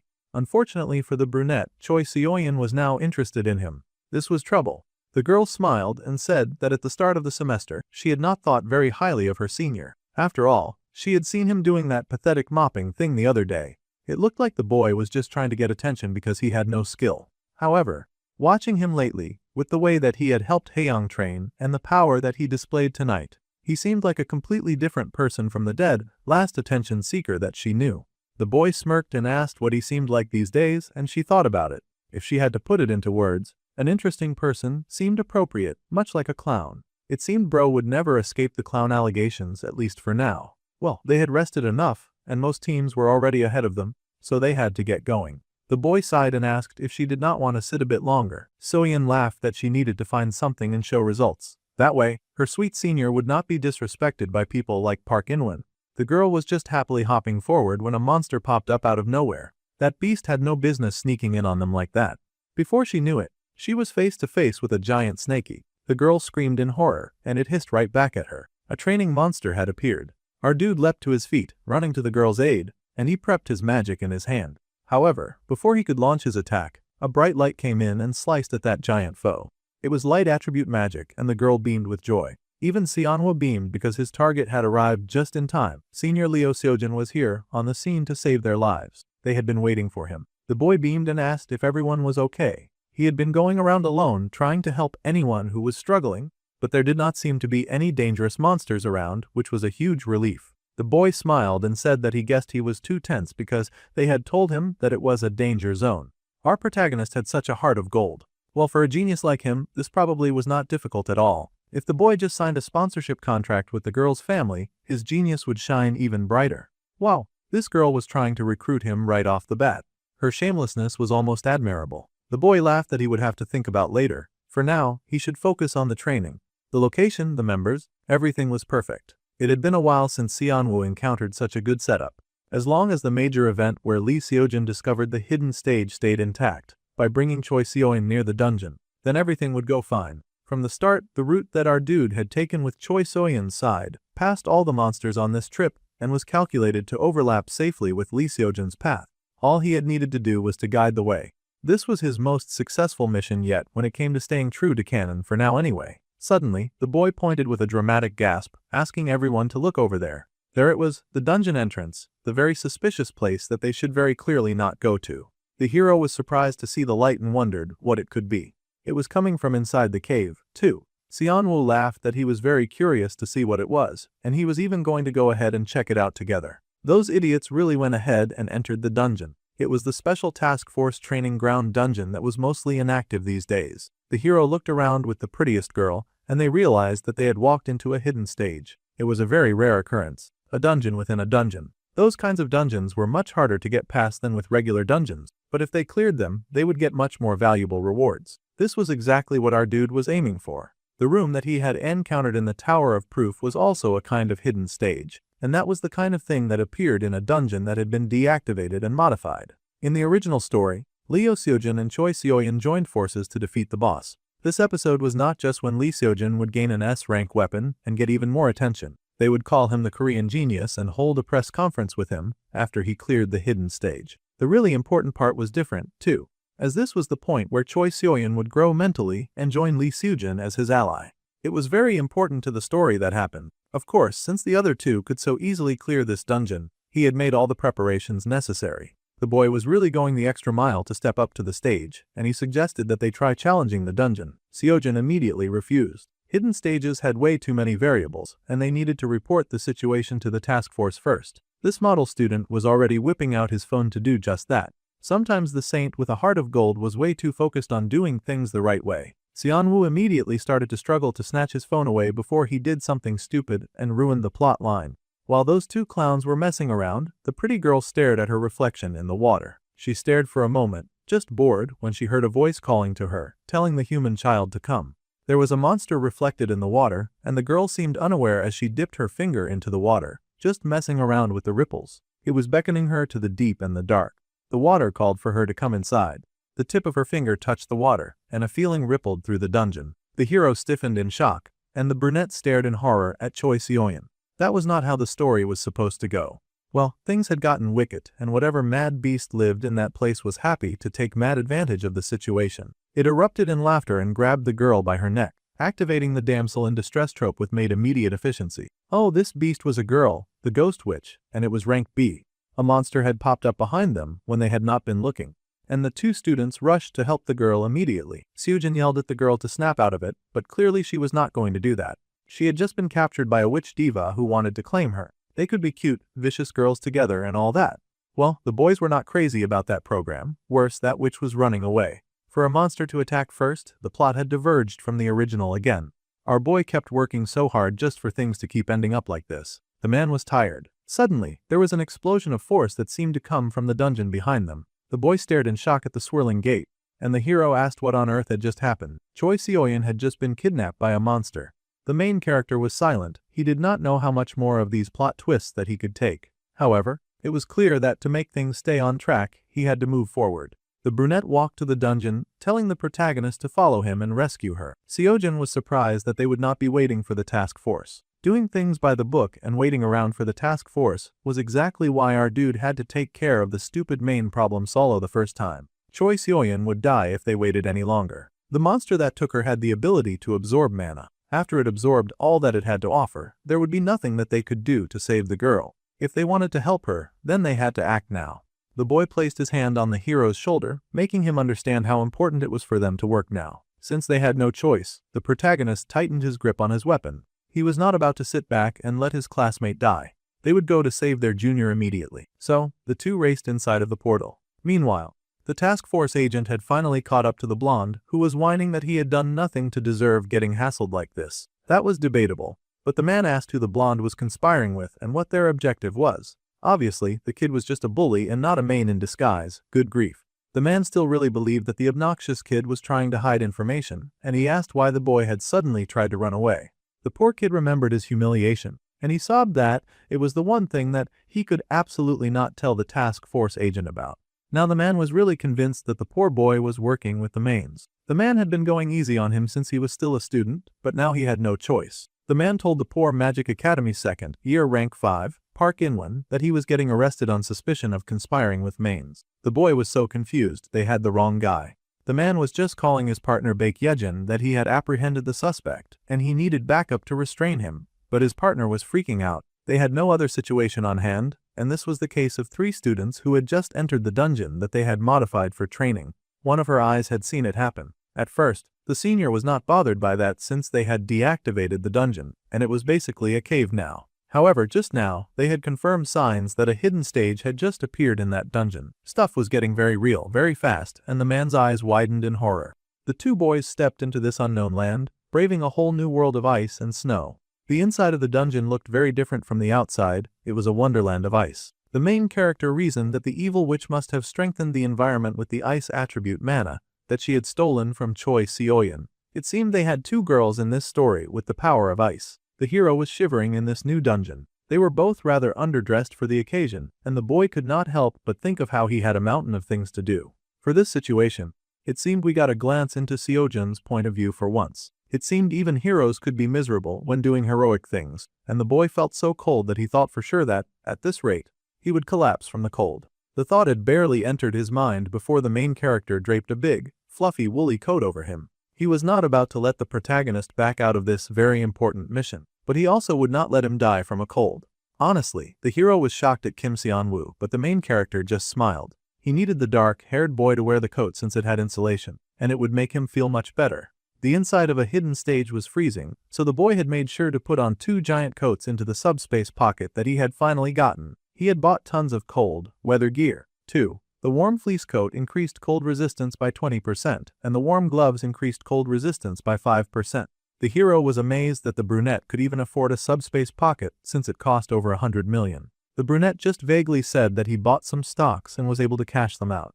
He had one more coat, of course, for Choi So-yeon, but first they had to go get her.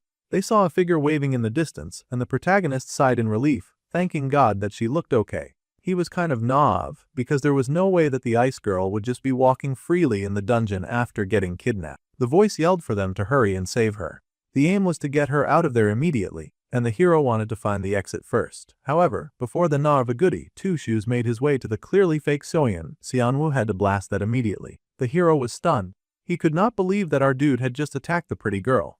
That was all quickly cleared up when the witch began to cackle. So, it seemed our guy had some pretty sharp senses for a human. The ice witch was now possessing the body of the pretty girl, because that was the only way that she would get a face life. Now that she was looking banjing and possessed a body with lots of power, she was going to make it everyone's problem. Suddenly, someone sensed a surge of killing intent aimed at them. It was Seon-woo, and that was the skill that alerted him to the schemes of the evil witch in the first place. The monster was controlling their friend. The monster was called the Ghost Witch, and if they wanted to save Seoyeon at all, they first needed to catch the witch. The witch laughed, saying the child's frigid, icy mana was a delicious delicacy. She was being such a creep about a minor, it was very unsettling. Then she declared that once she had absorbed all of this child, she was going to eat the boys too. What an absolutely greedy, power, hungry pervert. However, she did not see much to mind the accusations and fired a bolt of power at the boys. Naturally, Lee Seojin took center stage with that cool sword of his. He raced ahead to take down the menace before them, and the main character watched in satisfaction. The ghost witch was an undead monster, so it was generally weak to Seojin's light attribute. There was just one solid problem, as the boy leapt up to face the beast. While the protagonist took center stage, our boy played backup, blasting away all the other attacks that the stupid witch dared to send in their direction. This was going to be a difficult fight because they were aiming to save Choi Seoyeon, but her beautiful body was currently possessed by their enemy, whom they were trying to kill. They had to separate them first if they wanted to make any progress. The rich and pretty girl was also ranked first in the first-year department, and her main specialty was manifestation. She pulled out ice fragments out of nowhere and tossed many at her enemies. As she ran forward, her subspeciality was revealed. She had the power of enhancement. She dodged right past Seojin entirely and aimed for our boy, probably seeing him as weaker and thus easier to defeat. She was about to be sorely disappointed on that end. Unfortunately, in this fight they could only stay on the defensive because they did not want to harm her, but they also needed to take her down somehow. When the girl manifested a sword of ice, a sword of light hit her away immediately, making sure that she could not harm Seonwoo. The hero was fighting to protect his friend and take down the witch at the same time. As expected of the hero, he was tenacious and refused to bend to her will. The ice witch was also not about to take a no for an answer. She was fighting to win after all. She pulled out yet another icy magic and then tossed it at the boys again. This witch was just having fun abusing the pretty girl's body and doing whatever she wanted with her magic. More and more shots were tossed at the hero, but he was the protagonist for a reason, and he blocked them one by one. The more ground that Seojin gained, the more the pretty girl was forced to back off, but this could not continue for long. They needed to find a way to properly dispatch the witch. The witch was also realizing that they were only playing for defense, and she laughed at them for not being barbarians who could so easily hit a girl. Every single one of their attacks was pathetic. That was rich coming from someone who had hijacked someone else's body just to make a stand against them. The fighting continued with our dude playing the supporting role, while he ensured that the protagonist took center stage. Seonwoo refused to get pulled into any more difficult plot lines. Quick offense, defense transitions, the utility unique to ice attributes, were synergizing with the environment. More ice came raining down on the boy, and he gasped in horror. Despite the fact that they were fighting 2 against 1, the odds were terribly against their favor, since they could not hit her back. Quickly, he dodged that downpour, managing to escape the ace. When he looked back, he realized that their escape path had been demolished. So, this witch was planning to tire them out and then drain their mana too. What a calculated little diva. The witch laughed that now they had nowhere to go, and she fired more wicked, biting cold magic at them. It was just attack after attack, and the brunette had to flee to get out of range. This was becoming a difficult battle, and the hero had to retreat to Seonwoo's side, asking him what to do. The brunette seemed to always have a solution for everything, so the boy figured that the same should apply right now. He wanted to know if Seonwoo had a plan. It turned out that the main character did indeed have a plan. Step 1 was finding that stupid witch's main body so that they could finally wipe the smile off her face. If the body felt threatened, then she would leave Choi Seoyeon, and they could get an advantage and get rid of her. The hero pointed out that this whole place was nothing but snow and ice, and searching such a terrain was going to be very difficult. He asked if the boy knew where the main body was. The main character did not know that far. The hero was surprised to hear this. The problem was that, in the original story, both Choi Seoyeon and Lee Seojin had entered the dungeon together. The hero had then slain the big witch by slashing through this entire area. It was not easy, but the brunette was sure that finding the main body could be done. However, he was not the one who could find the body. First things first, the brunette drank one of his special mana elixirs and increased his mana recovery speed by 500% for 10 minutes. After the duration ends, this would cause mana exhaustion for 30 minutes. The main character explained that it was the protagonist's job to find the witch's body and slay her. Meanwhile, outside the dungeon, Agent Hyunsoo finally got some information out of the bully that he had cornered. The poor boy sobbed and explained that he had picked a fight and then run away because he had been embarrassed that he had lost. It was humiliating, but admitting that was better than accepting the fault as an aide to mains when he was just a mean bully. The agent now realized that he should have investigated each student more thoroughly before acting. It also turned out that the kids going into an active dungeon had nothing to do with the blonde wither. The boy wondered what sort of mastermind they thought he was in the first place. He was just a mean jerk who was way in over his head. He really did not know anything.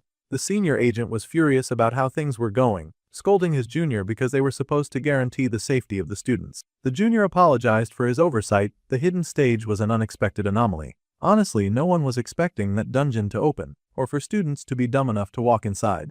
Then, the man asked if there was any chance of rescuing the students. First, they would try to see if they could open the entrance from the outside. If they could not do that, then there was going to be huge trouble, and all they could do was pray that the kids would clear the hidden stage and come out. It was a pretty risky wish, since hidden stages could be very difficult. It seemed a huge crowd of students had gotten word about what happened, and now they were hanging around outside the dungeon cave, even though their teacher insisted that they should wait outside.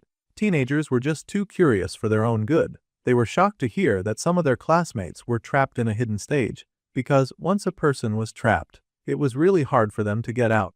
Yuara also watched silently, a little nervous but saying nothing. Each of their partners and friends were stuck in there. The dark-haired girl was worried because she still had questions for our main character concerning a trauma that he did not really have, but she suspected that he did. If anything happened to her unanswered questions, she would not let it go. It seemed this was her way of saying that she cared. She cared deeply for Kim Sang-woo, so she kind of needed that idiot to hurry and come back. Meanwhile, the brunette had shared his plan with the protagonist, and that dude was horrified. He could not believe that he was being told to find and slay the main body of the witch solo. Well, he was the protagonist, and it was time for him to experience some character growth. In this world, the hero could unleash his power freely. Meanwhile, the witch was acting cautiously because she realized that one of their mana flow changed. She scoffed and asked what he was scheming. More mana bubbled up behind them, and the boys were alarmed. This witch would not even give them the chance to plan ahead. She was determined to use her ice magic to bring them down. The more magic they wasted fighting that horrid witch, the more her chances of winning increased. Seonwoo turned to Sojin, telling him that he did not have to hide his strength, not in front of him. The boy could reveal his power as it truly was. It was fine, the main character would not get scared. But if he kept holding it in like this, they would surely die at this rate. Now that the protagonist thought about it, the only time that he had swung his sword with full intent was during the last main attack. He had also held back during the midterms as well. The boy had worried that if he got too far ahead, then Yuara would get hurt. After all, she was working so hard to become his equal and stand at his side. It seemed that the brunette had noticed that subtle difference, and it left Lee Seojin in awe. Then, the hero said that they should both go all out, fighting at full capacity, no more holding back. The ice witch laughed in glee, telling those tiny human brats that she was not afraid of them. She should be, because she was fighting against Cheat Code 1 and Plot Armor 2. Since the main character was putting so much faith in him, the hero could not bring himself to keep pretending. With a charge, his light magic lit up his eyes, his sword and his being. The ice witch had been cackling something awful until she saw the hero step up and summon a huge amount of light attribute mana. Now she was second, guessing her whole existence. Seonwoo yelled for the protagonist to blow away the entire dungeon, and the witch realized that her main body was in danger. In her distress, that idiot finally abandoned Seoyun's body, which made absolutely everything very easy for them. With a blast, that witch dove right for her body, leading them right to it. She should really be calming down if this was what she did when she panicked. It was a very bad habit to fall for your opponent's tricks. The evil ice witch dove into her body like it was the pool of life, and the brunette beamed now that Choi Seoyun was retrievable, which also meant that they no longer had a reason to hold back. The environment around them began to spasm and fracture, ice particles gathering and expanding as the lady showed off her increased power. Now that she was back in her real form, she screeched that she would not let the humans have their way in here. But Seonwoo just smirked that there was now no reason to keep that witch alive. It was time to let it rip. The monster gasped because she had fallen for their trap, but that was just about all the sound she could make before the light magic came tearing into her soul. Seojin was nasty with it too. He stepped in and informed the beast that he was the one in charge now. Meanwhile, outside the barrier, there was a team of desperate teachers trying their best to break into the dungeon. They kept checking their progress, but the portal entry analysis was only 2% complete. They were moving slower than snails. At this rate, the kids would be dead before they managed to break in. Not even a mosquito could get through such a tiny crack.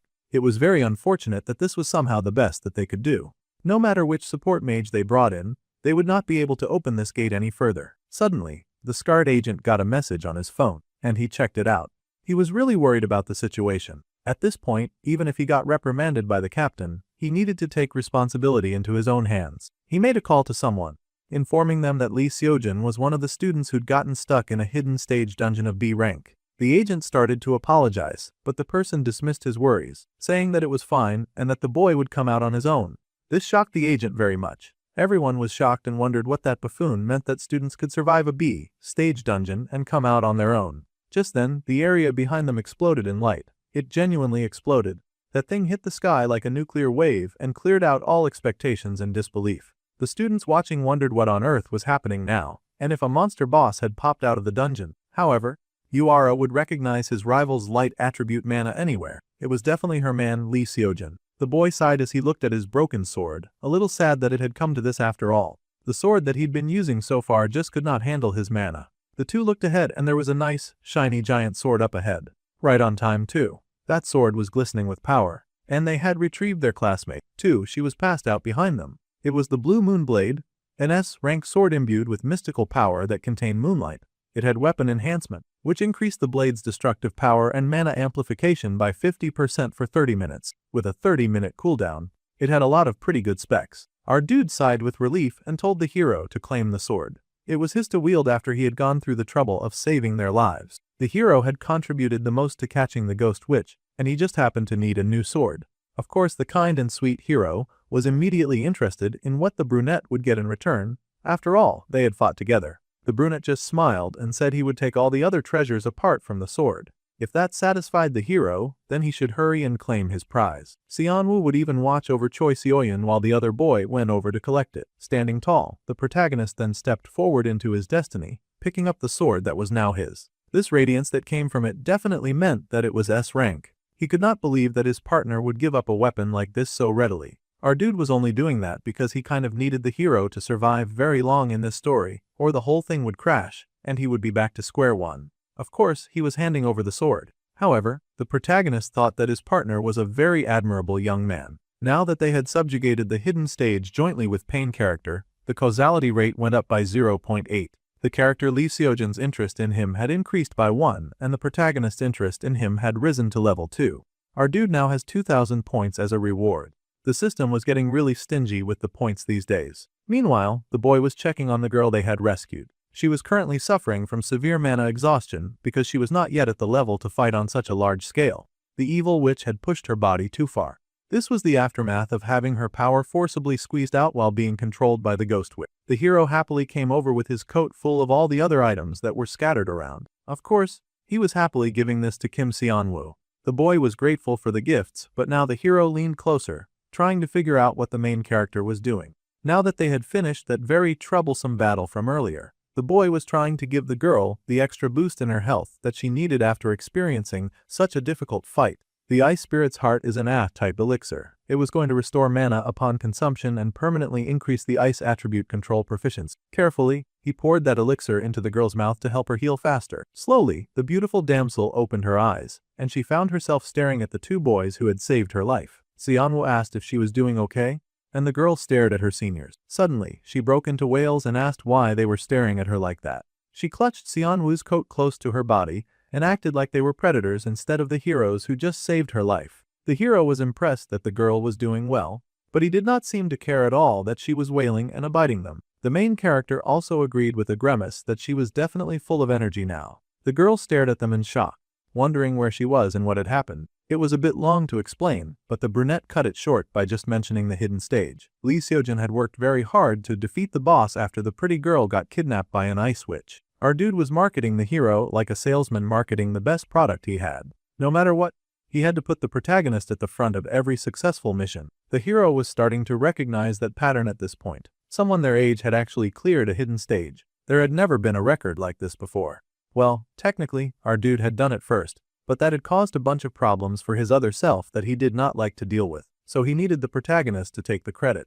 The girl stared in awe at her two seniors, but they had to save the gawking for later because the exit had appeared, and they had to get out of there. The hero smiled, saying that he never knew that light could look this beautiful. That was funny for a dude with the attribute for light. However, after they went out, Seonwoo wanted to say something. The boy asked them to help him up because he was now suffering from mana exhaustion. He had done a lot of summoning and support, and then gassing the hero into beating the big bad guy. There was only so much a background character could get away with doing, and he was very exhausted now. The hero smiled, and they both helped that silly clown to his feet. The moment he woke Choi Seoyeon, he had ended up collapsing. It was kind of embarrassing really. However, this time, he had calculated the elixir duration perfectly from the extra boost that he had taken during the battle. When this incident ended, the one who should get attention would not be him. The main character was smiling with such confidence that at this point, he was going to jinx himself. Still, he wanted Lee Seojin and Choi Seoyeon to get all of the attention from this stage. With a smile, he left the dungeon with the two main characters, and they faced the outside world while dragging him like he was a big sack of rice. Lee Seojin, who had cleared a hidden stage at the youngest age in history, swept public attention again following the main subjugation incident. The sword Lee Seojin obtained, the Blue Moon Blade, was later appraised and revealed to have two of the highest tier options even among S ranks. The boy made the front page of every newspaper. It was incredible. They just printed pages and pages of the young boy holding his magic sword. Lee Seojin's genius exploits were featured, and the world began to take notice of Lee Seojin. After interrogation, poor Park In-won was cleared of the misunderstanding of being a main insider. However, while being investigated for attacking the main character and Choi Seoyeon, his history of bullying other students with his gang was exposed. The poor idiot immediately faced disciplinary action. Life was going pretty rosy for Kim Seon-woo now. From now on, that bully would no longer be oppressing other kids on the campus, and that was for the best. Even though there were complications, the main character was satisfied that he was following the original story well in the end. The fact that the special class activity was a task force operation would remain a secret, and Choi Seoyeon would build a bond with Lee Seojin through this incident. Of course, Hae-young had been absolutely distraught when she heard what had happened, and calming her down was a bit exhausting, but all was well that ended well. He had a few things on his schedule, but someone interrupted his train of thought. It was the junior pretty girl, and she smirked about how she had heard some very interesting things from the senior Sujin. That was why she had come to thank him in person. The boy was surprised, and the pretty girl blushed because she had heard that the senior Seon-woo was the one who had insisted on going to save her. He had also fought quite fiercely for her sake. The boy was horrified at the turn of events, insisting that the golden protagonist had been the one to save her. However, Lee Seojin was bad at lying, and he had told the truth and nothing but the truth. The main character insisted that the protagonist had defeated the evil witch, but the pretty girl just smirked. She recalled the look on the boy's face when she had opened her eyes back then, and it had her seeing things in pink. Well, if her senior insisted on denying it, she would not push things. However, she smirked and said that she would be seeing him at the next special class. Choi Seoyeon's interest in him had now unfortunately grown to the level 2, and our dude gained a 1,000-point reward. That was crazy. Now she was on the same lane as the protagonist. At this point, Seon-woo was very concerned. He was determined to do even better in the next incident, no matter what. He refused to take credit for anything they tried to throw on him. Meanwhile, in the school gym, a lot of training was underway. Seon-woo smiled at all the students hard at work. It looked like everyone was doing their best and working hard enough to grow stronger. The brunette happily walked through the halls. Thanks to being next to Lee Seojin when they came out of the hidden stage, our dude had been able to earn a ton of points. So, he had bought a new trait this time. Specifically, it was the secret method of evolution and adaptation. This was the type that enabled the user to achieve evolution and adaptation by meeting specific conditions. It had been a really expensive buy, but now our dude could stay in cold places for a long time to gain cold resistance, and his night vision had improved too from hanging around in dark places. It was not the kind of skill that came with explosive changes, but it was highly versatile since it raised various basic stats. In the original, this was a trait that the first year rank 2 Jaeon Minky would acquire, but since what was in the point shop was separate, it did not really matter to the plot. Our dude walked into the gym, and suddenly his fanboys started hooting and hollering with joy, waving him over. Of course it was Seojin and his best friend Youngjun.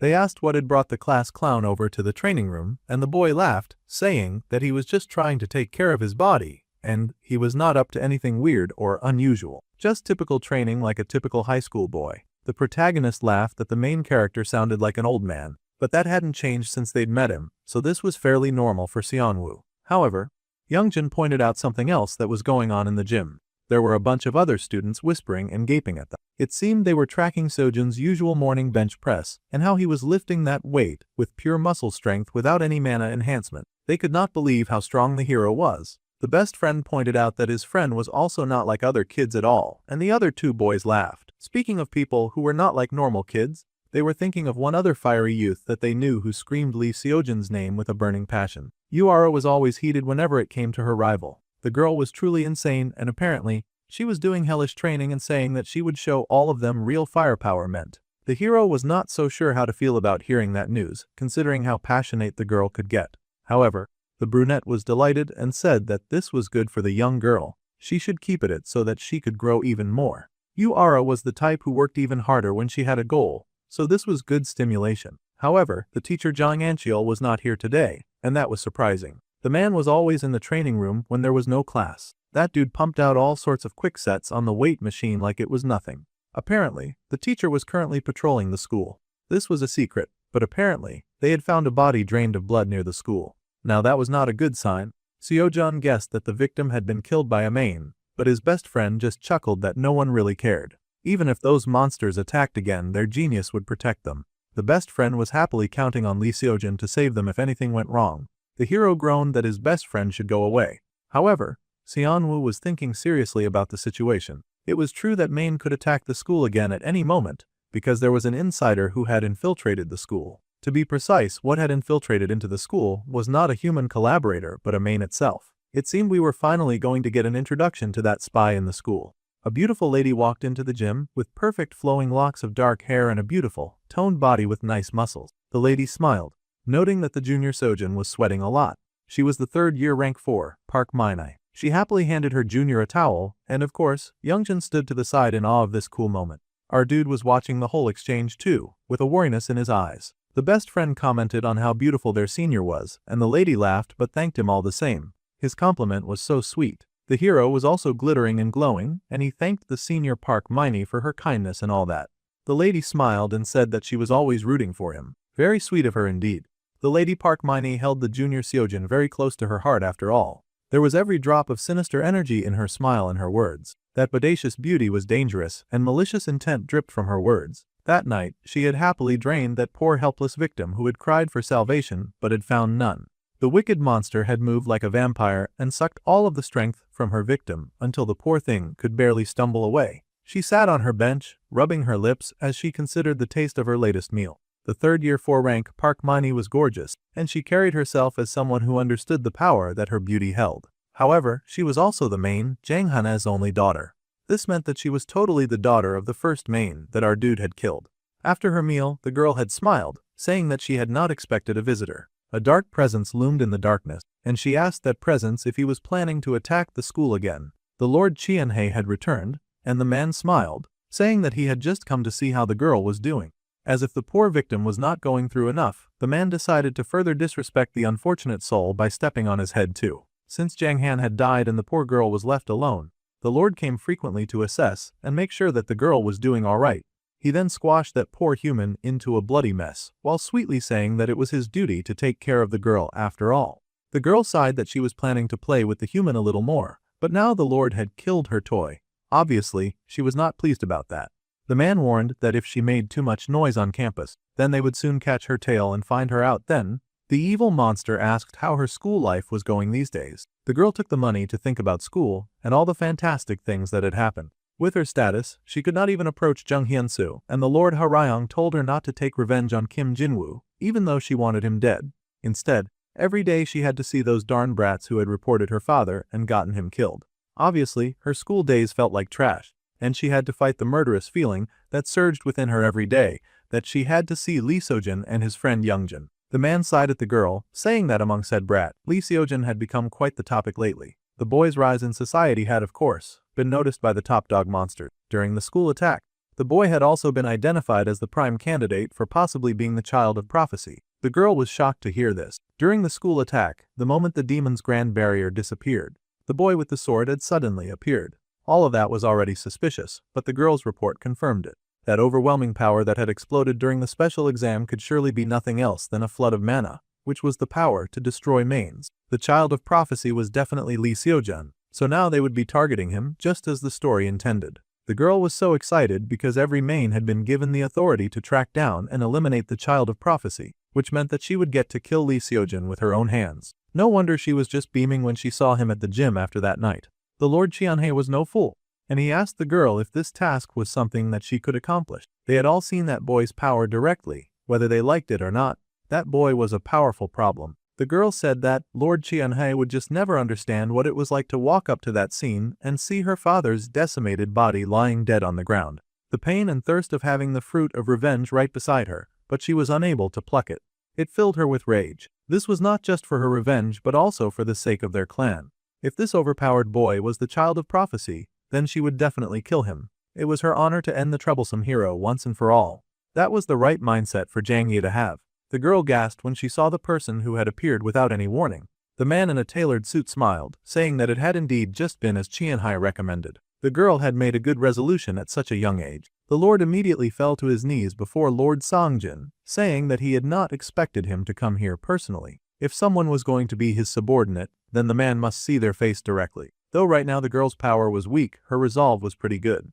Thanks to that, the man would happily accept the girl. The lady was, of course, stunned but also very hesitant. The man in charge told the girl to join the king's order to attack the child of prophecy again. He would not accept refusal, so it was basically a threat wrapped in a pretty pink bow as he exuded his dark energy, waiting for the girl's response. He was, of course, one of the 10 demon council members, an S-rank main who was known as the king's right-hand Songjin. Now, something was going down at the Bukansan Demon Sealing Hall Dungeon, 5th entrance. There was a battle as a mage wielded their power against their foe, a horde of deadly bat goblins. Summoning a big enough circle of mana in her hands, she prepared to shoot it at her deadly foe and blasted ice right through a few of the flying creatures. It seemed to be Haeyang, and she worked really hard as she trained with our dude, who stood behind her and directed her magic and attacks. The goblins were kind of intimidated by this very determined and relentless attack. That young girl who had once thought of herself as mediocre was now so overpowered that she was scaring beasts right back into their cave.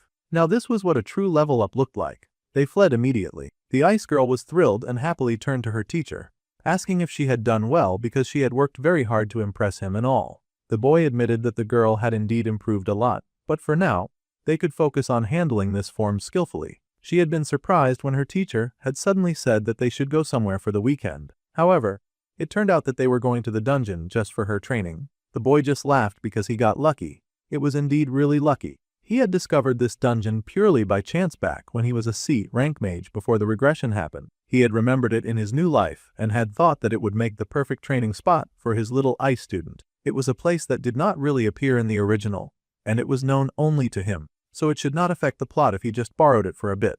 This dungeon was crawling with demon-type monsters, and it was the optimal environment to develop Yoon Haeyang's willpower. He was still monitoring her growth, and he asked what she had been thinking when she had manifested that power. The girl had been thinking about the time when she had fought beside Era. She had thought that she wanted to save the person beside her. The most important thing when handling the power to destroy mains was, of course, the willpower that was manifested through special purpose and a single-minded determination. The focal point of Yoon Haeyang's willpower seemed to be our dude, unfortunately. It was very unfortunate that he had just been trying to help out the ice girl, but now she was very invested in her trainer. Just now, she had tried really hard and thought about how much she wanted to join the special class just like her senior. Well, if they kept training together on weekends like this, he was sure that she might eventually qualify for the special class too. Just the two of them in a dungeon every weekend, it was like a date. It seemed the ice girl was still happily satisfying her desires with delusional fantasies like this. The girl happily said that she was fine with it. After midterms ranked 82. Now she would aim for rank 52 and then the special class. At this growth rate, Yoon Haeyang would actually join around the first semester of the third year, just like in the original. Also, training in the dark cave enough times had upped our dude's evolution and adaptation powers. His eyes could not adapt to the darkness as well. Then all that was left was the problem of Jang Hain's daughter, Jang Yi. In the original, Jang Ye was a villain who approached Lee Seojin and continuously schemed for her father's revenge. However, now the ones who had killed her dad were him and Jung Hyunsu. Yet for some reason, she was approaching the protagonist even though he had not gotten the credit for slaying her dad. It made the main character wonder why that was. Sure, Seojin had delivered the final blow, but only people on the scene knew that. Something was strange about the new plot, and he had to figure it out before the protagonist got hurt. He needed to make the first move before that villainess could cause any damage. It did not take long for the main character to bump into the senior who sort of remembered his name. Of course, she remembered his name after all. She had heard that the boy had been rescued by Lee Seojun from a hidden stage recently. The girl had also heard that the young junior had something to tell her. The girl prepared to summon her magic, wondering if she had been caught using her main powers somehow. The brunette said that what he had to tell her was really important, as this was the only way to deal with the problem of Jang Ye. He reached into his clothes, and the girl gasped at what he pulled out.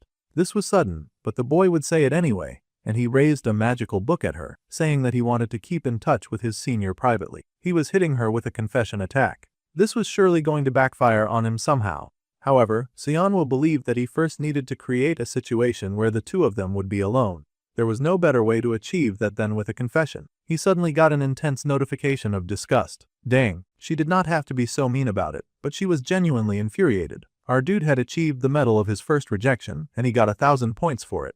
A win was a win. The girl truly looked disgusted, too. It had to be the first time that anyone had seen her make that face. The boy was hesitant at the instantaneous rejection. The girl really was hot stuff when she was not pretending to be human. How merciless and cruel she was. She had not even said anything, but just her eyes were threatening to strip him of his flesh. Then the girl spoke to her junior, Seonwoo, and let him know that he was not really her type. So, a personal relationship was just not going to work. For now, it would be much better for them if they just stayed as good seniors and juniors. The girl then walked away immediately, fuming at his audacity. She would never date a human. After all, they were beneath her and basically just prey for her kind. It was even insulting for him to suggest that. Even if he was a human, the boy sulked because he knew that he was kind of cute. It kind of sucked to get his first rejection from a girl who had looked at him like he was disgusting.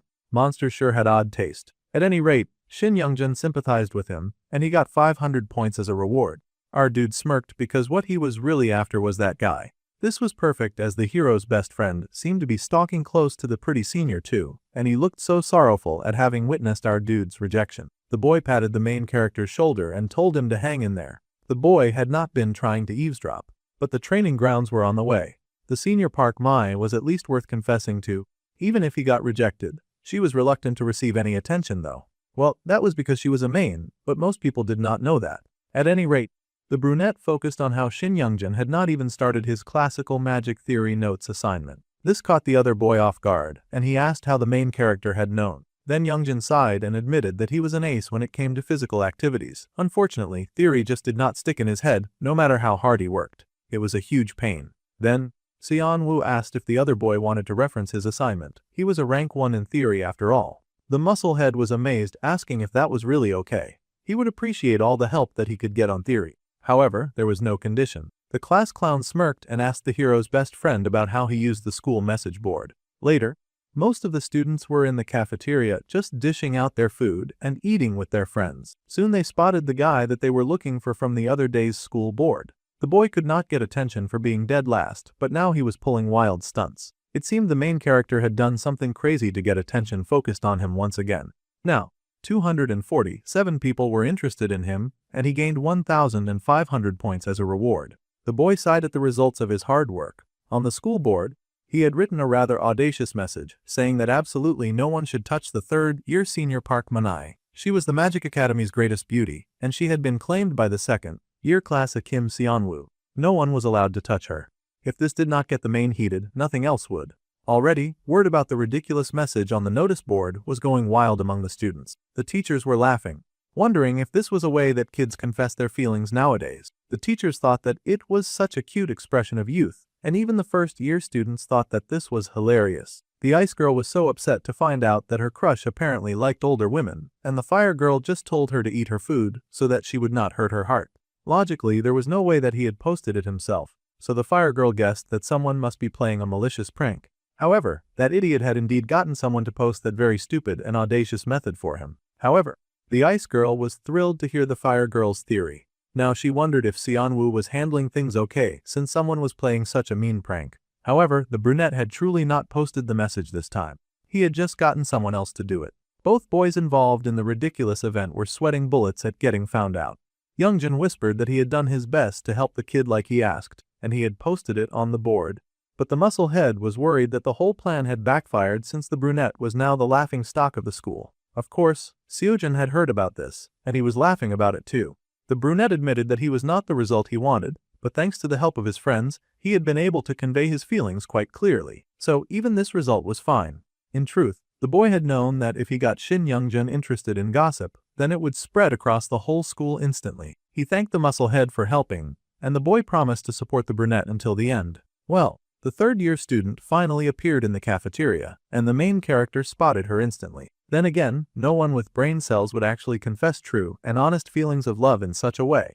He had just created this kind of situation for the desired effect that he knew it would have on the main girl. Now the whole school was talking about her admirer. The boy had escaped from dead last, but as Choi Seoyeon had said, a lot of people just saw the boy as an attention seeker. While the girl was associated with someone like him, she would find it difficult to hunt people freely or even harm Lee Seojin because now there would be many eyes on her. The boy had no image to lose, so there was no damage to him and he was fine with making this sacrifice. Happily, he winked at the main girl like a silly clown, and her friends screamed in horror at how disgusted the action was. That poor monster girl found herself shaking in anger at the pure audacity of his existence. Honestly, their disgust was really too much. Sure, he was a poser, but he was not ugly. The main's friends sighed that pretty and kind people only ever attracted absolutely weirdos. They encouraged their friend to ignore the stupid human. There was no need to deal with a loser like that.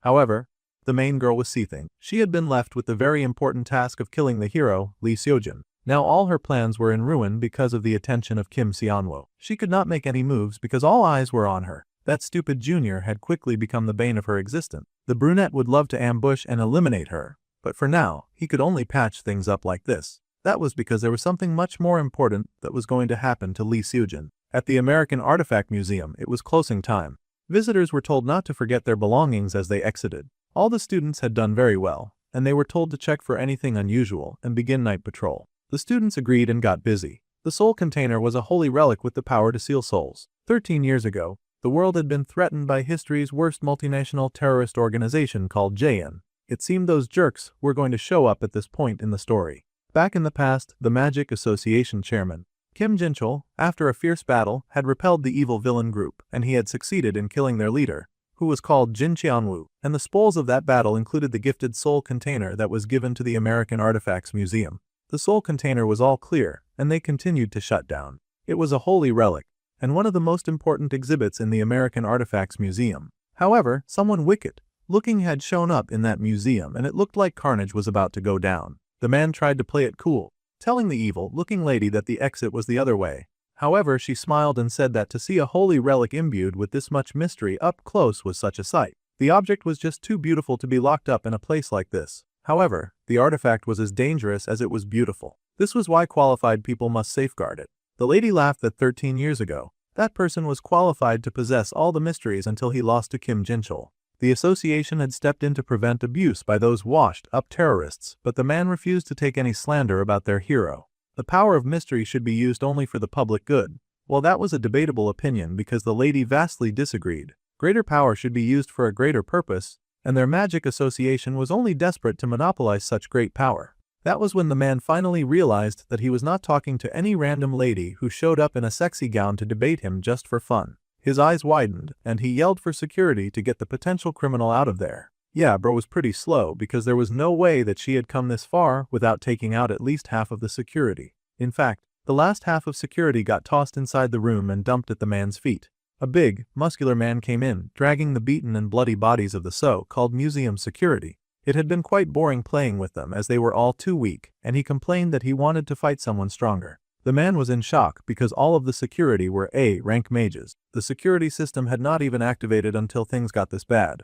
Bro was still processing that when a bored emo girl in a red jacket hopped in and sliced the contents of the special soul item. They had agreed to just threaten the guy and steal the item, but now the plan had changed, and it was very inconvenient. The man shook because he had barely noticed when that other lady had shown up. The poor man fell to the floor in horror, asking who on earth these terrifying people were. The association may have taken their god from them, but they could not break their will. The villains loomed over him with disgust. Calling them washed-up terrorists was something that they just could not stand for. They would make the man pay the price for insulting their almighty king.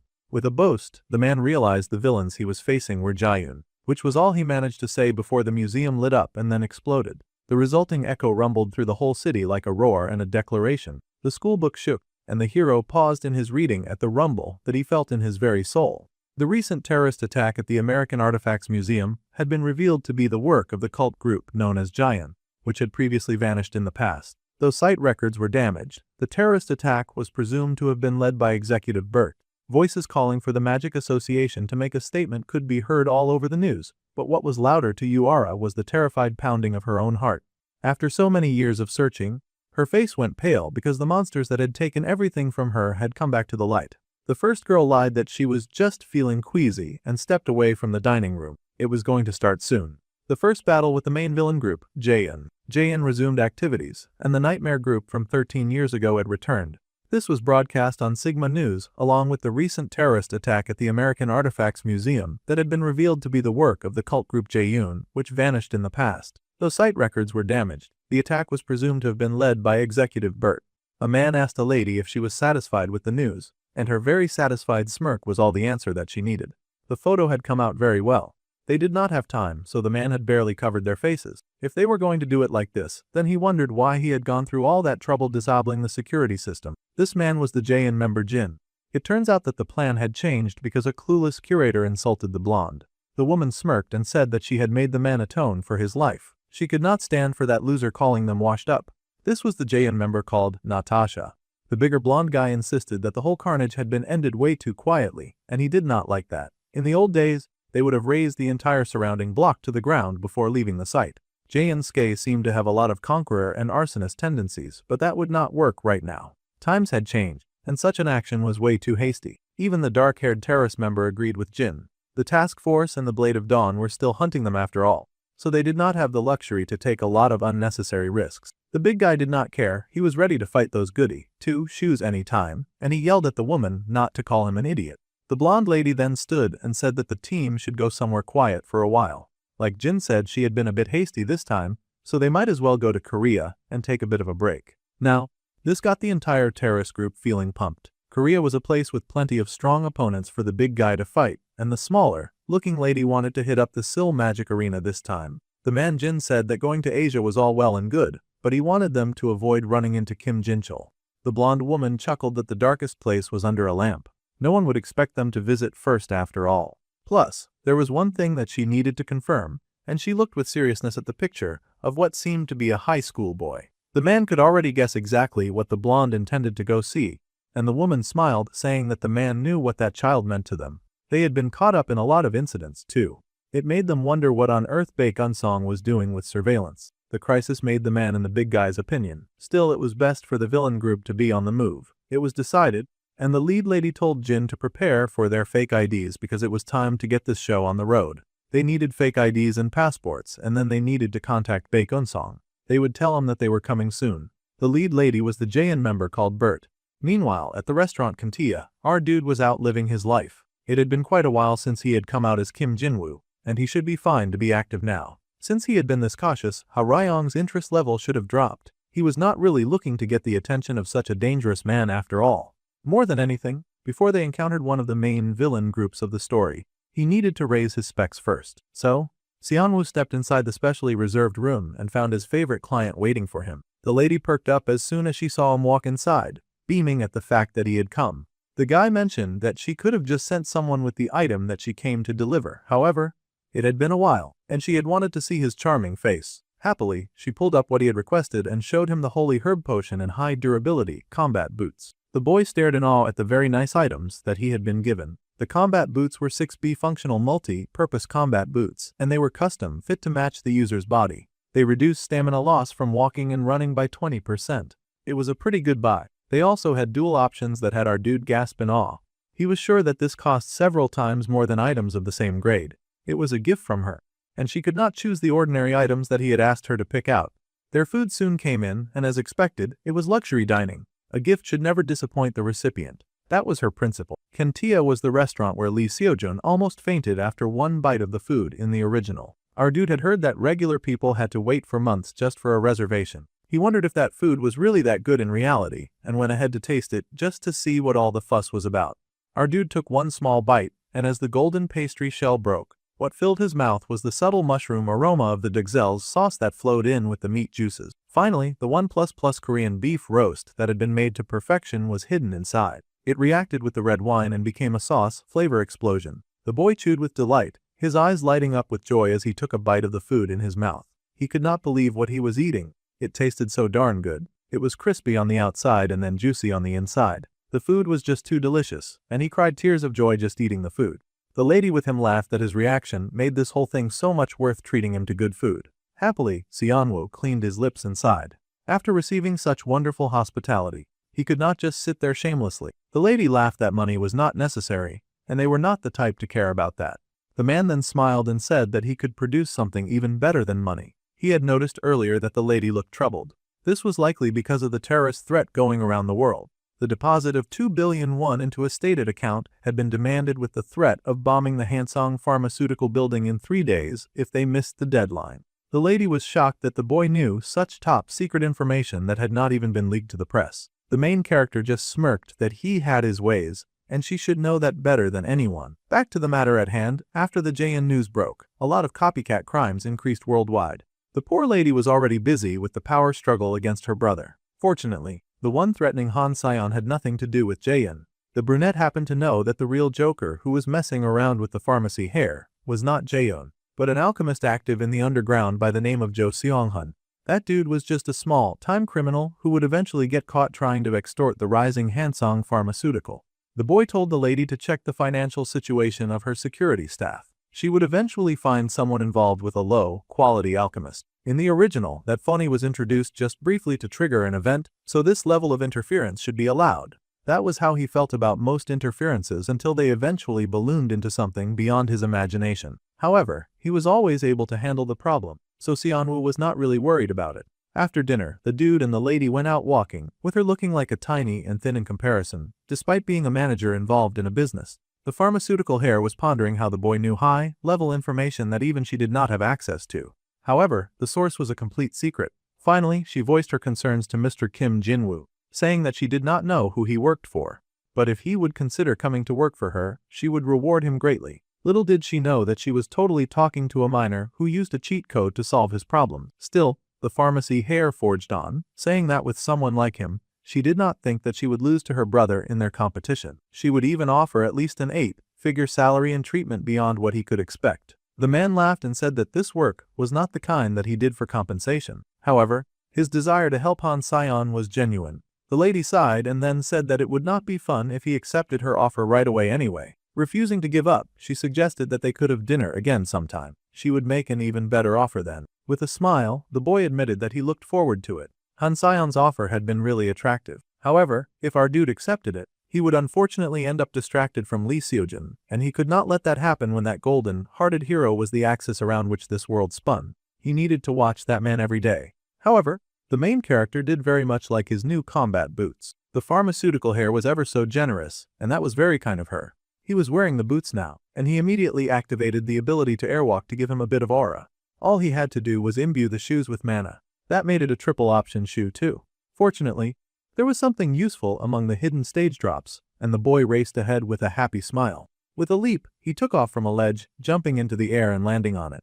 That's right, our dude had pulled out one of the coolest miracles of just running straight ahead in the air. It was cool to be able to walk in the sky, and as long as he kept those shoes full of mana, he could pull off audacious airwalking stunts like this. Soon, our dude landed on another roof and smiled with satisfaction after testing out the strength of his fancy new equipment. It was not bad, but he would need to practice a bit if he was going to get used to it. Back in the magic law class, our dude had to focus on his studies. There was a lecture that most students were taking seriously, and despite his late-night activities, our dude was somehow still able to pay even more attention than poor musclehead Youngjin. The students were then told that they had a 2-person theory research assignment due next week. Some of the students were thrilled, but a good load of them were horrified to hear about that, and Youngjun only woke up because of the noise. The boy complained that the teacher should at least extend the deadline, but the hero was totally judging him because he had seen that dude sleeping in class. Of course, the teacher had no interest in extending the deadline and the students would just have to deal with it. With the inside benefit, our dude was sure that he should be able to finish the assignment in a day and get some rest. He needed to find someone suitable to pair with, but it seemed that someone was already headed in his direction. Before our boy could blink, Yuara actually approached him and told the boy to be in her group. The other students started to complain that Yuara had snatched up the kid who was best known for doing great at theory assignments, and they whined that all the top theory students were going to hog everything. Of course, the girl shamelessly said that it was their right to do just that, with such a dark and oppressive aura that all the boys in class just accepted their fate. They were not about to fight against her or anything like that. It was first come first served after all, so she could go ahead and take what she liked. Then the girl asked if Kim Seonwoo had a problem pairing with her. Honestly, the boy did not mind, he was just surprised that she wanted to work with him at all. With that, the girl told him to find her after school because she would be at the training grounds. He had no idea that she had this super delusional idea that he was also hunting the Jaein group. However, this setup kind of worked out well. He needed to check up on this character at some point after all. At least, that was the idea that he had in mind, until he suddenly found himself pinned against a wall. The brunette realized that he was in over his head and asked what on earth the girl was talking about. The dark-haired growled that denial would not work with her. She knew his identity, and the boy was panicking about it. The boy said that even if she said that, he was not exactly sure what she meant. Honestly, she could mean anything by insisting on his true identity. He had so many at this point, like the secret of what happened in the hidden stage, the truth behind the main attack incident, the incident that would happen next. The possessed person, bro, had so many secrets that he could not even be scared properly because he did not know which one she was referring to. Yuara then said that on the first day of school. He had casually brought up personal circumstances of hers that he would only know if he had investigated her. That was when she had suspected that something was off. Now, she was sure that Kim Seonwoo, as well, had also been dragged into a Jaehyun terrorist attack. Finally, all of the assumptions clicked into place, and the brunette stared at the girl with wide eyes. So, this was what this was all about. She thought that he was a victim. Well, technically he was, but he was a victim of getting dragged into this troublesome story with its multiple twisting plots. 13 years ago, Jaehyun, an evil and despicable group, had hunted the prestigious mage families and also small clans in order to seize the power of mystery. The family of Uara had been one of the unfortunate families of the 5 great magic houses to suffer this fate as well. They had fallen to Jaehyun, who had then stolen the clan's treasured artifact. The young fiery girl had then vowed to become stronger to take revenge on the villain group herself, and strong enough to kill them without any hesitation. That girl had driven herself mercilessly for 13 years in her drive to achieve that goal. However, for her to think that the boy was a victim of Jaehyun as well was kind of incredible to him. He had no idea where she got that crazy idea from. He even asked, and the girl admitted that she had vaguely suspected it during midterms, and she had confirmed it yesterday. When everyone was shocked watching the news, the boy acted differently. He had remained calm when he heard those villains had resurfaced, like he had been waiting for them to return. Well, that much was true, but he had been waiting for different reasons. Still, Uara was related to that painful feeling. At first, a person would feel shocked, but at the same time, there would be the sickening feeling of relief after endless years of silence. At least, she shook at the possibility of a chance to take her revenge on those despicable villains. However, the boy immediately told her to slow down. She was running headfirst into the dream of finally conquering the terrorist group, but they were made up entirely of S-rank mages. At this current level, they could not possibly oppose such terrifying monsters. Of course, this was not what the girl wanted to hear. She seethed and yelled at him, telling him not to lump them together. There were tens of thousands of Jaehyun's victims in the world. The boy must have lost something precious to them, too. No one understood the pain that she had felt that day, when everything that she had loved had burned down because of those terrorists. She had been living with that agony for the past 33 years. The dark-haired girl was full of violence just thinking about that group. They had taken everything from her. She paused when she saw the wound on our dude's wrist and the bandages he hid underneath his sleeve. The girl paused, and now the brunette panicked, thinking he had definitely messed up this time. He tried to explain that it was not the type of scar that she was thinking of. Suddenly, the character Uara felt immense pity for him. It was almost like she suspected that he had tried to off himself just to run away from those terrifying villains. The boy suddenly got a $10,000 reward for the pity, so it was not all that bad. Still, the girl mumbled that she could tell the difference between a wound made by his own hand and a wound made by something else. Slowly, she turned away, apologizing for digging up painful memories for Seonwoo. She had not realized how traumatized the boy was. It was not much of an apology, but she promised to do the assignment on their behalf. Then, she said that she would see him tomorrow and said nothing more. With that, the dark-haired girl walked away, and the brunette was left standing there in shock. Suddenly, the boy told her to forget the assignment. He was not going to let her just walk off like that. Instead, he was going to help. He would not let such an important character slip from his grasp when he needed to protect all of Lee Seojin's allies. He would help her gain revenge no matter what. She had to remember the first day of school. Honestly, the boy thought that the girl was better than both first-grade students of both years. He had not been lying when he had said that. Seonwoo truly respected Uara that much. If it were him, he was sure that he could help her get even stronger than she was now. After all, she had seen how much he had helped Yoon Haeyoung. She could become strong enough to get revenge for both of them. The fairy girl shook, and the boy had no idea what that was about. But suddenly she tossed something at him. It was something to help him treat his scar, so that it would not leave a mark. If she did not knead this with her own hands, then it would mean nothing. The prideful jerk was willing to risk her life just to prove a point against S-rank criminals. This was not going to be an easy mission. Deep down inside, the girl knew that emotional wounds often left marks on the body. Even though he had talent, the way he had acted on the first day of school was probably not unrelated to the scars that he carried. It was because he was like that that the girl could not bring herself to drag the boy into her revenge. How sweet she wanted to be kind. When she had been younger, she had told her sister of her plan. Shaking with rage, she declared that when she graduated, she was going to go after that mad group. She would join the task force or her sister's Blade of Dawn unit, and she didn't understand why her older sister was so against it. The girl had taken Uara's hand, saying that her only desire was for her only remaining family to live happily. The big sister had promised to put an end to Jane with her own hands. Back then, Uara's big sister had also had a similar scar on her wrist. The fiery girl knew an expression like that all too well. That was why she was fighting to ensure that no more victims like them would ever appear. She would personally finish off those evil monsters in Jaehyun. Meanwhile, the brunette was doing some necessary research. For someone like Yuara, who avoided opening up to others to share something so personal, that was definitely real progress, even if it had been over a slight misunderstanding. The character Yuara felt she had a sort of kinship with him, and he gained 150,000 points as a reward.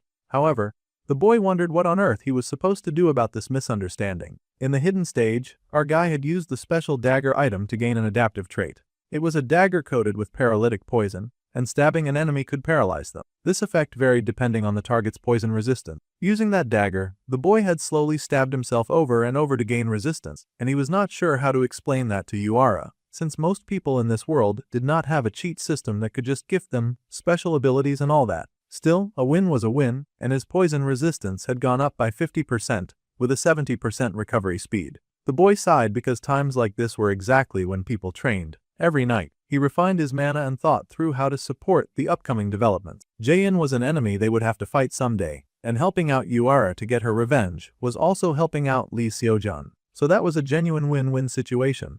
Now the brunette had to set the stage for that. The blessing of great nature had risen to rank 3, and our dude had gained additional mana with a mana recovery speed of 65% and now a cooldown of 23 hours. It was not a bad deal, and he definitely had something to show in this next incident. Yongwol, Gangwon-do, the mercenary experience activity, one of the elective field activities that all students had to participate in. They had to form groups and receive missions from the mercenary corps nationwide, and spend about 3 days assisting them. According to the original story, the mission our group took on was as escort support for the large Gangwon-do mercenary corps, the Black Flame, a VP who specifically requested Lee Seojun to come all the way out there.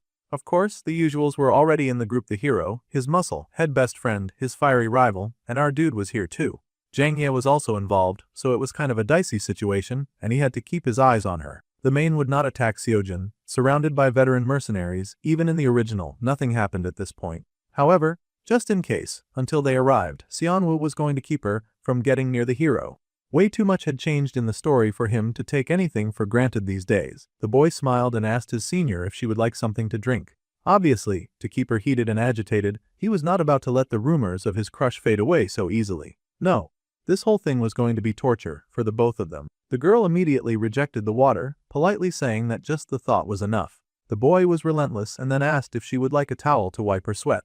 The girl shook her head again, telling the boy to just give that to the juniors following behind. Truly, the main girl hated the boy's guts, and she swore that one day she would totally end his life. The hero chuckled that he had never seen Seonwoo this fired up, but the fiery girl did not want to have to deal with the loser and his pathetic crush. It was crazy that a manifestation type like the brunette would have so much stamina from hiking up this difficult path. The muscle head, of course, was having the time of his life, and he chuckled that maybe his efforts for those two were finally bearing fruit.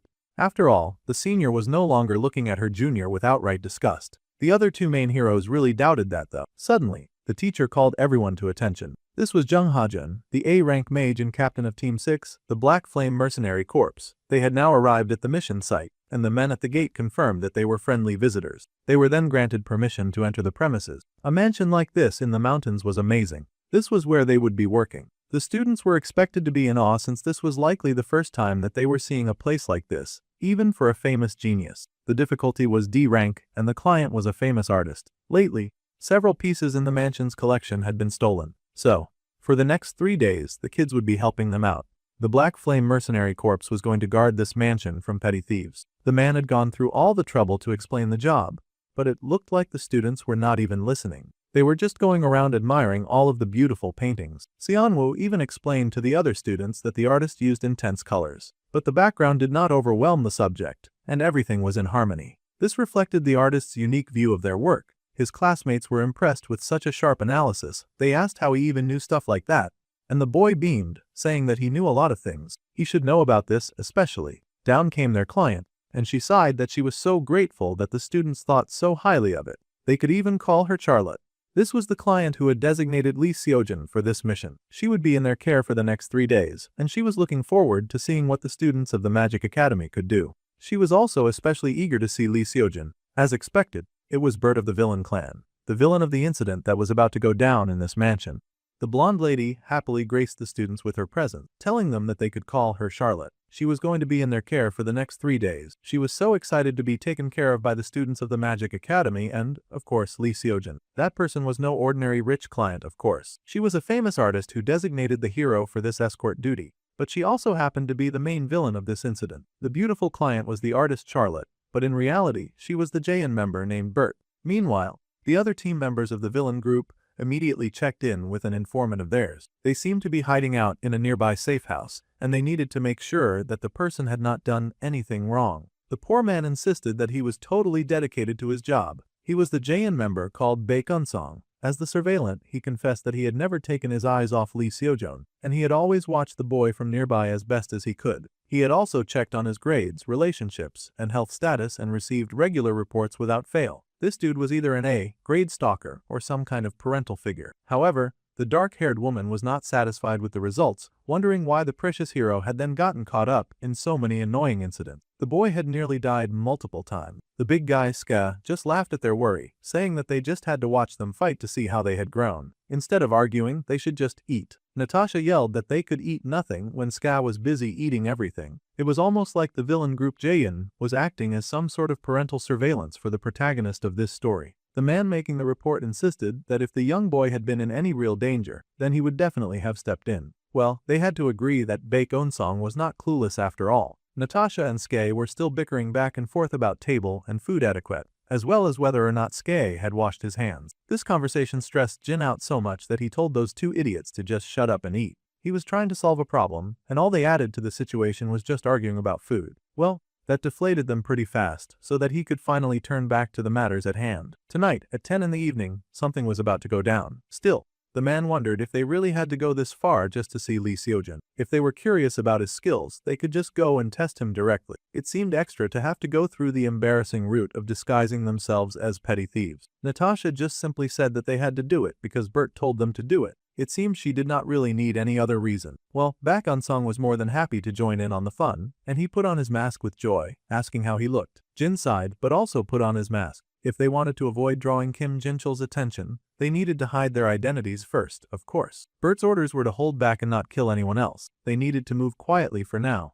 Despite knowing these orders, as the villain group prepared to kick their nightly activities into gear, a few of them were worried as they were not very confident about holding back properly at all. After all, they were each very formidable foes. Now that they were dressed together, they all looked even more intimidating than before. Meanwhile, the students were being treated to some high levels of hospitality, as their host encouraged them not to feel pressured, and that they should all eat rather comfortably. They might have a rough night ahead after all, so she wanted to make sure that they were all well fed and ready to battle. Even providing them with a meal was more than they expected, and the students happily thanked her for the good meal. It seemed coming on a mercenary activity was a great way to get some healing time. Our dude tried out the food, critiquing it because it was not as good as the food that was served in Cantia after all. Now that he had tasted some miracle food, he was a bit salty about any other food. This was enemy territory, but it was also rather safe in a way. The goal of Jaeyoon, who would eventually infiltrate the mansion disguised as thieves in a few hours, was not abduction but to test the special being known as Lee Seojun. For some reason, the villain group was very interested in the protagonist. If someone like Jang Hee revealed her true colors during such an exercise, of course she would be executed immediately, so he did not have to worry about her. The senior was very clearly still very bothered by his attention on her,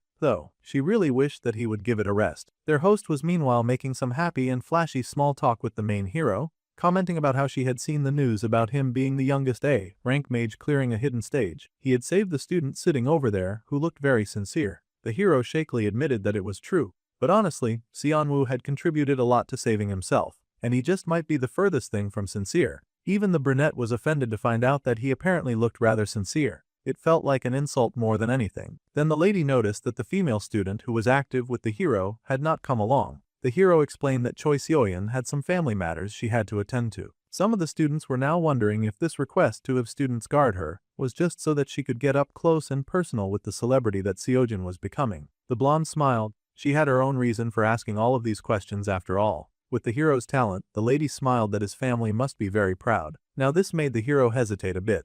He did hope that his family was proud, but with a small, sad smile, he admitted that he did not really have a family. The boy explained that he did not lose them to anyone, he did not even know who they were. He was sharing this really touching story, but the main girl was just over there hating because she blamed the hero for the death of her father. So as far as she was concerned, he had no right to murn his family when he had taken hers away. However, the boy said that if his family was somewhere out there, well, he would hope that they were proud of him. The lady gasped and sighed that she had asked a rather inappropriate question out of excitement. However, She did understand that feeling. The main girl was just shaking with anger at this conversation. It was definitely a sight to see. Seon-woo watched as her anger continued to build because he had to keep his eyes on her to make sure that she did not mess up the mission. The hero wondered what their host meant when she said that she could relate, but she sighed oh so pitifully, saying that it was quite lonely and sad indeed. However, she placed a gentle hand on the hero's hand, smiling softly as she told him that family was not something that a person was born with, but it was something that could be created.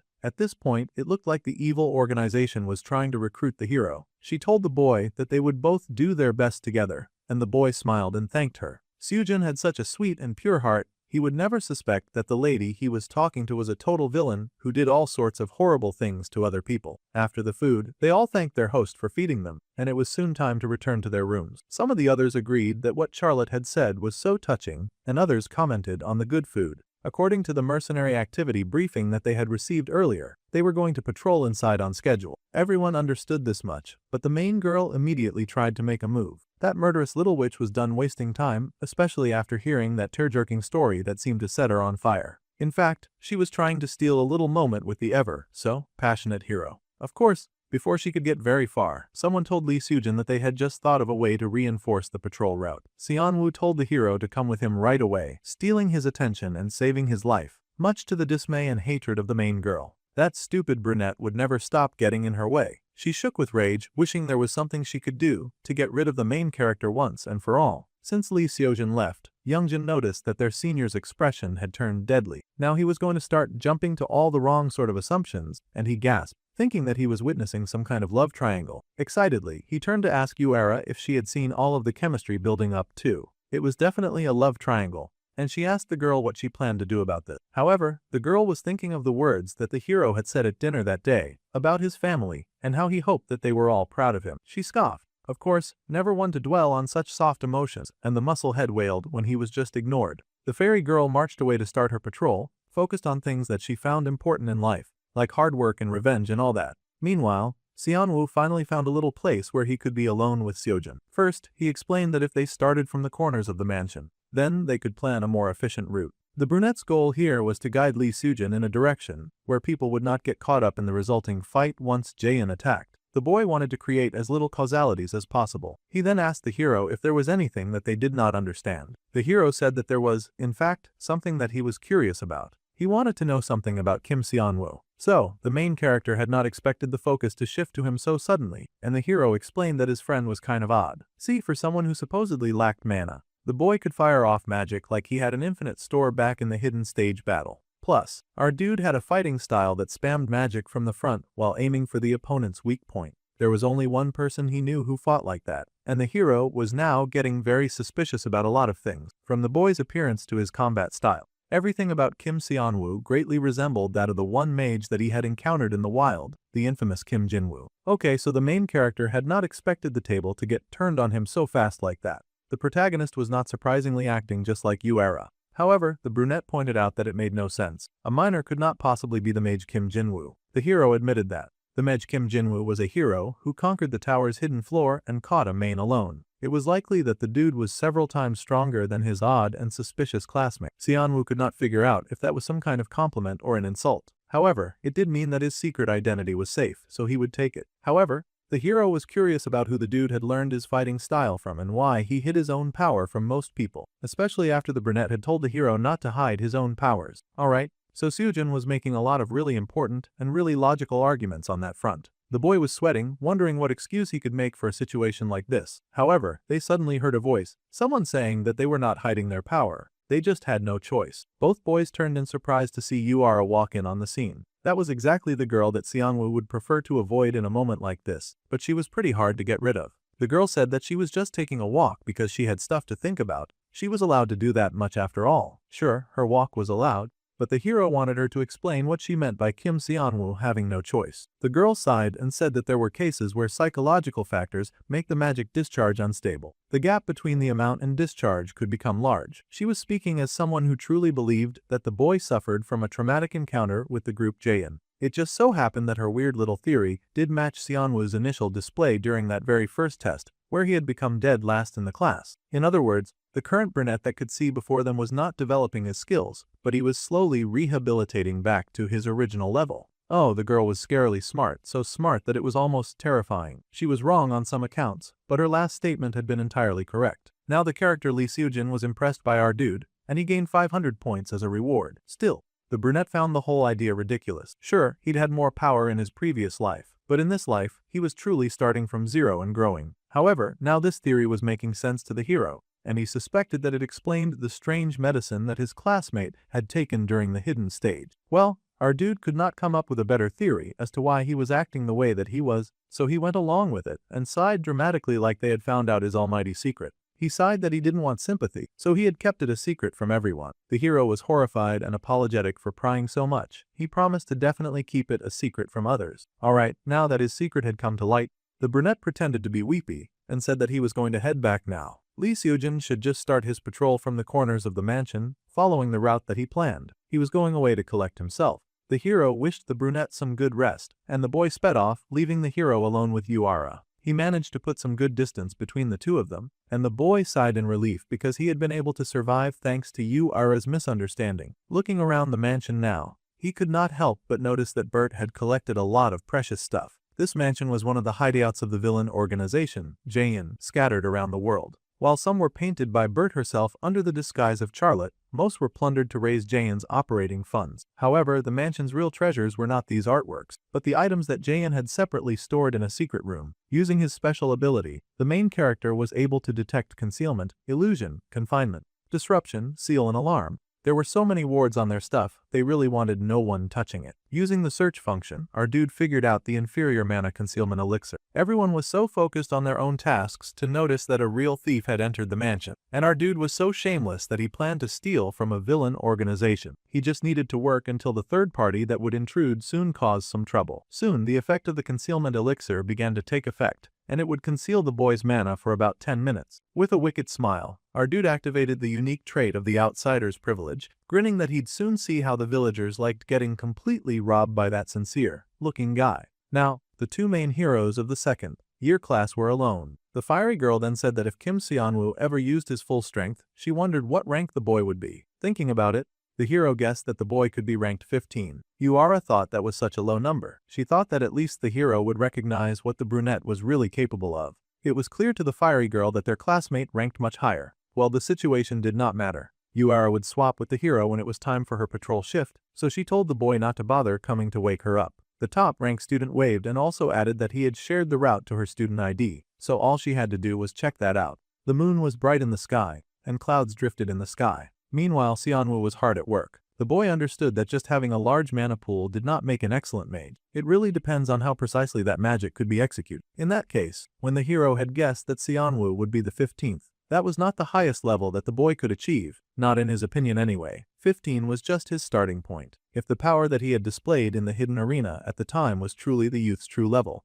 then the hero could not help but smile at the other boy's talent. Suddenly, he heard a noise that alerted him that someone was nearby. Immediately, Seojin turned and he found someone walking around at night. That was the main senior who was supposed to be patrolling far away from him. Our dude left his kids to themselves, and they were doing anything but sticking to the plan. Now the hero boy had spotted their senior Manai. Meanwhile, our dude was hard at work stealing gains from thieves. He needed to hurry and finish up that work before the third party barged in and caused a ton of trouble. Carefully, the boy decoded the magic formula of the security system in his path. Thanks to his outsider's privilege, he was able to decipher any magic spell structure. However, if the enemy was a Jaein on Bert's level, then she would probably sense the mana being released right now. This was not going to be an easy break in mission, and he had to be very careful with how he did things. Thankfully, our dude had chugged down the mana concealment elixir, and that was really going to come in handy as he did this work. He was going to bypass this whole system using a method that only he could use. He had 10 minutes of perfect hiding, so it was time to show the villains how much it sucked to get robbed. Immediately, he activated his unique trait of the outsider's privilege. If he fully disabled the barrier, the alarm would go off, and that would be way too troublesome. This was clearly the work of Jin from Jaein. If he just tweaked the spell so that only one person could pass, then perhaps that would work. It seemed that was a bingo, and soon a door opened up for our dude to step inside. He found himself inside a secret passage that led to Jaein's secret room. He found that the same security magic was cast on the display area as well. Well, he still had 10 minutes to finish his work.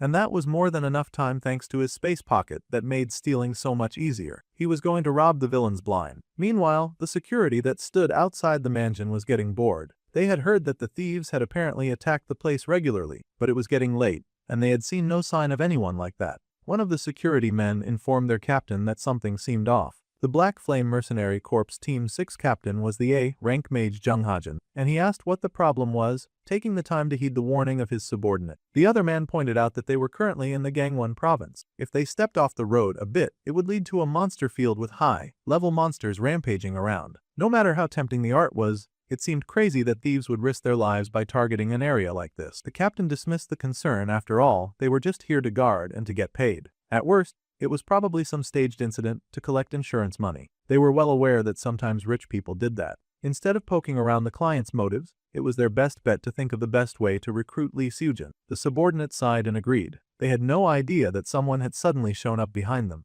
The man masked in a heavy dark aura touched the shoulder of one of the soldiers, acknowledging their hard work and good job. Within seconds, both the captain and his poor subordinate were dead. It was quite unfortunate that neither of them would be getting paid. It seemed like a Maine had infiltrated the area, and he walked past the dead bodies, eyes shining dark. The man paused when he encountered the person that he was looking for. Thanks to his subordinate, he was able to follow along nicely. He was truly grateful to Jang Ye, who had led him here. The girl asked her senior for the chance to cut off Lee Seojin's breath. It was the only thing that she asked for. The man just smiled, and first, they had to confirm if that boy was the child of prophecy or not. There was no use killing a random human if they did not even know that they got the right one. The man was just saying that the girl should guide the hero into their trap when Seojin showed up, boldly leaping into said trap with all of his might. He yelled for his senior Miney to watch out as he pulled out his sword, determined to protect her from the Mayan that had suddenly shown up. With a bright light, the hero launched himself at the monster, trying to cut him down. The force of his power was so intense that the girl got knocked off her feet and closed her eyes. Within seconds, he had grabbed the girl and dragged her away from such a dangerous creature. The boy was powerful, but he was not stupid, and he recognized a monster way out of his league. They needed to run inside immediately, and his priority was saving the life of his senior. The foolish boy had no idea that he was so tightly clinging to the hand of his enemy. He had wondered why the senior Manai was outside.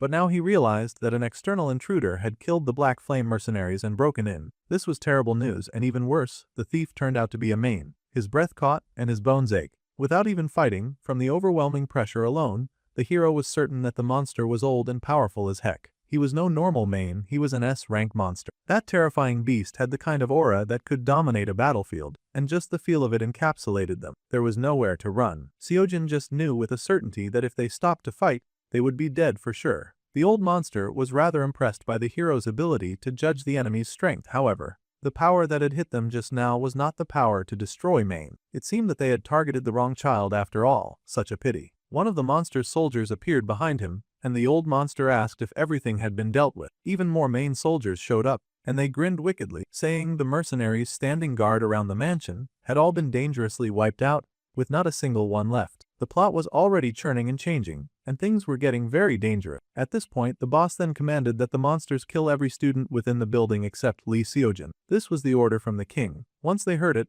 all the Mains took off to obey. No variable would be tolerated. Somehow the protagonist was able to make it back in time to inform everyone that an S-rank Main had suddenly shown up. The Black Flame mercenaries had been annihilated, and other Mains had surrounded the mansion. Senior Mani had of course seen it too. The girl panted and admitted that if it was not for Junior Seojin, they would have been in real danger. Anyone in that position would have done the same. That was how the hero felt. The girl just smiled, and Youngjin was watching the whole exchange very closely, since he still had that manic love triangle theory going on. Now most of Xianwu's plans had scattered, and he was not even aware because he was busy stealing. Still, Youngjin was crying for the sake of such a painful love triangle. Right now, the students need to focus on how to survive, and the hero suggested calling for outside help. They needed to contact Charlotte, but she had conveniently left hours ago to go buy art supplies. The situation was getting worse and worse. Meanwhile, all the main girl could think of was the fact that she had her target so close by, and right where she wanted him. Of course, she wanted to take the opportunity to take revenge right this second,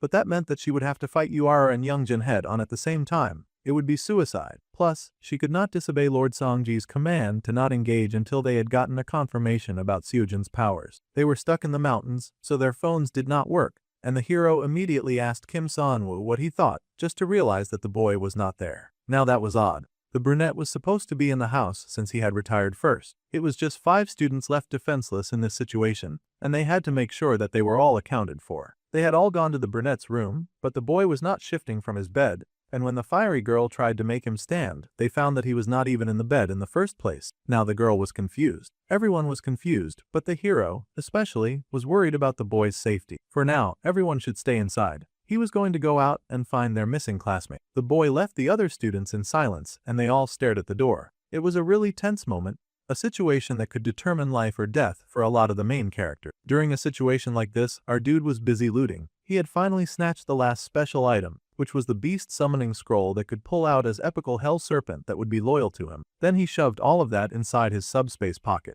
Bro had stolen so much stuff that his subspace pocket could not take it anymore. Bro had done a clean sweep of the entire safe house. What a greedy pig. There was nothing on the level of a holy relic, but he had secured some relic-grade items, and he was feeling very satisfied with all of that. Now, he just needed to get back in time for what he believed should be the Jaein event. Unfortunately, a lot of plans had changed. In the incident that was supposed to happen, instead of Lee Soo-jin or Jaein, a third party would intervene and wrap things up. In all of that chaos, Jaein would not have the leisure to worry about the stolen items. Their third party that was going to clash with Jaein was, of course, someone that our dude expected. What he did not expect was for a main to show up just as he was walking out of the secret storage room. The boy could not believe what bad luck he had. Meanwhile, the main was absolutely elated that he had found a student to kill. He somehow managed to dodge that first attack, but the big monster was not bothered. After all, it had all night to get things right, and most of the students stuck in this unfortunate mansion were like cornered rats. The brunette had no idea why on earth a man of all things was at the scene, and he wondered where the plot had gone wrong this time. Quickly, he raced ahead, knowing that he did not have time to analyze or figure out why there was a monster after him. Right now, he had to somehow survive it, so he whipped out his trusty scroll. It was a monster summoning scroll, the kind that would summon a powerful hell serpent that would be loyal to him. Barely 2 seconds after stealing, and he was already trying to launch an attack using stolen artifacts. Fortunately, the snake scroll worked, and the monster leapt out of the pages, targeting the burly main, who had not expected a student of all things to care about a dangerous snake. The brunette smirked because he had brought the creature just to serve as a distraction, but he had not expected such a powerful serpent to appear. That creature was gigantic and hungry, as it immediately got to work threatening the monster man with its fangs. Now that the main was restrained, Seonwoo moved close to study the situation. The creature was a B rank. Acknowledging this, he moved to questioning the man immediately, asking why on earth he was attacking this place. The main was a bit intimidated now that he knew this kid could summon mana balls out of nowhere and giant snakes. He was not really crazy about finding out just what else this kid could do. However, the big bad monster suddenly started to laugh. Even if the kid was weird and dangerous, he had no desire to betray his master, especially not because of a puny kid. The monster laughed that they were all going to get killed by the Lord Songjin anyway. The creature did not realize it, but that gave the main character all the information that he needed to know. Now that he knew what he needed, he dispatched the main immediately. That low-level goon sure had taken a lot for someone who would not tell him anything. However, the fact that the enemies had made it this far meant that the mercenaries guarding the perimeter had definitely already been killed. This was the worst. If veteran mercenaries were taken out instantly without a sound, then it was likely that more mains had come besides this one guy that he had subdued. Plus, it didn't help that Songjin had come with them. The boy could not imagine what the main king's right hand was even doing in a place like this. That villain was supposed to appear much later, yet he was here now and leading a group of mains. It did not make sense, and more importantly, the brunette could not let these jokers clash with Leo Sojin. Unfortunately, it did not take the mains long to figure out which room most of the students were hiding in. The muscle head, of course, immediately put those muscles to work, and he fought off the monsters trying to break in. It was tough luck that the mains had come in a large group and were not ashamed to call in backup to assist themselves. Their goal was to kill all the students except Lee Soo-jin, of course. The entrance was too narrow, so fortunately, it was holding back the monsters a bit from fully entering the room. They had to push Youngjin away from the door. But the boy stood his ground as much as he could against those wicked monsters. Suddenly a cheater main showed up with some firepower, telling his subordinates to just clear the area because he would take care of the children himself. That big ball of intense magic was actually hurled at the poor combat student. Even the main at the door was shocked that they would endanger him like that. However, before that dangerous-looking mana ball could make contact with anyone, an even larger flame shot out of the room above Youngjun's head. It seemed those losers had forgotten about Yuara, but she tossed a fiery greeting at them to announce her presence. The fire quickly combined with the purple mana ball, and the resulting explosion shook the house. It sent those monsters flying, but it was a temporary win because those jerks had way too much backup. They needed to re-strategize and figure something out immediately. Youngjin yelled that the fire girl should at least give a warning before she shot, but the girl just scoffed that with the boy's skills, he should have been able to dodge that quite easily. Meanwhile, Manhwa was very conflicted. She was stuck inside the room with a bunch of students that she totally should be killing while they were busy joyfully taking down her kinsman. Yuara was feeling very satisfied with her attack level right now. Unlike back in the past, her diligent training was finally paying off, though the mains around the door seemed to be standing up. No matter how many of those monsters they knocked down, they just kept getting up. The girl cursed her lack of firepower. Once again, those monsters charged, and the fire girl yelled for the muscle boy to focus on what was in front of him. They could assist as best as they could, but even they had limits on that one. The boy still yelled and promised to protect the senior Minai. The girl smirked and thanked her sweet juniors for all of their help. This was a conflict of interest situation, and she was not sure how to handle it, considering that attacking the kids would mean blowing her cover, but since she had multiple of her brethren outside the door, she figured that eliminating 2 kids would not be so hard. She was prepared to wipe them out and then go kill Seojun. She had finally made up her mind on what to do. However, before the main girl could strike, a huge blast of power outside the door alerted them to a very familiar presence. That power was so vast that it wiped the entire hallway of monsters. Those guys had not even seen it coming as they were swept away, much to their hatred and dismay. The other students stared in shock and awe, wondering who had appeared now. Suddenly, the entire hallway was indeed left empty, with nothing but a gaping hole in the ground and all the monsters gone. The 3 had no idea what was happening. Meanwhile, Seojun was running as fast as he could to find Kim Seonwoo. He had no idea where the boy could have possibly gone in a situation like this, but this was definitely the worst time to be playing a sick game of hide and seek, considering the circumstances. He worried that the boy had gotten taken out by a main, but the resident optimist had to believe in more than that. He had to believe that the boy was alive and safe somehow, because that was just a better option and alternative. It just so happened that, while the hero was desperately searching, the leader of the main attack found him. He still wanted to assess the boy's power after all, and he teased him for struggling to find a way to save his comrades. It was the S-rank demon from the front gate,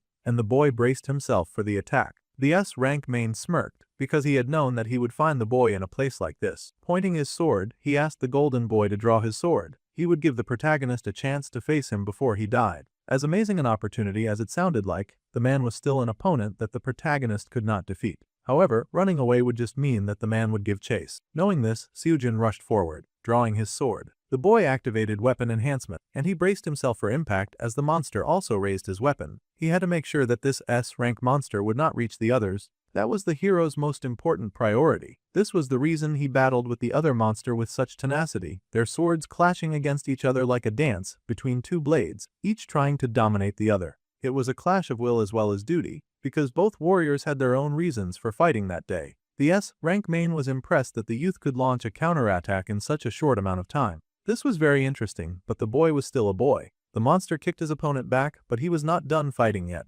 Naturally, he expected the boy to pick up his sword and continue the battle. The boy went flying back, groaning in pain from the hit. Give it a few more years, and the main was sure that no other monster would be able to stop the protagonist. That was exactly why the boy was dangerous. With a roll, the protagonist managed to barely avoid getting stabbed to death by the old man. He slid back and leapt back on his feet. This was a fight for his life and for the lives of his friends he could not give up yet. However, the main could not find the one thing he was searching for. It seemed that the hero was not the child of prophecy. Even if he was strong, he just happened to have a light attribute. Then again, the monster also suspected that the boy was holding back because he didn't believe that the S-rank main was a worthy opponent. The hero, of course, did not understand what the monster was talking about at all. He yelled that he had no idea what that was and raced at the man, determined to kill him. The monster was now starting to make some very quick mental calculation. However, he still thought that kid was playing dumb, and he naturally took offense to that, swinging his sword with a violence that was met with another branch of violence. There was an explosion when their swords connected,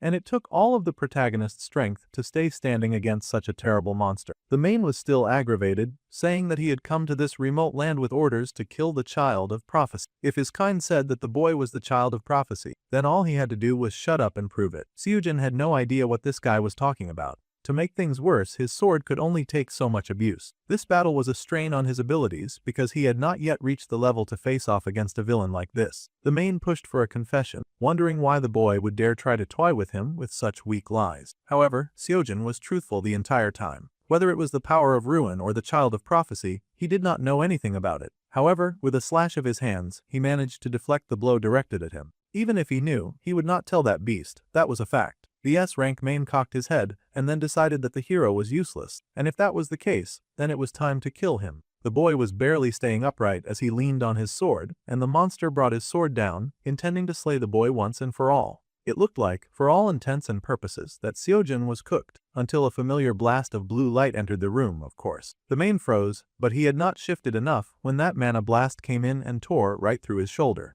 A sniper of all things had shown up, shocking the protagonist and shocking the main. So much was happening, but they both wondered who on earth had come. Well, there was one now, and he happened to see the dude retreating. If Seonwoo wanted to dodge accountability, he should really try running away faster. The main Seongjin was not pleased about the situation at all, and he growled about who the heck would dare to interfere with his battle. Of course, the main character was not dumb enough to reveal himself. Honestly, that monstrous jerk somehow being able to dodge his fatal shot had not been part of the plan. So, the villain had indeed dodged, he just had not dodged all of it. Our dude had, of course, used his trust-amplified mana elixir Rick to increase his recovery speed and take up his mana levels by 500%. Of course, now he was in the mana exhaustion period, but thankfully, the concealment elixir made sure that he could actually hide after taking so many reckless actions. The poor boy had drunk a potion on top of the Heart of Great Nature, and he had poured in all of his power into that stupid attack.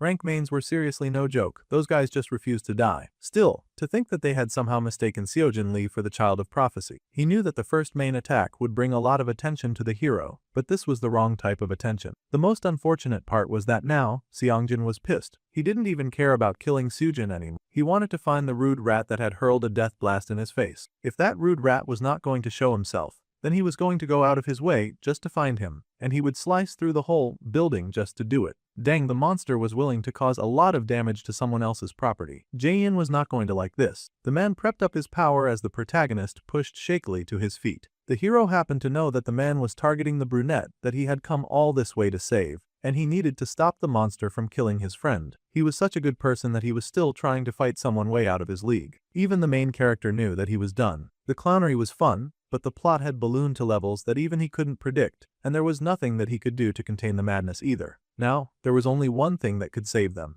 A sudden, very violent blast of power informed the brunette that this saving grace had finally arrived. It was golden and brilliant, a bright light of such immense power that even the S-rank main was dwarfed by its intensity. The man growled as he struggled against such intense power. The explosion from it rocked so hard that even the brunette noticed. The attack was so brutal that it stole the clothes right off the villain's body. The man accused the fighter of attacking from behind like a coward, but she was clearly standing right at the front door. He asked the person to reveal their identity and purpose, but the lady had the exact same words for the jerk who was destroying her house. Finally, it seemed their host had returned, and she was not in a silly, goofy mood. Meanwhile, the other mains in the compound were getting taken out immediately by other members of the team, who could not believe that some other group had stormed their base. It was so rude of them. The poor mains got beaten up so bad. And yet Jin just fixed his glasses like they were such an annoying minor inconvenience. The power of villain groups where all the members are powerful, which can never be overrated. Now the lead lady was confronting Seongjin, asking why on earth this monster had broken into her house to target Lee Seojin. The brunette sighed in relief, now that they could pit one enemy against the other. Now, they could kill each other to their heart's content, and the students would not have to do any of the heavy lifting. And my goodness did they try. There was no holding back when it came to two overpowered monsters, and high-level magic was soon flying around the scene like a nightmare. The lady was not even bothered. It would be no surprise if Seojin wondered why she had even hired them in the first place. Since the stupid main was not going to talk easily, she had no intentions of holding back either. A blast of magic power had her flying back,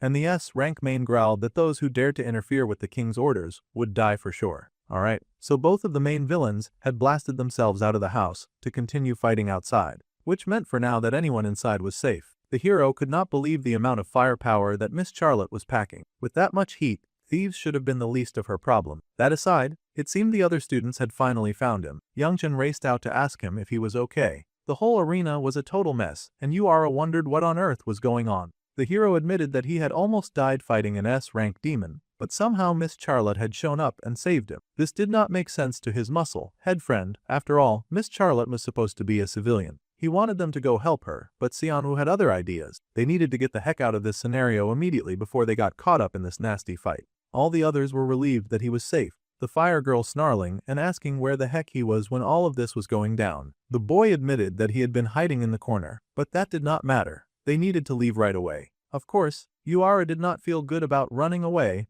when Miss Charlotte was fighting for her life. Yeah, that was the other way around. That monster in heels was going to be fine. The same could not be said about them if she found out that one of them had stolen their stuff. It was not like the boy could tell them that the blonde lady was actually a worse villain than the first guy. However, Minnie already had a clear understanding of what was going on. If even her boss, Songjin, was having a hard time, then there was no way they needed to help that woman. After what happened earlier, the sweet senior faked that she was so terrified. She was an enemy, but the brunette could use that to his advantage. Still, he wondered why the girl was suddenly acting all scared and frightened. The truth was, the girl hated all of them, but she hated dying more. Intervening now would only lead to a worse outcome, so she was more than eager to bolt. She just needed to convince her other classmates to do it too. She was going to survive, and then get her revenge with her own hands. Such was the selfish nature of a monster, no matter how cute she was. Since most of them were in agreement, the boy had found a way for them to sneak out, so all they had to do was follow him. With a serious frown on his face, he led the team, knowing that even if Jangya was up to her usual filthy tricks, neither he nor she could do anything about this situation. They needed to run, and it was time to make their exit. Meanwhile, carnage, death and destruction were being wreaked on the front lawn. Those two villains were tearing at each other like a pair of wild dogs fighting over bushmeat, and their battle came with special effects. Both villains thrummed with different elements of high-power magic, and neither of them looked interested in backing down. The man launched his black flames, and she launched her golden lightning, each of them trying to beat the brakes out of each other. Bert easily recognized the dark transformation attack and responded with her own high-level attacks. Those were not even enough to distract her, and she met Songjin head on and face to face. As the man leapt forward, swinging his mighty sword, one of her henchmen showed up and blocked the attack. It seemed they had quickly wrapped up killing the insignificant monsters, and they were now bored enough to join hands in beating the old guy. Of course, old Big Bad Mane was not crazy about interferes when there was someone he was trying to kill. However, he clearly had no idea who he was dealing with. They accused him of interfering first. This was their battleground and their trap, and now this idiot had shown up out of nowhere and tried to call dibs on their hero. Obviously, they were not having it. The slice from the first guy took out the Mane's leg,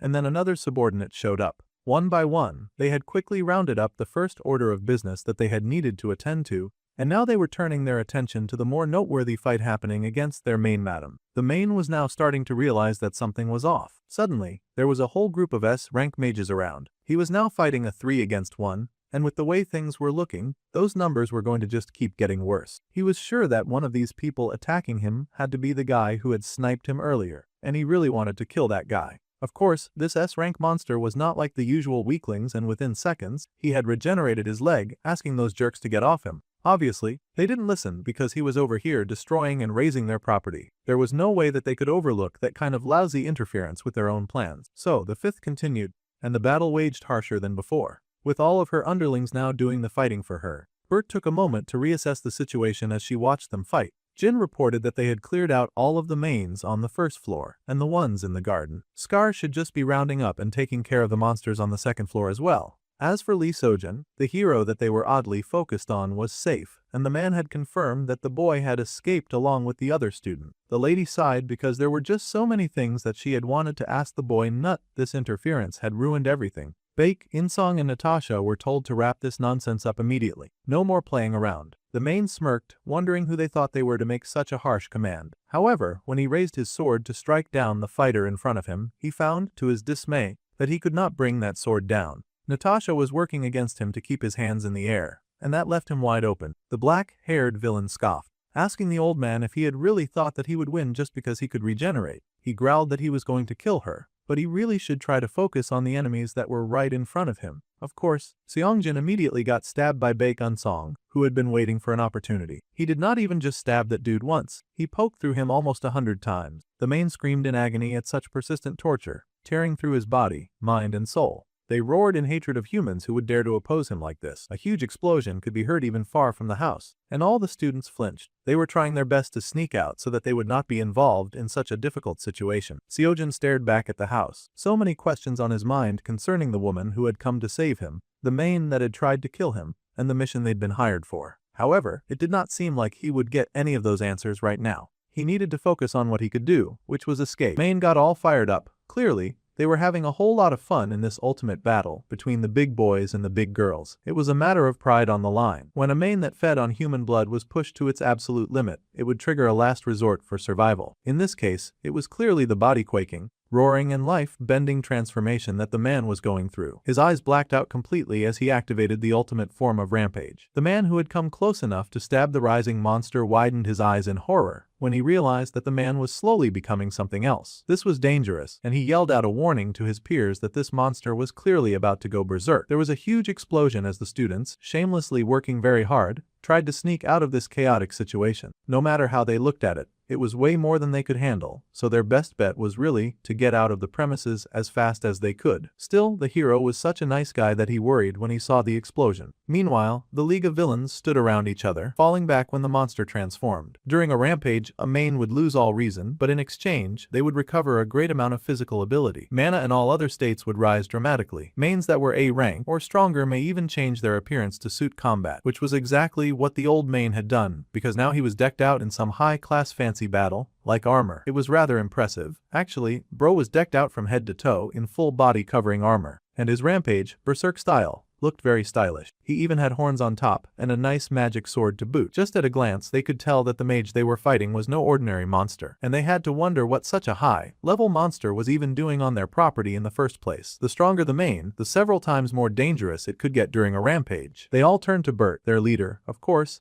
and asked for some direction concerning their next course of action. Well, the fact remained that the monster was here, trashing their home uninvited, but they did have to take note of the fact that a dangerous nemesis had appeared. They wondered if there was anyone willing to risk their lives fighting such a terrible-looking beast. Of course, there happened to be one member of the Villain League who was very excited about it, and he leapt in with joy, excited to see this dangerous enemy. With a grin, Ska declared that he would handle destroying this monster once and for all. He dove in, throwing a few hits that, of course, didn't land. It was way too early to defeat a monster that powerful after all, especially now that he was wearing his fancy new fit. Having dodged the first attack, the main happily retaliated by swinging and hitting the villain so hard that he was blown to the other side of the compound. That was kind of rude of him, but the berserker main happily flexed its muscles, like it was daring them to challenge it. Skay got to his feet, figuring that it was not such a bad greeting at all. Bert watched the fight carefully while Jin assessed their environment. Before returning to the fight, Ska asked to be sure that Bert and Jin were okay. Jin was furious, telling the idiot not to say their names. They were supposed to sneak in and out of this environment undiscovered. Then again, anyone who would recognize them was mostly dead. It was just them and the beast right now.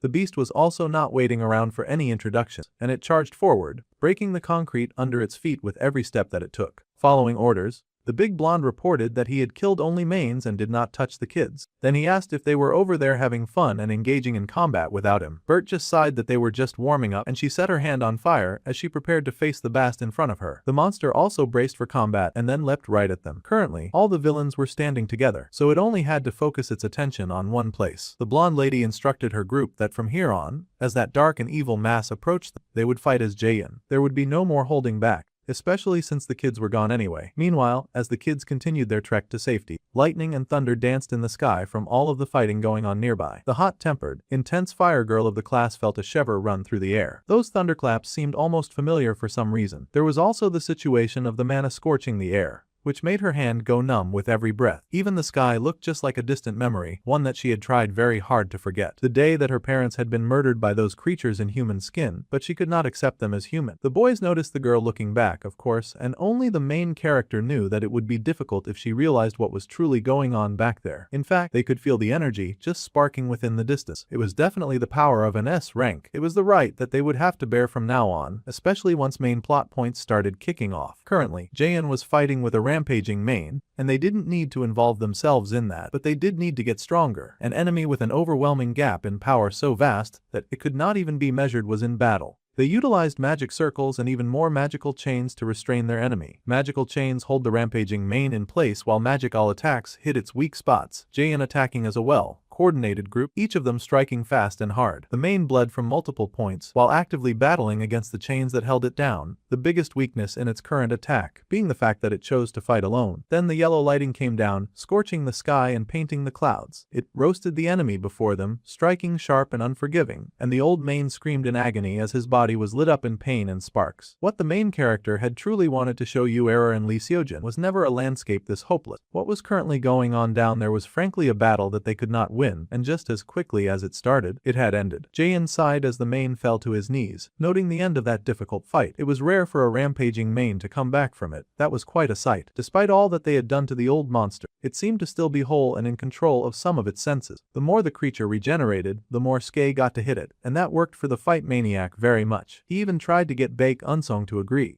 but the other fighter just sighed. Those names, now the main remembered where he had heard those names before, and he looked up in surprise at the remnants of Jaehyun. The losers who had been wiped out by Kim Jinchul were still crawling around. Naturally, Bert did not take kindly at all to being called a loser, and that was rich considering the one calling them that was the idiot that they had just wiped the floor with while he had been in his rampage state. Skye giggled that they were so popular that other villains were always able to recognize them, no matter what. The girl yelled that the man had outed them with his own stupid mouth by calling all of their names. It was so annoying. At any rate, they needed to deal with the fact that a stranger had raided their territory, and they wanted to know why. He had no right to call them a loser, and the dark-haired lady said so. However, curiously, the main just mumbled a command to kill. However, the blonde had completely forgotten the other plan. The lady in charge informed the man that he was not going to die. Not yet anyway. He had to tell them first why he had come all this way to kill Lee Seojin. If he told them that, then he would be allowed to die on his own terms. That was their deal anyway. The man, however,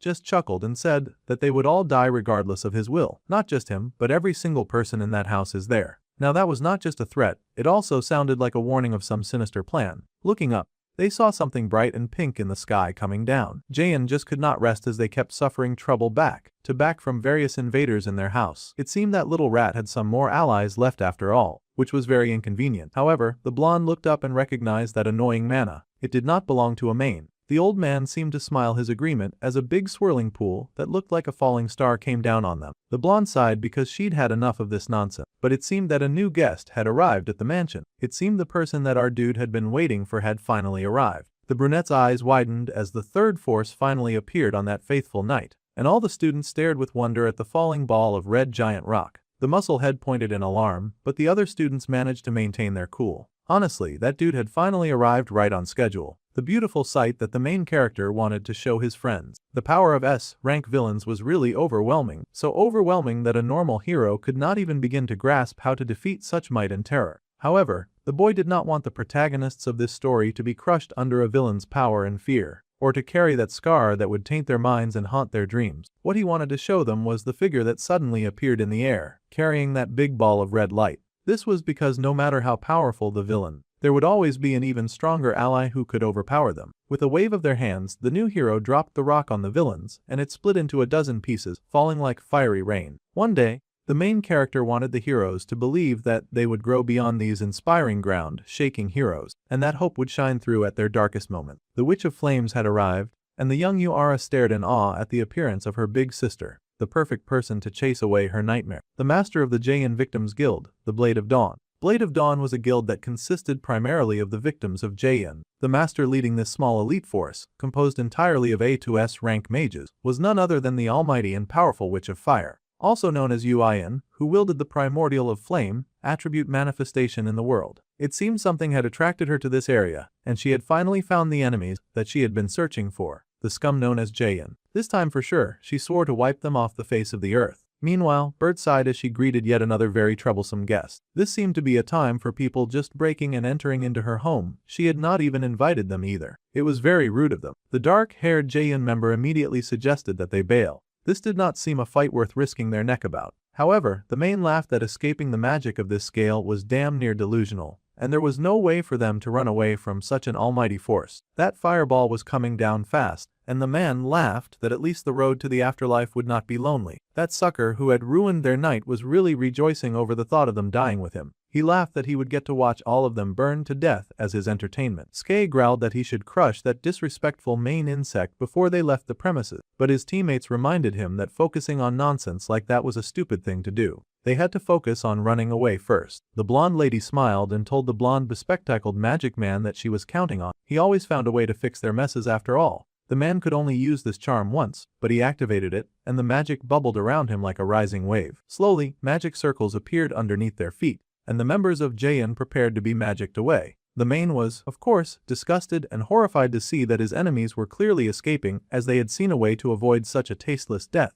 They teased that they would love to take that guy along as well, but there was a limit on how many people he could carry. That was clearly a IE, because he then told the monster to rot in hell alone, before the entire organization disappeared before the Main's eyes. The poor murderer Main would then have to die alone, and he sat in fear at the burning rock coming down on him. In his last moments, he passed a message to his king, and praying in the usual fanatical worship that his dark king would reign forever. Then that burning rock came down and consumed him entirely, as well as the whole house. The resulting explosion was massive. That was the power of an S-rank hero. Flame rose into the air like a gigantic blooming flower, tinted in the colors of orange and yellow. The kids saw the explosion from afar, of course, and it was so great that they actually had to lift their arms to cover their eyes as it came in. They were amazed to realize that the identity of their client, Miss Charlotte, was actually that of a member of the worst terrorist organization. A man from the guild landed before the kids and put up a shield to protect the students from the resulting blast. He warned the kids behind him to keep this encounter a secret. If information leaked that they had met up with Jaeyoon, it would interfere with their pursuit of them after all. Their defender was the Blade of Dawn,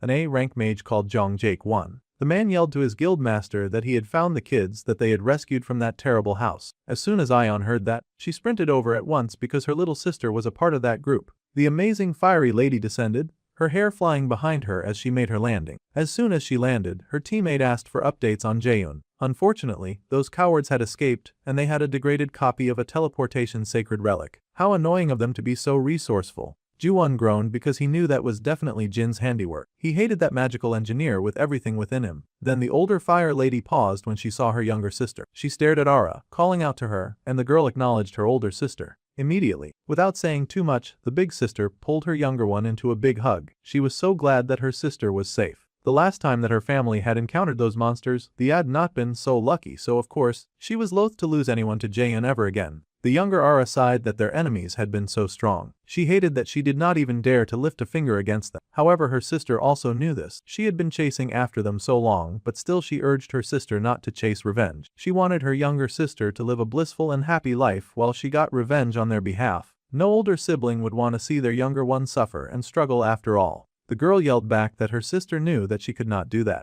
She was such an ambitious young lady that she wanted to join in on the hunt after Jaeyoon. She also wanted to make them pay with her own hands for what they had done to her. The big sister could not believe that even after everything, her little sister had refused to change. Thus was the way that life sometimes went. The girl smiled that her sister could not beat her stubbornness. She had not succeeded back then, and she would not succeed now. However, Ion sighed that it was not stubbornness, but something so much fiercer. It was a promise. She looked down at a cloth wrap around her hand, recalling the promise that was made 4 years ago. A promise between sisters that the younger girl had asked her older sister not to hurt herself with a knife ever again. It seemed Ara carried scars from when her sister used to cut herself, which was why she had reacted that way when she saw the main character's scars. In the darkest period of Ion's life, she had lost even the will to live due to the overwhelming helplessness in her life. Back then, her sister had held her and cried, saying that she was all that she had left. The big sister also found herself brought to the point of tears to hear her sister say that, and to see her little sister clinging to her like she was a raft in the stormy sea. In the end, all they had was each other,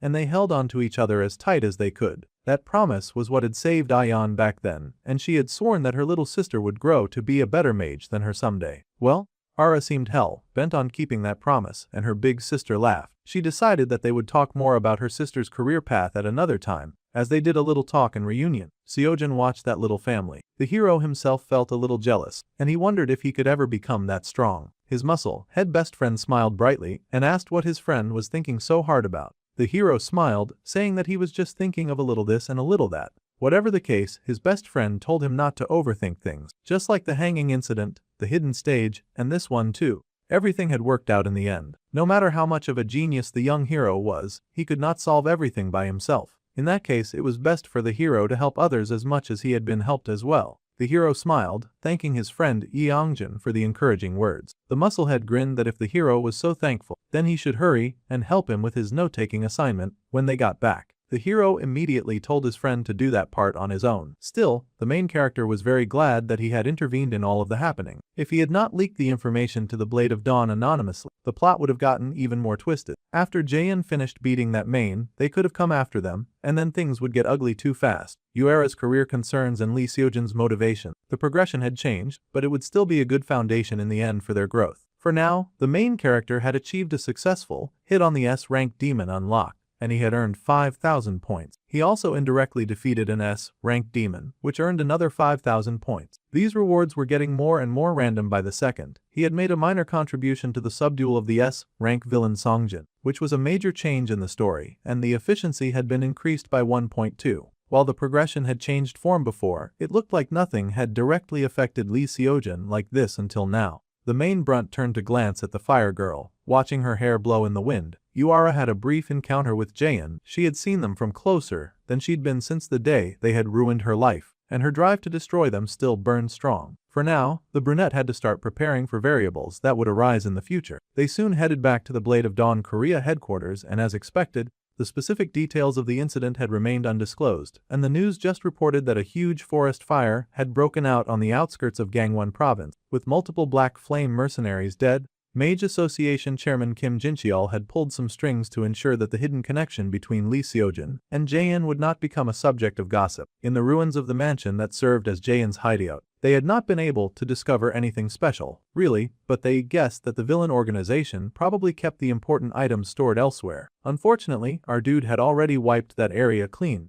and a huge fireball had contributed greatly to erasing his tracks. This time, it seemed the villain organization had the goal of approaching Lee Seojin. The older Yu sister commanded that they withdraw everyone in the field immediately. They had to go in pursuit of their enemies and eliminate them once and for all. Before they headed out, her colleague asked if she was going to go see her sister one more time. The lady had always acted like she did not care, but Jiwon knew that Ayeon missed her baby sister. However, the lady said that she would not waste the time of someone who was busy. Things were going to get very busy from now on. Specifically, she should not take her eyes off Lee Seojin or those around him, which means that she now has a fancy excuse to see her little sister a bit more often. Her precious little sister, she swore that she would never let her sweet angel fall into danger again. This time for sure, she would definitely burn those Jaein cockroaches to ashes in a pile that they could never heal from. Meanwhile, in a wrecked-looking fancy place, footsteps echoed as a man walked through. The Blade of Dawn was a guild recognized by Jaein, as they tended to serve as the biggest thorn in their side. Those jerks had definitely swept through the place in search of their magical items, but Jin was sure that they had not found their extra secret hideout. How curious that the house was still standing enough that the man could still sneak in and walk through a mostly stable hallway. As expected of Jaein, they made their hideout out of some strong stuff. Even the paintings that Bert had drawn had all been burned up, and the blonde man was not so thrilled about that. However, his focus was on their secret safe stash. He opened the magical wardrobe and reached inside, sure that those stupid heroes had not been able to find this special spot. The real treasures that were hidden away as mere art pieces were worth way more than anything those guys had been able to find in the house. Jin was feeling very confident about the one who had designed the security for his precious treasure. Too, however, he found that the perfect storehouse completely swept clean. Xianwu had robbed them blind. The blonde could not believe that the hero organization could be so efficient, and he growled, asking which of their enemies that had suddenly shown up that day had been able to steal his stuff. Well, it was the enemy that he least expected, and the brown-haired youth was happily chuckling to himself about it. He sat in his room with his inheritance of the formless spirit relic and many other stolen artifacts. The main character smirked and said that he would be sure to make good use of. Mystery was a power that even science and magic could not explain. It was a power that reached the very root of the world, and items that harbored such mysteries were called relics. The legacy of the formless spirit, the relic, was an item that imbued magic with an element. This ring was the only relic among the items that Jaein had stashed away. Light, along with non-attribute, was the only element that could not be adapted through training. So, if he was going to acquire one first, then the boy focused seriously as he grew the power before him. Naturally, the talent he wanted to acquire now had to be the light element. A relic would also allow him to learn every element if he added his newly grown power to this light formula that he was working on. There was one thing that the brunette had learned after the battle in Gangwon province. It was a discovery that was limited to when he used elixir or skills, but the mana he focused to its absolute limit momentarily could reach A rank. The reason Seongjin the main had noticed the boy's sniping that he'd used to assist the hero of the story was because it had exceeded the C rank mana concealment limit. From A rank onwards, manifested magic could generate a silver aura. Now, the boy had unlocked an achievement of silver mana manifestation, and his mana control proficiency had increased by 30%. He also got a reward of 5,000 extra points. Now, if he could just get the hang of controlling this power freely somehow, then he would be able to excel a bit more. The main character focused and drew in a breath,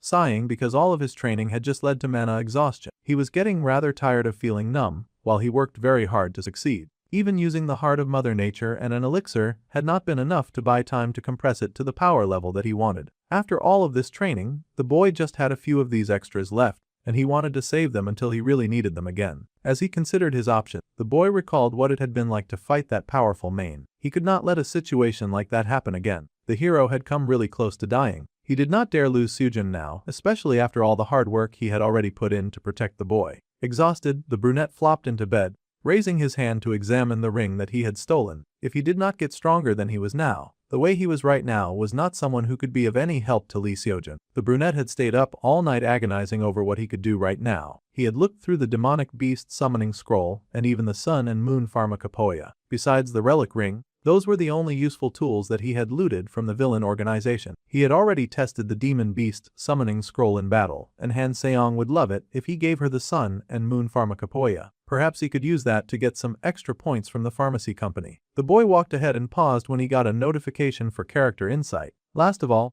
he had used the points that he had earned this time to buy a trait that would come in handy. Yuara and his sweet student were waiting for him, and they happily waved for the boy to join them. The main character apologized for being late and decided to test out the character insight skill. It told him a bunch of stuff he already knew. The two girls before him were Yoon Haeyoung and Yuara, both age 18. The Ice Girl had Joyful Mana, while the Fire Girl had Calm Mana. Ice Girl was C rank and the Fire Girl was B. Era's interest in him was still on level 1, but his little student had risen to level 2. The Ice Girl happily said that she had saved a seat for her senior. The Fire Girl, prissy as ever, just asked why he was so late. This was as much information as he could get from the character insight, and he just laughed that he did not sleep well last night. The Ice Girl was surprised, asking if he was sick. The Fire Girl even suggested meditating before bed. So she did have a heart after all. Right now, the boy was working very hard to mobilize every possible method available to him. In the morning, they had the second-year Class A Manifestation Department class. They asked what they would be learning in today's manifestation class, and it would be mana shape transformation. First, they were to form a mana sphere over their hand.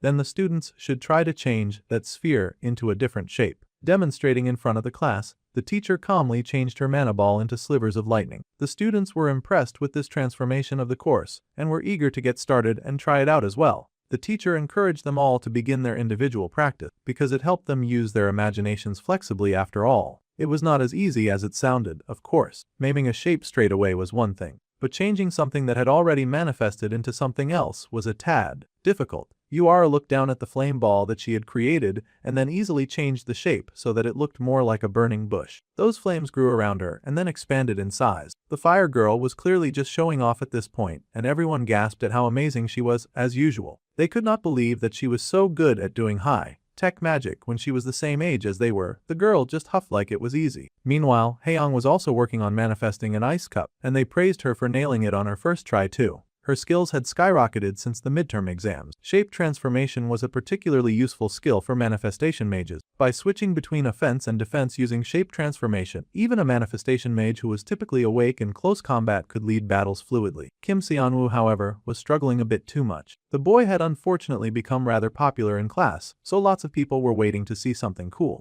The poor boy knew that transformation was a much higher level skill than manifestation. Only those who were naturally gifted could do it well from the start. He was trying really hard, and he wished his classmates would focus on something else. Suddenly, he felt a familiar itch and looked up to see that the Fire Girl was watching him like a cat watches a mouse. He asked if this was hard, the first time seeing someone who could not do a shape transformation. It wasn't. She just thought that it was a bit unexpected. She had sort of gotten used to seeing him excel at random things at random times. She knew that he had his circumstances, but she did not understand why he could not do a shape transformation when he could even use compression manifestation. The boy scoffed that those two were in completely different realms. Compression manifestation was an issue of control. It was something that a person learned through repetitive training. On the other hand, shape transformation was the power to handle the flow of your own mana. It was a purely innate ability based on a person's imagination, and our dude happened to struggle with that a tad. So, he was saying that compression manifestation was the realm of hard work, while shape transformation was the realm of talent. That was exactly what he was saying, so he needed to tell the two girls to lay off. Talent and hard work were two different things. However, the fire mage was still surprised. She had been so sure that Seonwoo was a young man just bursting with talent. Meanwhile, the brunette decided to check up on his student and ask her if she was still keeping up with her practice. The girl beamed that she was, and she even invited him to train with her this weekend as well. The fire girl had never seen it herself, but she was sure that the brunette had talent, and he had even surpassed his limits with even more hard work than her. Yuara was shocked by this realization, but then the boy suddenly spoke to her, telling her that he should probably focus on manifestation or emission rather than shape transformation. The girl paused, so the boy went on to say that from what he could see, she was already complete in that area, and if she felt like her firepower was lacking, then she should focus on emission. Even scarier to the fire girl was how right the boy was. Even when they had fought the demonic humans in Gangwon province, and she had watched her sister fight, she kept thinking that her power was not enough yet. Now, she knew why. Listening to his advice, she felt like she could see the direction that her training should take. It was just like Haeyoung said. The ice girl had told her that if she hit a wall, Seonwoo had the power to break through it for her. The boy just laughed because he happened to be pretty observant. Most mages were incapable of objectively analyzing their own abilities. Since he had pointed this out, he was sure that the fire girl's growth would start speeding up too. It was his job to make sure that all of the heroes would continue to grow. Suddenly, Yuara mentioned that she was curious about something, and she asked the boy if he had ever hit a wall anywhere. It was funny that she should mention that because he was currently struggling with a very serious wall. The boy looked up surprised at the question. The girl had hit the nail on the head with that inquiry. The main character had indeed hit a wall, and he knew all too well what was holding him back. His lack of mana capacity was making it hard for him to grow. To make up for the fact that he had been using elixirs and the heart of Mother Nature to explosively boost his mana regeneration while fighting. However, enemies stronger than Songjin would start showing up and causing trouble, and he needed to be ready for that. He could not afford to spend several minutes compressing his mana every time that he fought. In that case, he needed to seek help. So, he went to a teacher to ask how to increase his magic compression speed. It was an odd request, one that he felt that the manifestation department teacher would be able to help him with. The boy was just trying to figure out a way to improve his compression manifestation. The faster he could compress, the more he could fire. He had thought that the teacher might know some kind of trick. Miss Lee was surprised that the boy who was always helping other students would struggle with something like this. However, she explained that there was no trick to it. When it came to magic, the answer was always talent, time and hard work. That was great, but he was kinda lacking in talent as well as time. He needed faster options here. However, the teacher then mentioned that there were other ways to grow besides just speed.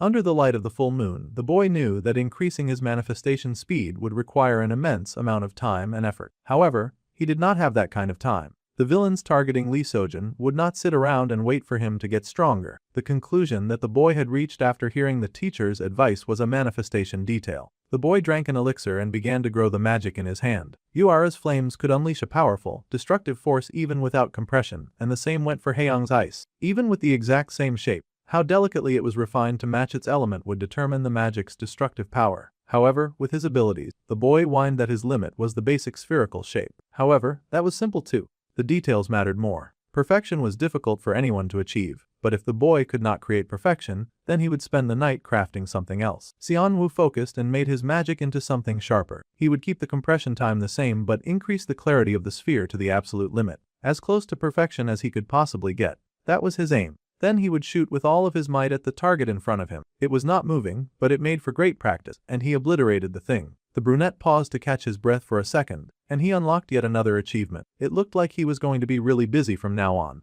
Our boy Seonwoo was busy training again. He fired off a huge amount of blue mana, creating a huge blast that flew from his hands and soared across the field, right to the target that was set in the middle. The target right there was obliterated immediately. With the enemy vanquished, our dude took a moment to study his hands and think very deeply about how busy he was going to be from now on. Later that evening, he had a little dinner with his favorite pharmaceutical head. The 8-rank state that the main character managed to reach during training a few days ago was only temporary, and it was the kind of thing that he could only use thanks to the help of some hard magical drugs. In order to fully master the technique and officially ascend to A rank, our boy needed to train while under the effects of an elixir. The pleased head of the pharmacist company happily handed our main character the box to check it for himself. Once the case was open, it revealed 100 bottles of elixir that he had asked for. The boy stared into the box knowing that he was going to need a lot of them. Now he knew it was an unreasonable request, but the lady really did live up to her title as a genius pharmacist. The lady just laughed and said that she would not have even gone this far if it weren't for his request. Thanks to him, she was able to achieve all sorts of new stuff. Since his information had helped them catch the terrorist threatening them, he should just consider this a token of her gratitude. The boy thanked her.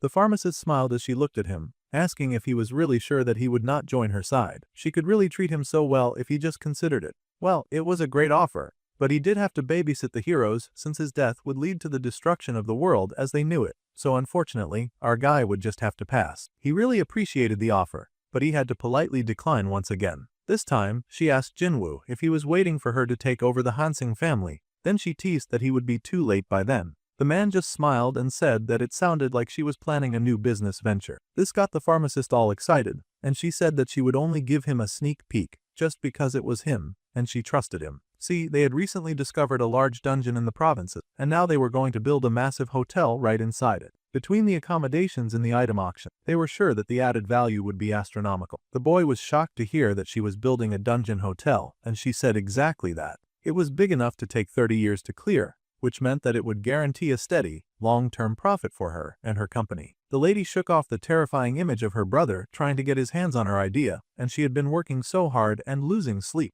trying to make sure that her brother would not be able to take it away from her. Yeah, our dude told her to stop immediately. Naturally, the lady was confused. She wondered what he was saying all that for. However, the main character revealed to her that the dungeon business was guaranteed to fail. He had seen it in the news before his regression. The Hansen Group had poured a massive amount of capital into building a hotel in that provincial dungeon. Unfortunately, about 3 months later, an even larger dungeon appeared in Zool, turning the entire project into a useless white elephant. Now he knew that Han Cyan had been the one to push for that contradiction. It was impossible to predict, but it must have severely damaged her standing against Han Sejin, and it explained a lot. No, of course, this was a lot to believe all of a sudden. She could not see how this dungeon hotel was going to fail, so she asked the main character to tell her more about his grounds for this belief. Naturally, he couldn't tell her that he just saw all of that in his past life, which was impossible to prove. He just said that dungeons were hard to find right now, but a massive one could suddenly appear out of nowhere. Unfortunately, that was just an assumption,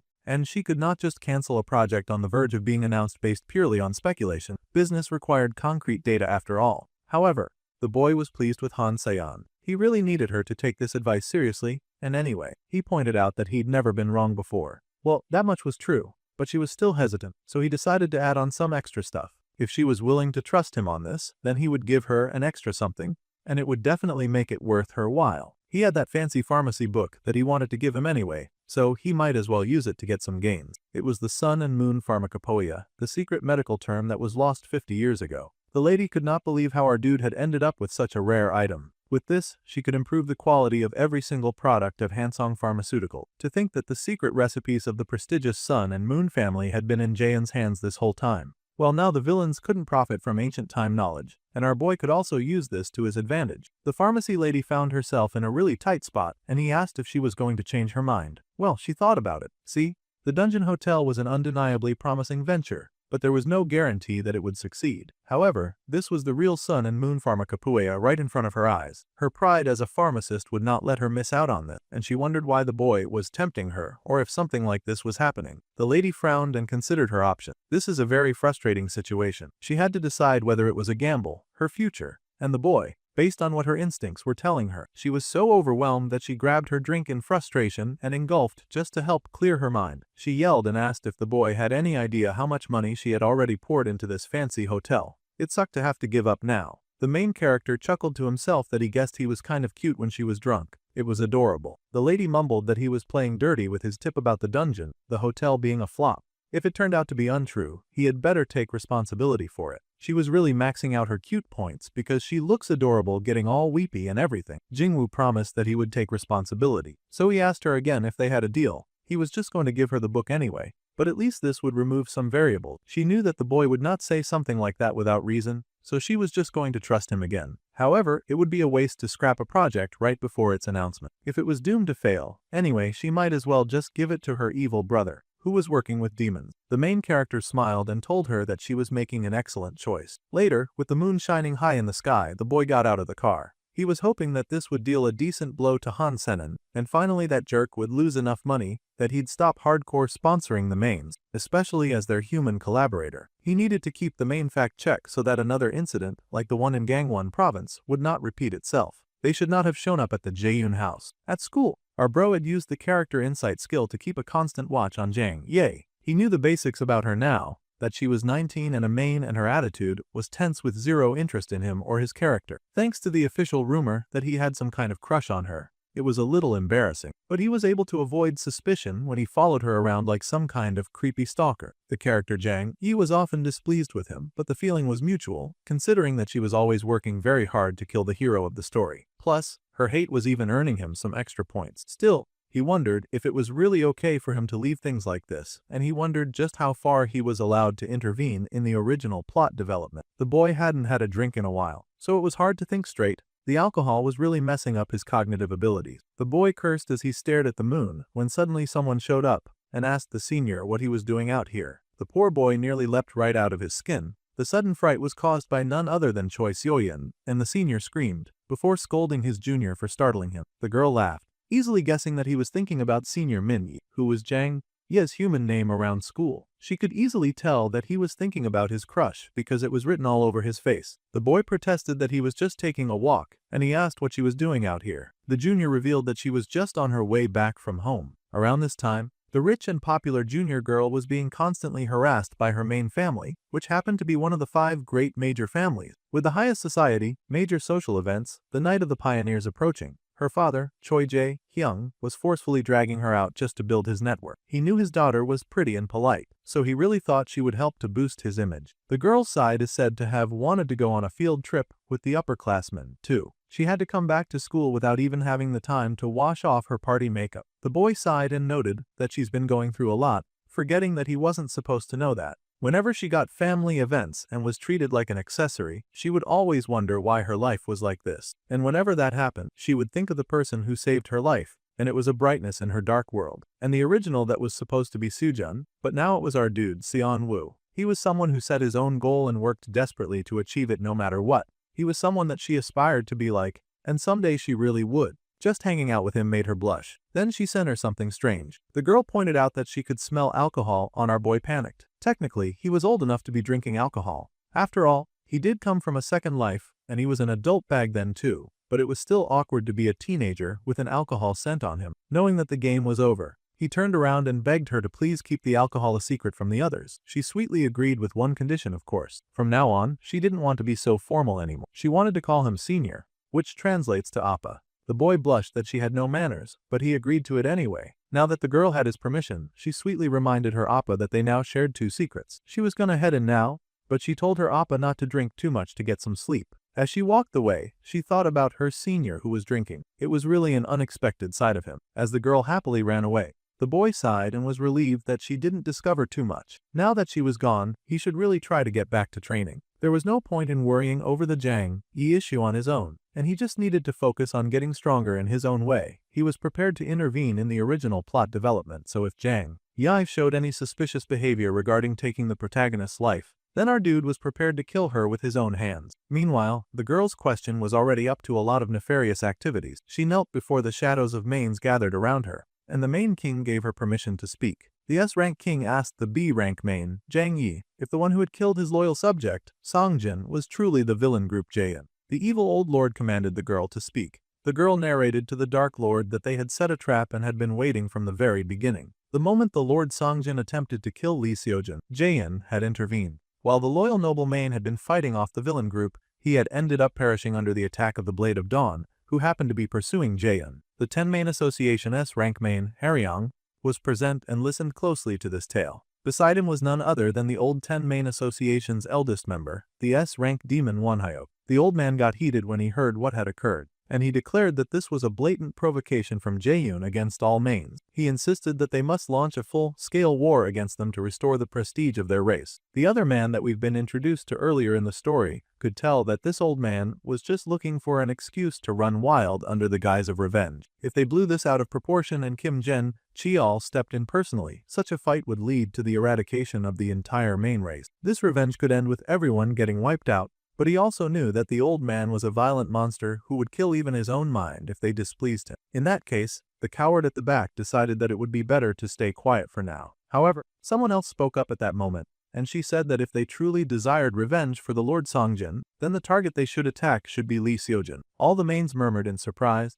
and the coward at the back was surprised when he saw Jang Yi step forward. The old, violent man was horrified, of course, and he wondered why a mere defeated soldier intruded upon a meeting of the 10 main association. The king told the young girl to continue, interested in her words, and she stepped forward. Depending on her usefulness, the king would decide whether or not to take her blood. The devil said that revenge must be rational. Killing Lee Seojun, the child of prophecy, is the mission Lord Songjin could not finish and the collective desire of all demons. Now that it had been revealed that Lee Seojun was a person of interest to the villain organization Jaein, destroying the hero would surely inflict an even greater humiliation upon them. As the one who could most easily approach the young hero, the girl offered that she would carry out the late lord's will and take his life. However, her old mentor protested, stepping out and explaining that the young Jang Yi had only just reached B rank. Surely she was too young and weak to be trusted with such a vital mission. However, the king spoke and said that his concern was that his shadow fell upon the young girls, a noble resolve. If Qianhai was so worried about her lack of power, then that was something that he could just resolve by filling it with the power coming from his very dangerous-looking hand. With the way of his hand, man emptied an order of evil strength on the girl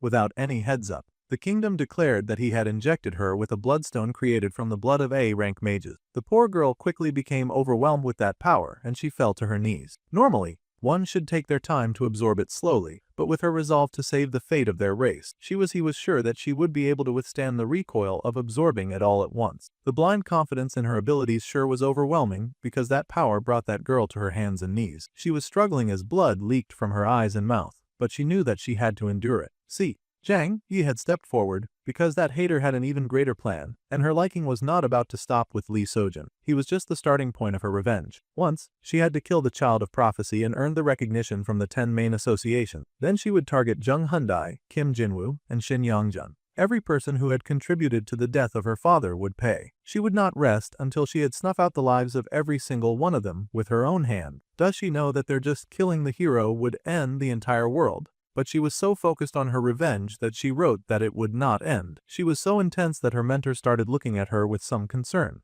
With the new power absorbed, the king told her to rise, and she got to her feet. Then he commanded her to go for the sake of all of them and kill the hero, Lee Seojun. Power bubbled through her body in uncontrollable waves and leaked around her. Now that she had been reborn, the girl declared to her grandfather that she would be going now. Meanwhile, in a completely different part of town, the lights were on in the building, and everyone seemed to be having a swell time. There was an old man looking out from the windows, and someone came in and greeted him because he had been called by the old man. It turns out that the old man was the grandfather, and he was also the Mage Association chairman. The old man noted that his grandson looked remarkably well for someone who had gone through such a bizarre ordeal. The old man also happened to be the strongest mage, Kim Jin-cheol. The grandson in question was Lee Seojun, and he mentioned that he had heard that the team leader, Kim Deokyeon, had already reported the events in Gangwon province. Words had a way of distorting memories, so the old man said that he would verify himself. With that, he placed his fingers on the head of his grandson, and he activated his powers that formed the shield around the hero's head.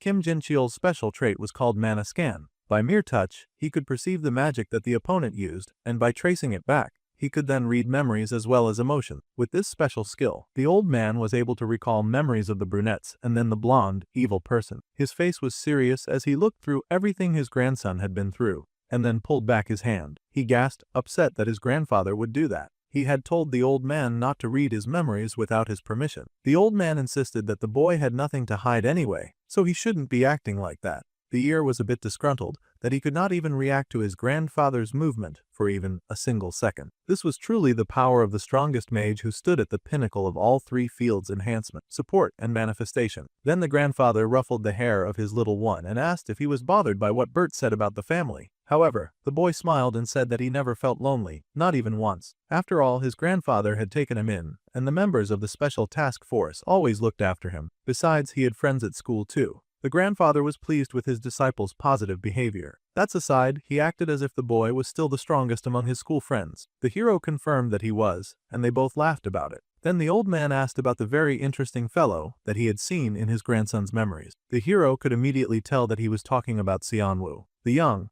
unpredictable class genius sometimes did things that were hard to understand, but he was always reliable in a crisis. In the end, he was the type who delivered the best results even. The hero admitted that he didn't know much about the main character in the first year, but his grade suddenly shot up too. If he ever got stronger, he admitted that he'd like to have a deal with him someday. The old man considered it and even thought about the deal. Then he chuckled that it might not be long before that boy grew to the hero's level. Seojun was surprised by this assessment. He knew that Xianwu might be good at catching people off guard, but he was not at that level yet. The old man just chuckled. The people only saw the moments of flower bloomed and assumed that everything happened overnight. However, the seed had taken time to take root and endure the winter. and that was something that never showed on the surface. The main character's green eyes seemed to hold a lot of secrets, and he must have put in a grueling amount of effort where others couldn't see. This was the old man's assessment anyway, and those with eyes like that, well, for better or worse, they would always end up making their talent bloom. As the old man spoke, he looked at the picture that looked like he was holding on to some former student, one of them looking like Seojin. At any rate,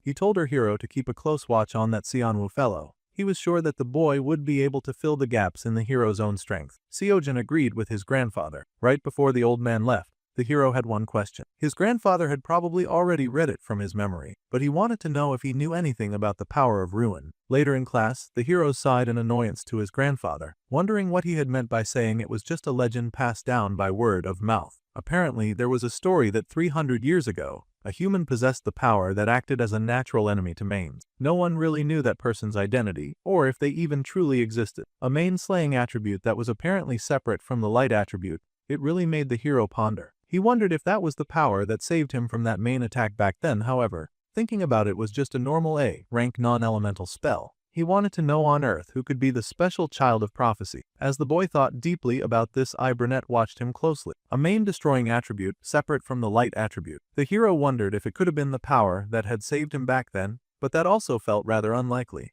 That was just a normal A-rank shot after all. It really made him ponder who on Earth it had been that had saved him in that last moment. The culprit in question was seated right beside and watching the hero get deep in thought. Lee Seo-jun 8, human, calm with an A-rank mana and a level 2 interest in our main character. Seonwoo had to keep an eye on this boy in particular, considering he held the fate of the world in his lifespan. The hero was normal as always today, though he was kind of jealous of the boy's ability to hit A-rank mana at 18. The teacher suddenly called their attention and informed the students that next week all of the students would be participating, and he would announce the method for the second midterm exam. The method was to hunt monsters living on a deserted island owned by the school and collect the magic stones inside their bodies, a relatively simple mission. Scores would be decided based on the quality and number of magic stones retrieved, and alliances were allowed regardless of grade, but duels between students were strictly forbidden. For safety, surveillance drones were placed across the island, so they were advised not to do anything stupid. The teachers were watching. That was all. The students murmured after hearing this announcement, and they wondered if this was going on a deserted island because of the demon attack that happened during the last midterm. No duels were allowed, and they had surveillance drones, so it was kinda clear that the school was focused on their safety. The second midterm exam was going down just like in the original,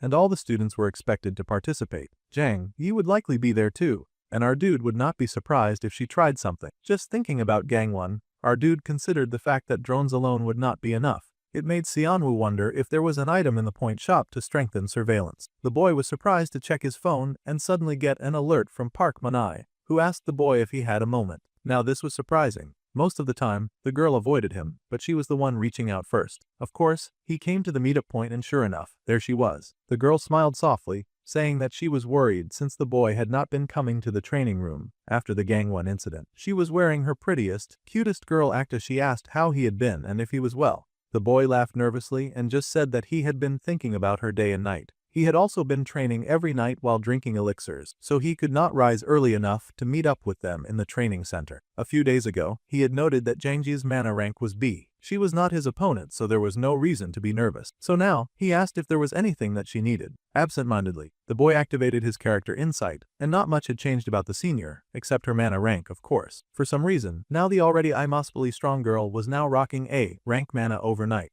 The boy was horrified to see this upgrade in skill. Not only had her mana rank risen to A, but he could also now detect the darkness just emitting from her power. This girl was so very clearly up to no good, and that was very concerning for a whole lot of reasons. Mana rank was usually determined by combining manifestation power and control. Usually, B rank was a professional level that could make a living with magic, and reaching that level in your teens was considered highly talented. From A rank, magic users then became agents of government organizations with the power to combat serious, high-level villains. They could also be the main force of guilds and mercenaries, and the rare S rank in the world were treated like individual incidents, like the superpowered dude who worked for the pharmacist, and a few other overpowered individuals who were recorded in history. Raising mana rank took years of dedication and practice at a minimum, or even a lifetime for some people. That was why Lee Seojin, who was a teenager with an A rank, was a different level of genius. Jangji was impressive, but she was not a supernova genius to suddenly be rocking an A when she was B rank just a few days ago. The girl looked at him with concern, pointing out that he looked pale all of a sudden. The boy gasped when the girl suddenly came in close and smiled in his face, asking him if it was uncomfortable talking with her. The boy blushed and turned around, boldly admitting that being alone with her was making his heart beat too fast. The girl chuckled and then led him away, saying that they should sit and talk for a moment. The boy was worried about the current situation and wondered if he should start a fight right here and now before things became difficult. However, he could only temporarily use A-rank mana. If he started a fight now, he would lose, and he stood the risk of looking like a jerk if the girl did not get exposed as a main. The boy wondered if he even could defeat an A-rank main head-on. Well, the girl was focused on other matters, and she drew the attention of the main character. For this second midterm, she asked if he would be so kind as to team up with her. Now this presented an interesting golden opportunity. The girl wanted to team up with as many people as possible, and since this boy would make it a pain for her, she was going to make him be the one to pull Seojin into her group. Since she wanted to get as many of her enemies in one stroke, she told him to go ahead and invite Youngjin too. They could have a full house in this exam. After all, she wanted to give them all a very good experience. She was acting like this was going to be some kind of wild fun when she actually just wanted to gore them to death. The boy could easily see through her ruse. Shin Youngjin had also been involved in her father's death, and the girl would take advantage of the situation to also eliminate her nuisance stalker. This girl sure was driven. The boy nervously spoke, and then he all out refused. If he could so easily see through her trap, then he would not give this overpowered woman a chance to kill them all. In this kind of exam, rather than forming alliances and sharing rewards, he insisted that it was better to hunt alone and take everything. The girl sighed that he usually clung so persistently to her, but now that she was approaching, he was stepping back. The girl then smirked that perhaps the problem was that next to Seojin, the boy knew that he had no match, so he was backing off. Even in the hidden stage, the boy was passed out pathetically until the hero saved him. She was clearly trying to goad him, and the main character smiled wickedly to himself. In fact, he said that it was exactly as she said. He was just a pathetic guy who stayed unconscious until Lee Seojin had saved his life. Since they both knew that, he would be taking his leave now, since it was time for the written exam. The girl glared at the boy, thinking that he was such a useless clown. He was so impossible to read, and she wondered what he was truly after. The second midterm exam, the written exam, began. Seojin was busy scribbling away, and our dude was busy with his exam as he considered the situation. She had tried to use him as a way to approach Lee Seojin, but it became an opportunity instead. Jang Yi's sudden growth spurt must be the result of the 10 main assemblies' involvement. Before the girl grew into a bigger threat, the main character knew that he had to assassinate Jang Yi during this exam. However, the problem was how to do this. Honestly, he was thinking so hard about the current problem that he was finding it hard to concentrate on the exam. The boy got to his feet after a while and then walked forward to submit his paper. He set the paper in front of the teacher, and the teacher was surprised. It had only been 10 minutes since the exam started, and he asked if the boy was giving up without even reading the question. The boy denied that. In fact, he was so worried about the girl that he had just activated the outsider's benefit and used that to solve all of the questions. There was a villain currently trying to end his life and the lives of those he cared about. He did not have the time to sit around playing with books. Meanwhile, in a different part of town with the moon high in the sky, a man lay dead and drenched in his own blood. A high school girl stood over his body, and of course, it was Jang Ye. She was really rocking this evil villain mode like it was a lifetime dream of hers. She cooed with excitement, loving that the Bloodstone's power would make her this strong. Chien-hei continued to monitor her, warning the young girl not to get so drunk on power that she acted recklessly. The girl acknowledged her senior, and he offered to her what she had requested. It was an item that could disable all electronic devices within a 30-mile radius. It was an artifact, a support from a human who had long supported the 10 main assembly. Since this mission carries the fate of their race, they had to prepare as best as possible. The man was cautious, careful. It was almost a shame that all of that would be a waste, considering how reckless his little prodigy was, because Jang Yi just smiled, saying that no preparation was needed. The power granted by the king would surely be enough to put her on equal footing with Lee Seojin. The man warned that strategy came before power. Until now, the girl had built a calm image at school, so she could gather information without raising suspicion. He warned her to observe her surroundings carefully. If there was someone lying to her, that person would likely be the child of prophecy. However, the girl told her mentor not to worry so much. This time, she would definitely target the right person and get her necessary revenge. Meanwhile, our dude was making his own preparation. He looked at all the tools spread before him, his thoughts focused on Jang Ye, and her thoughts focused entirely on Lee Seojin. With murder burning in both their eyes, they both swore that they would definitely take the lives of their enemies. This was their promise. That's it for this episode. Until next time.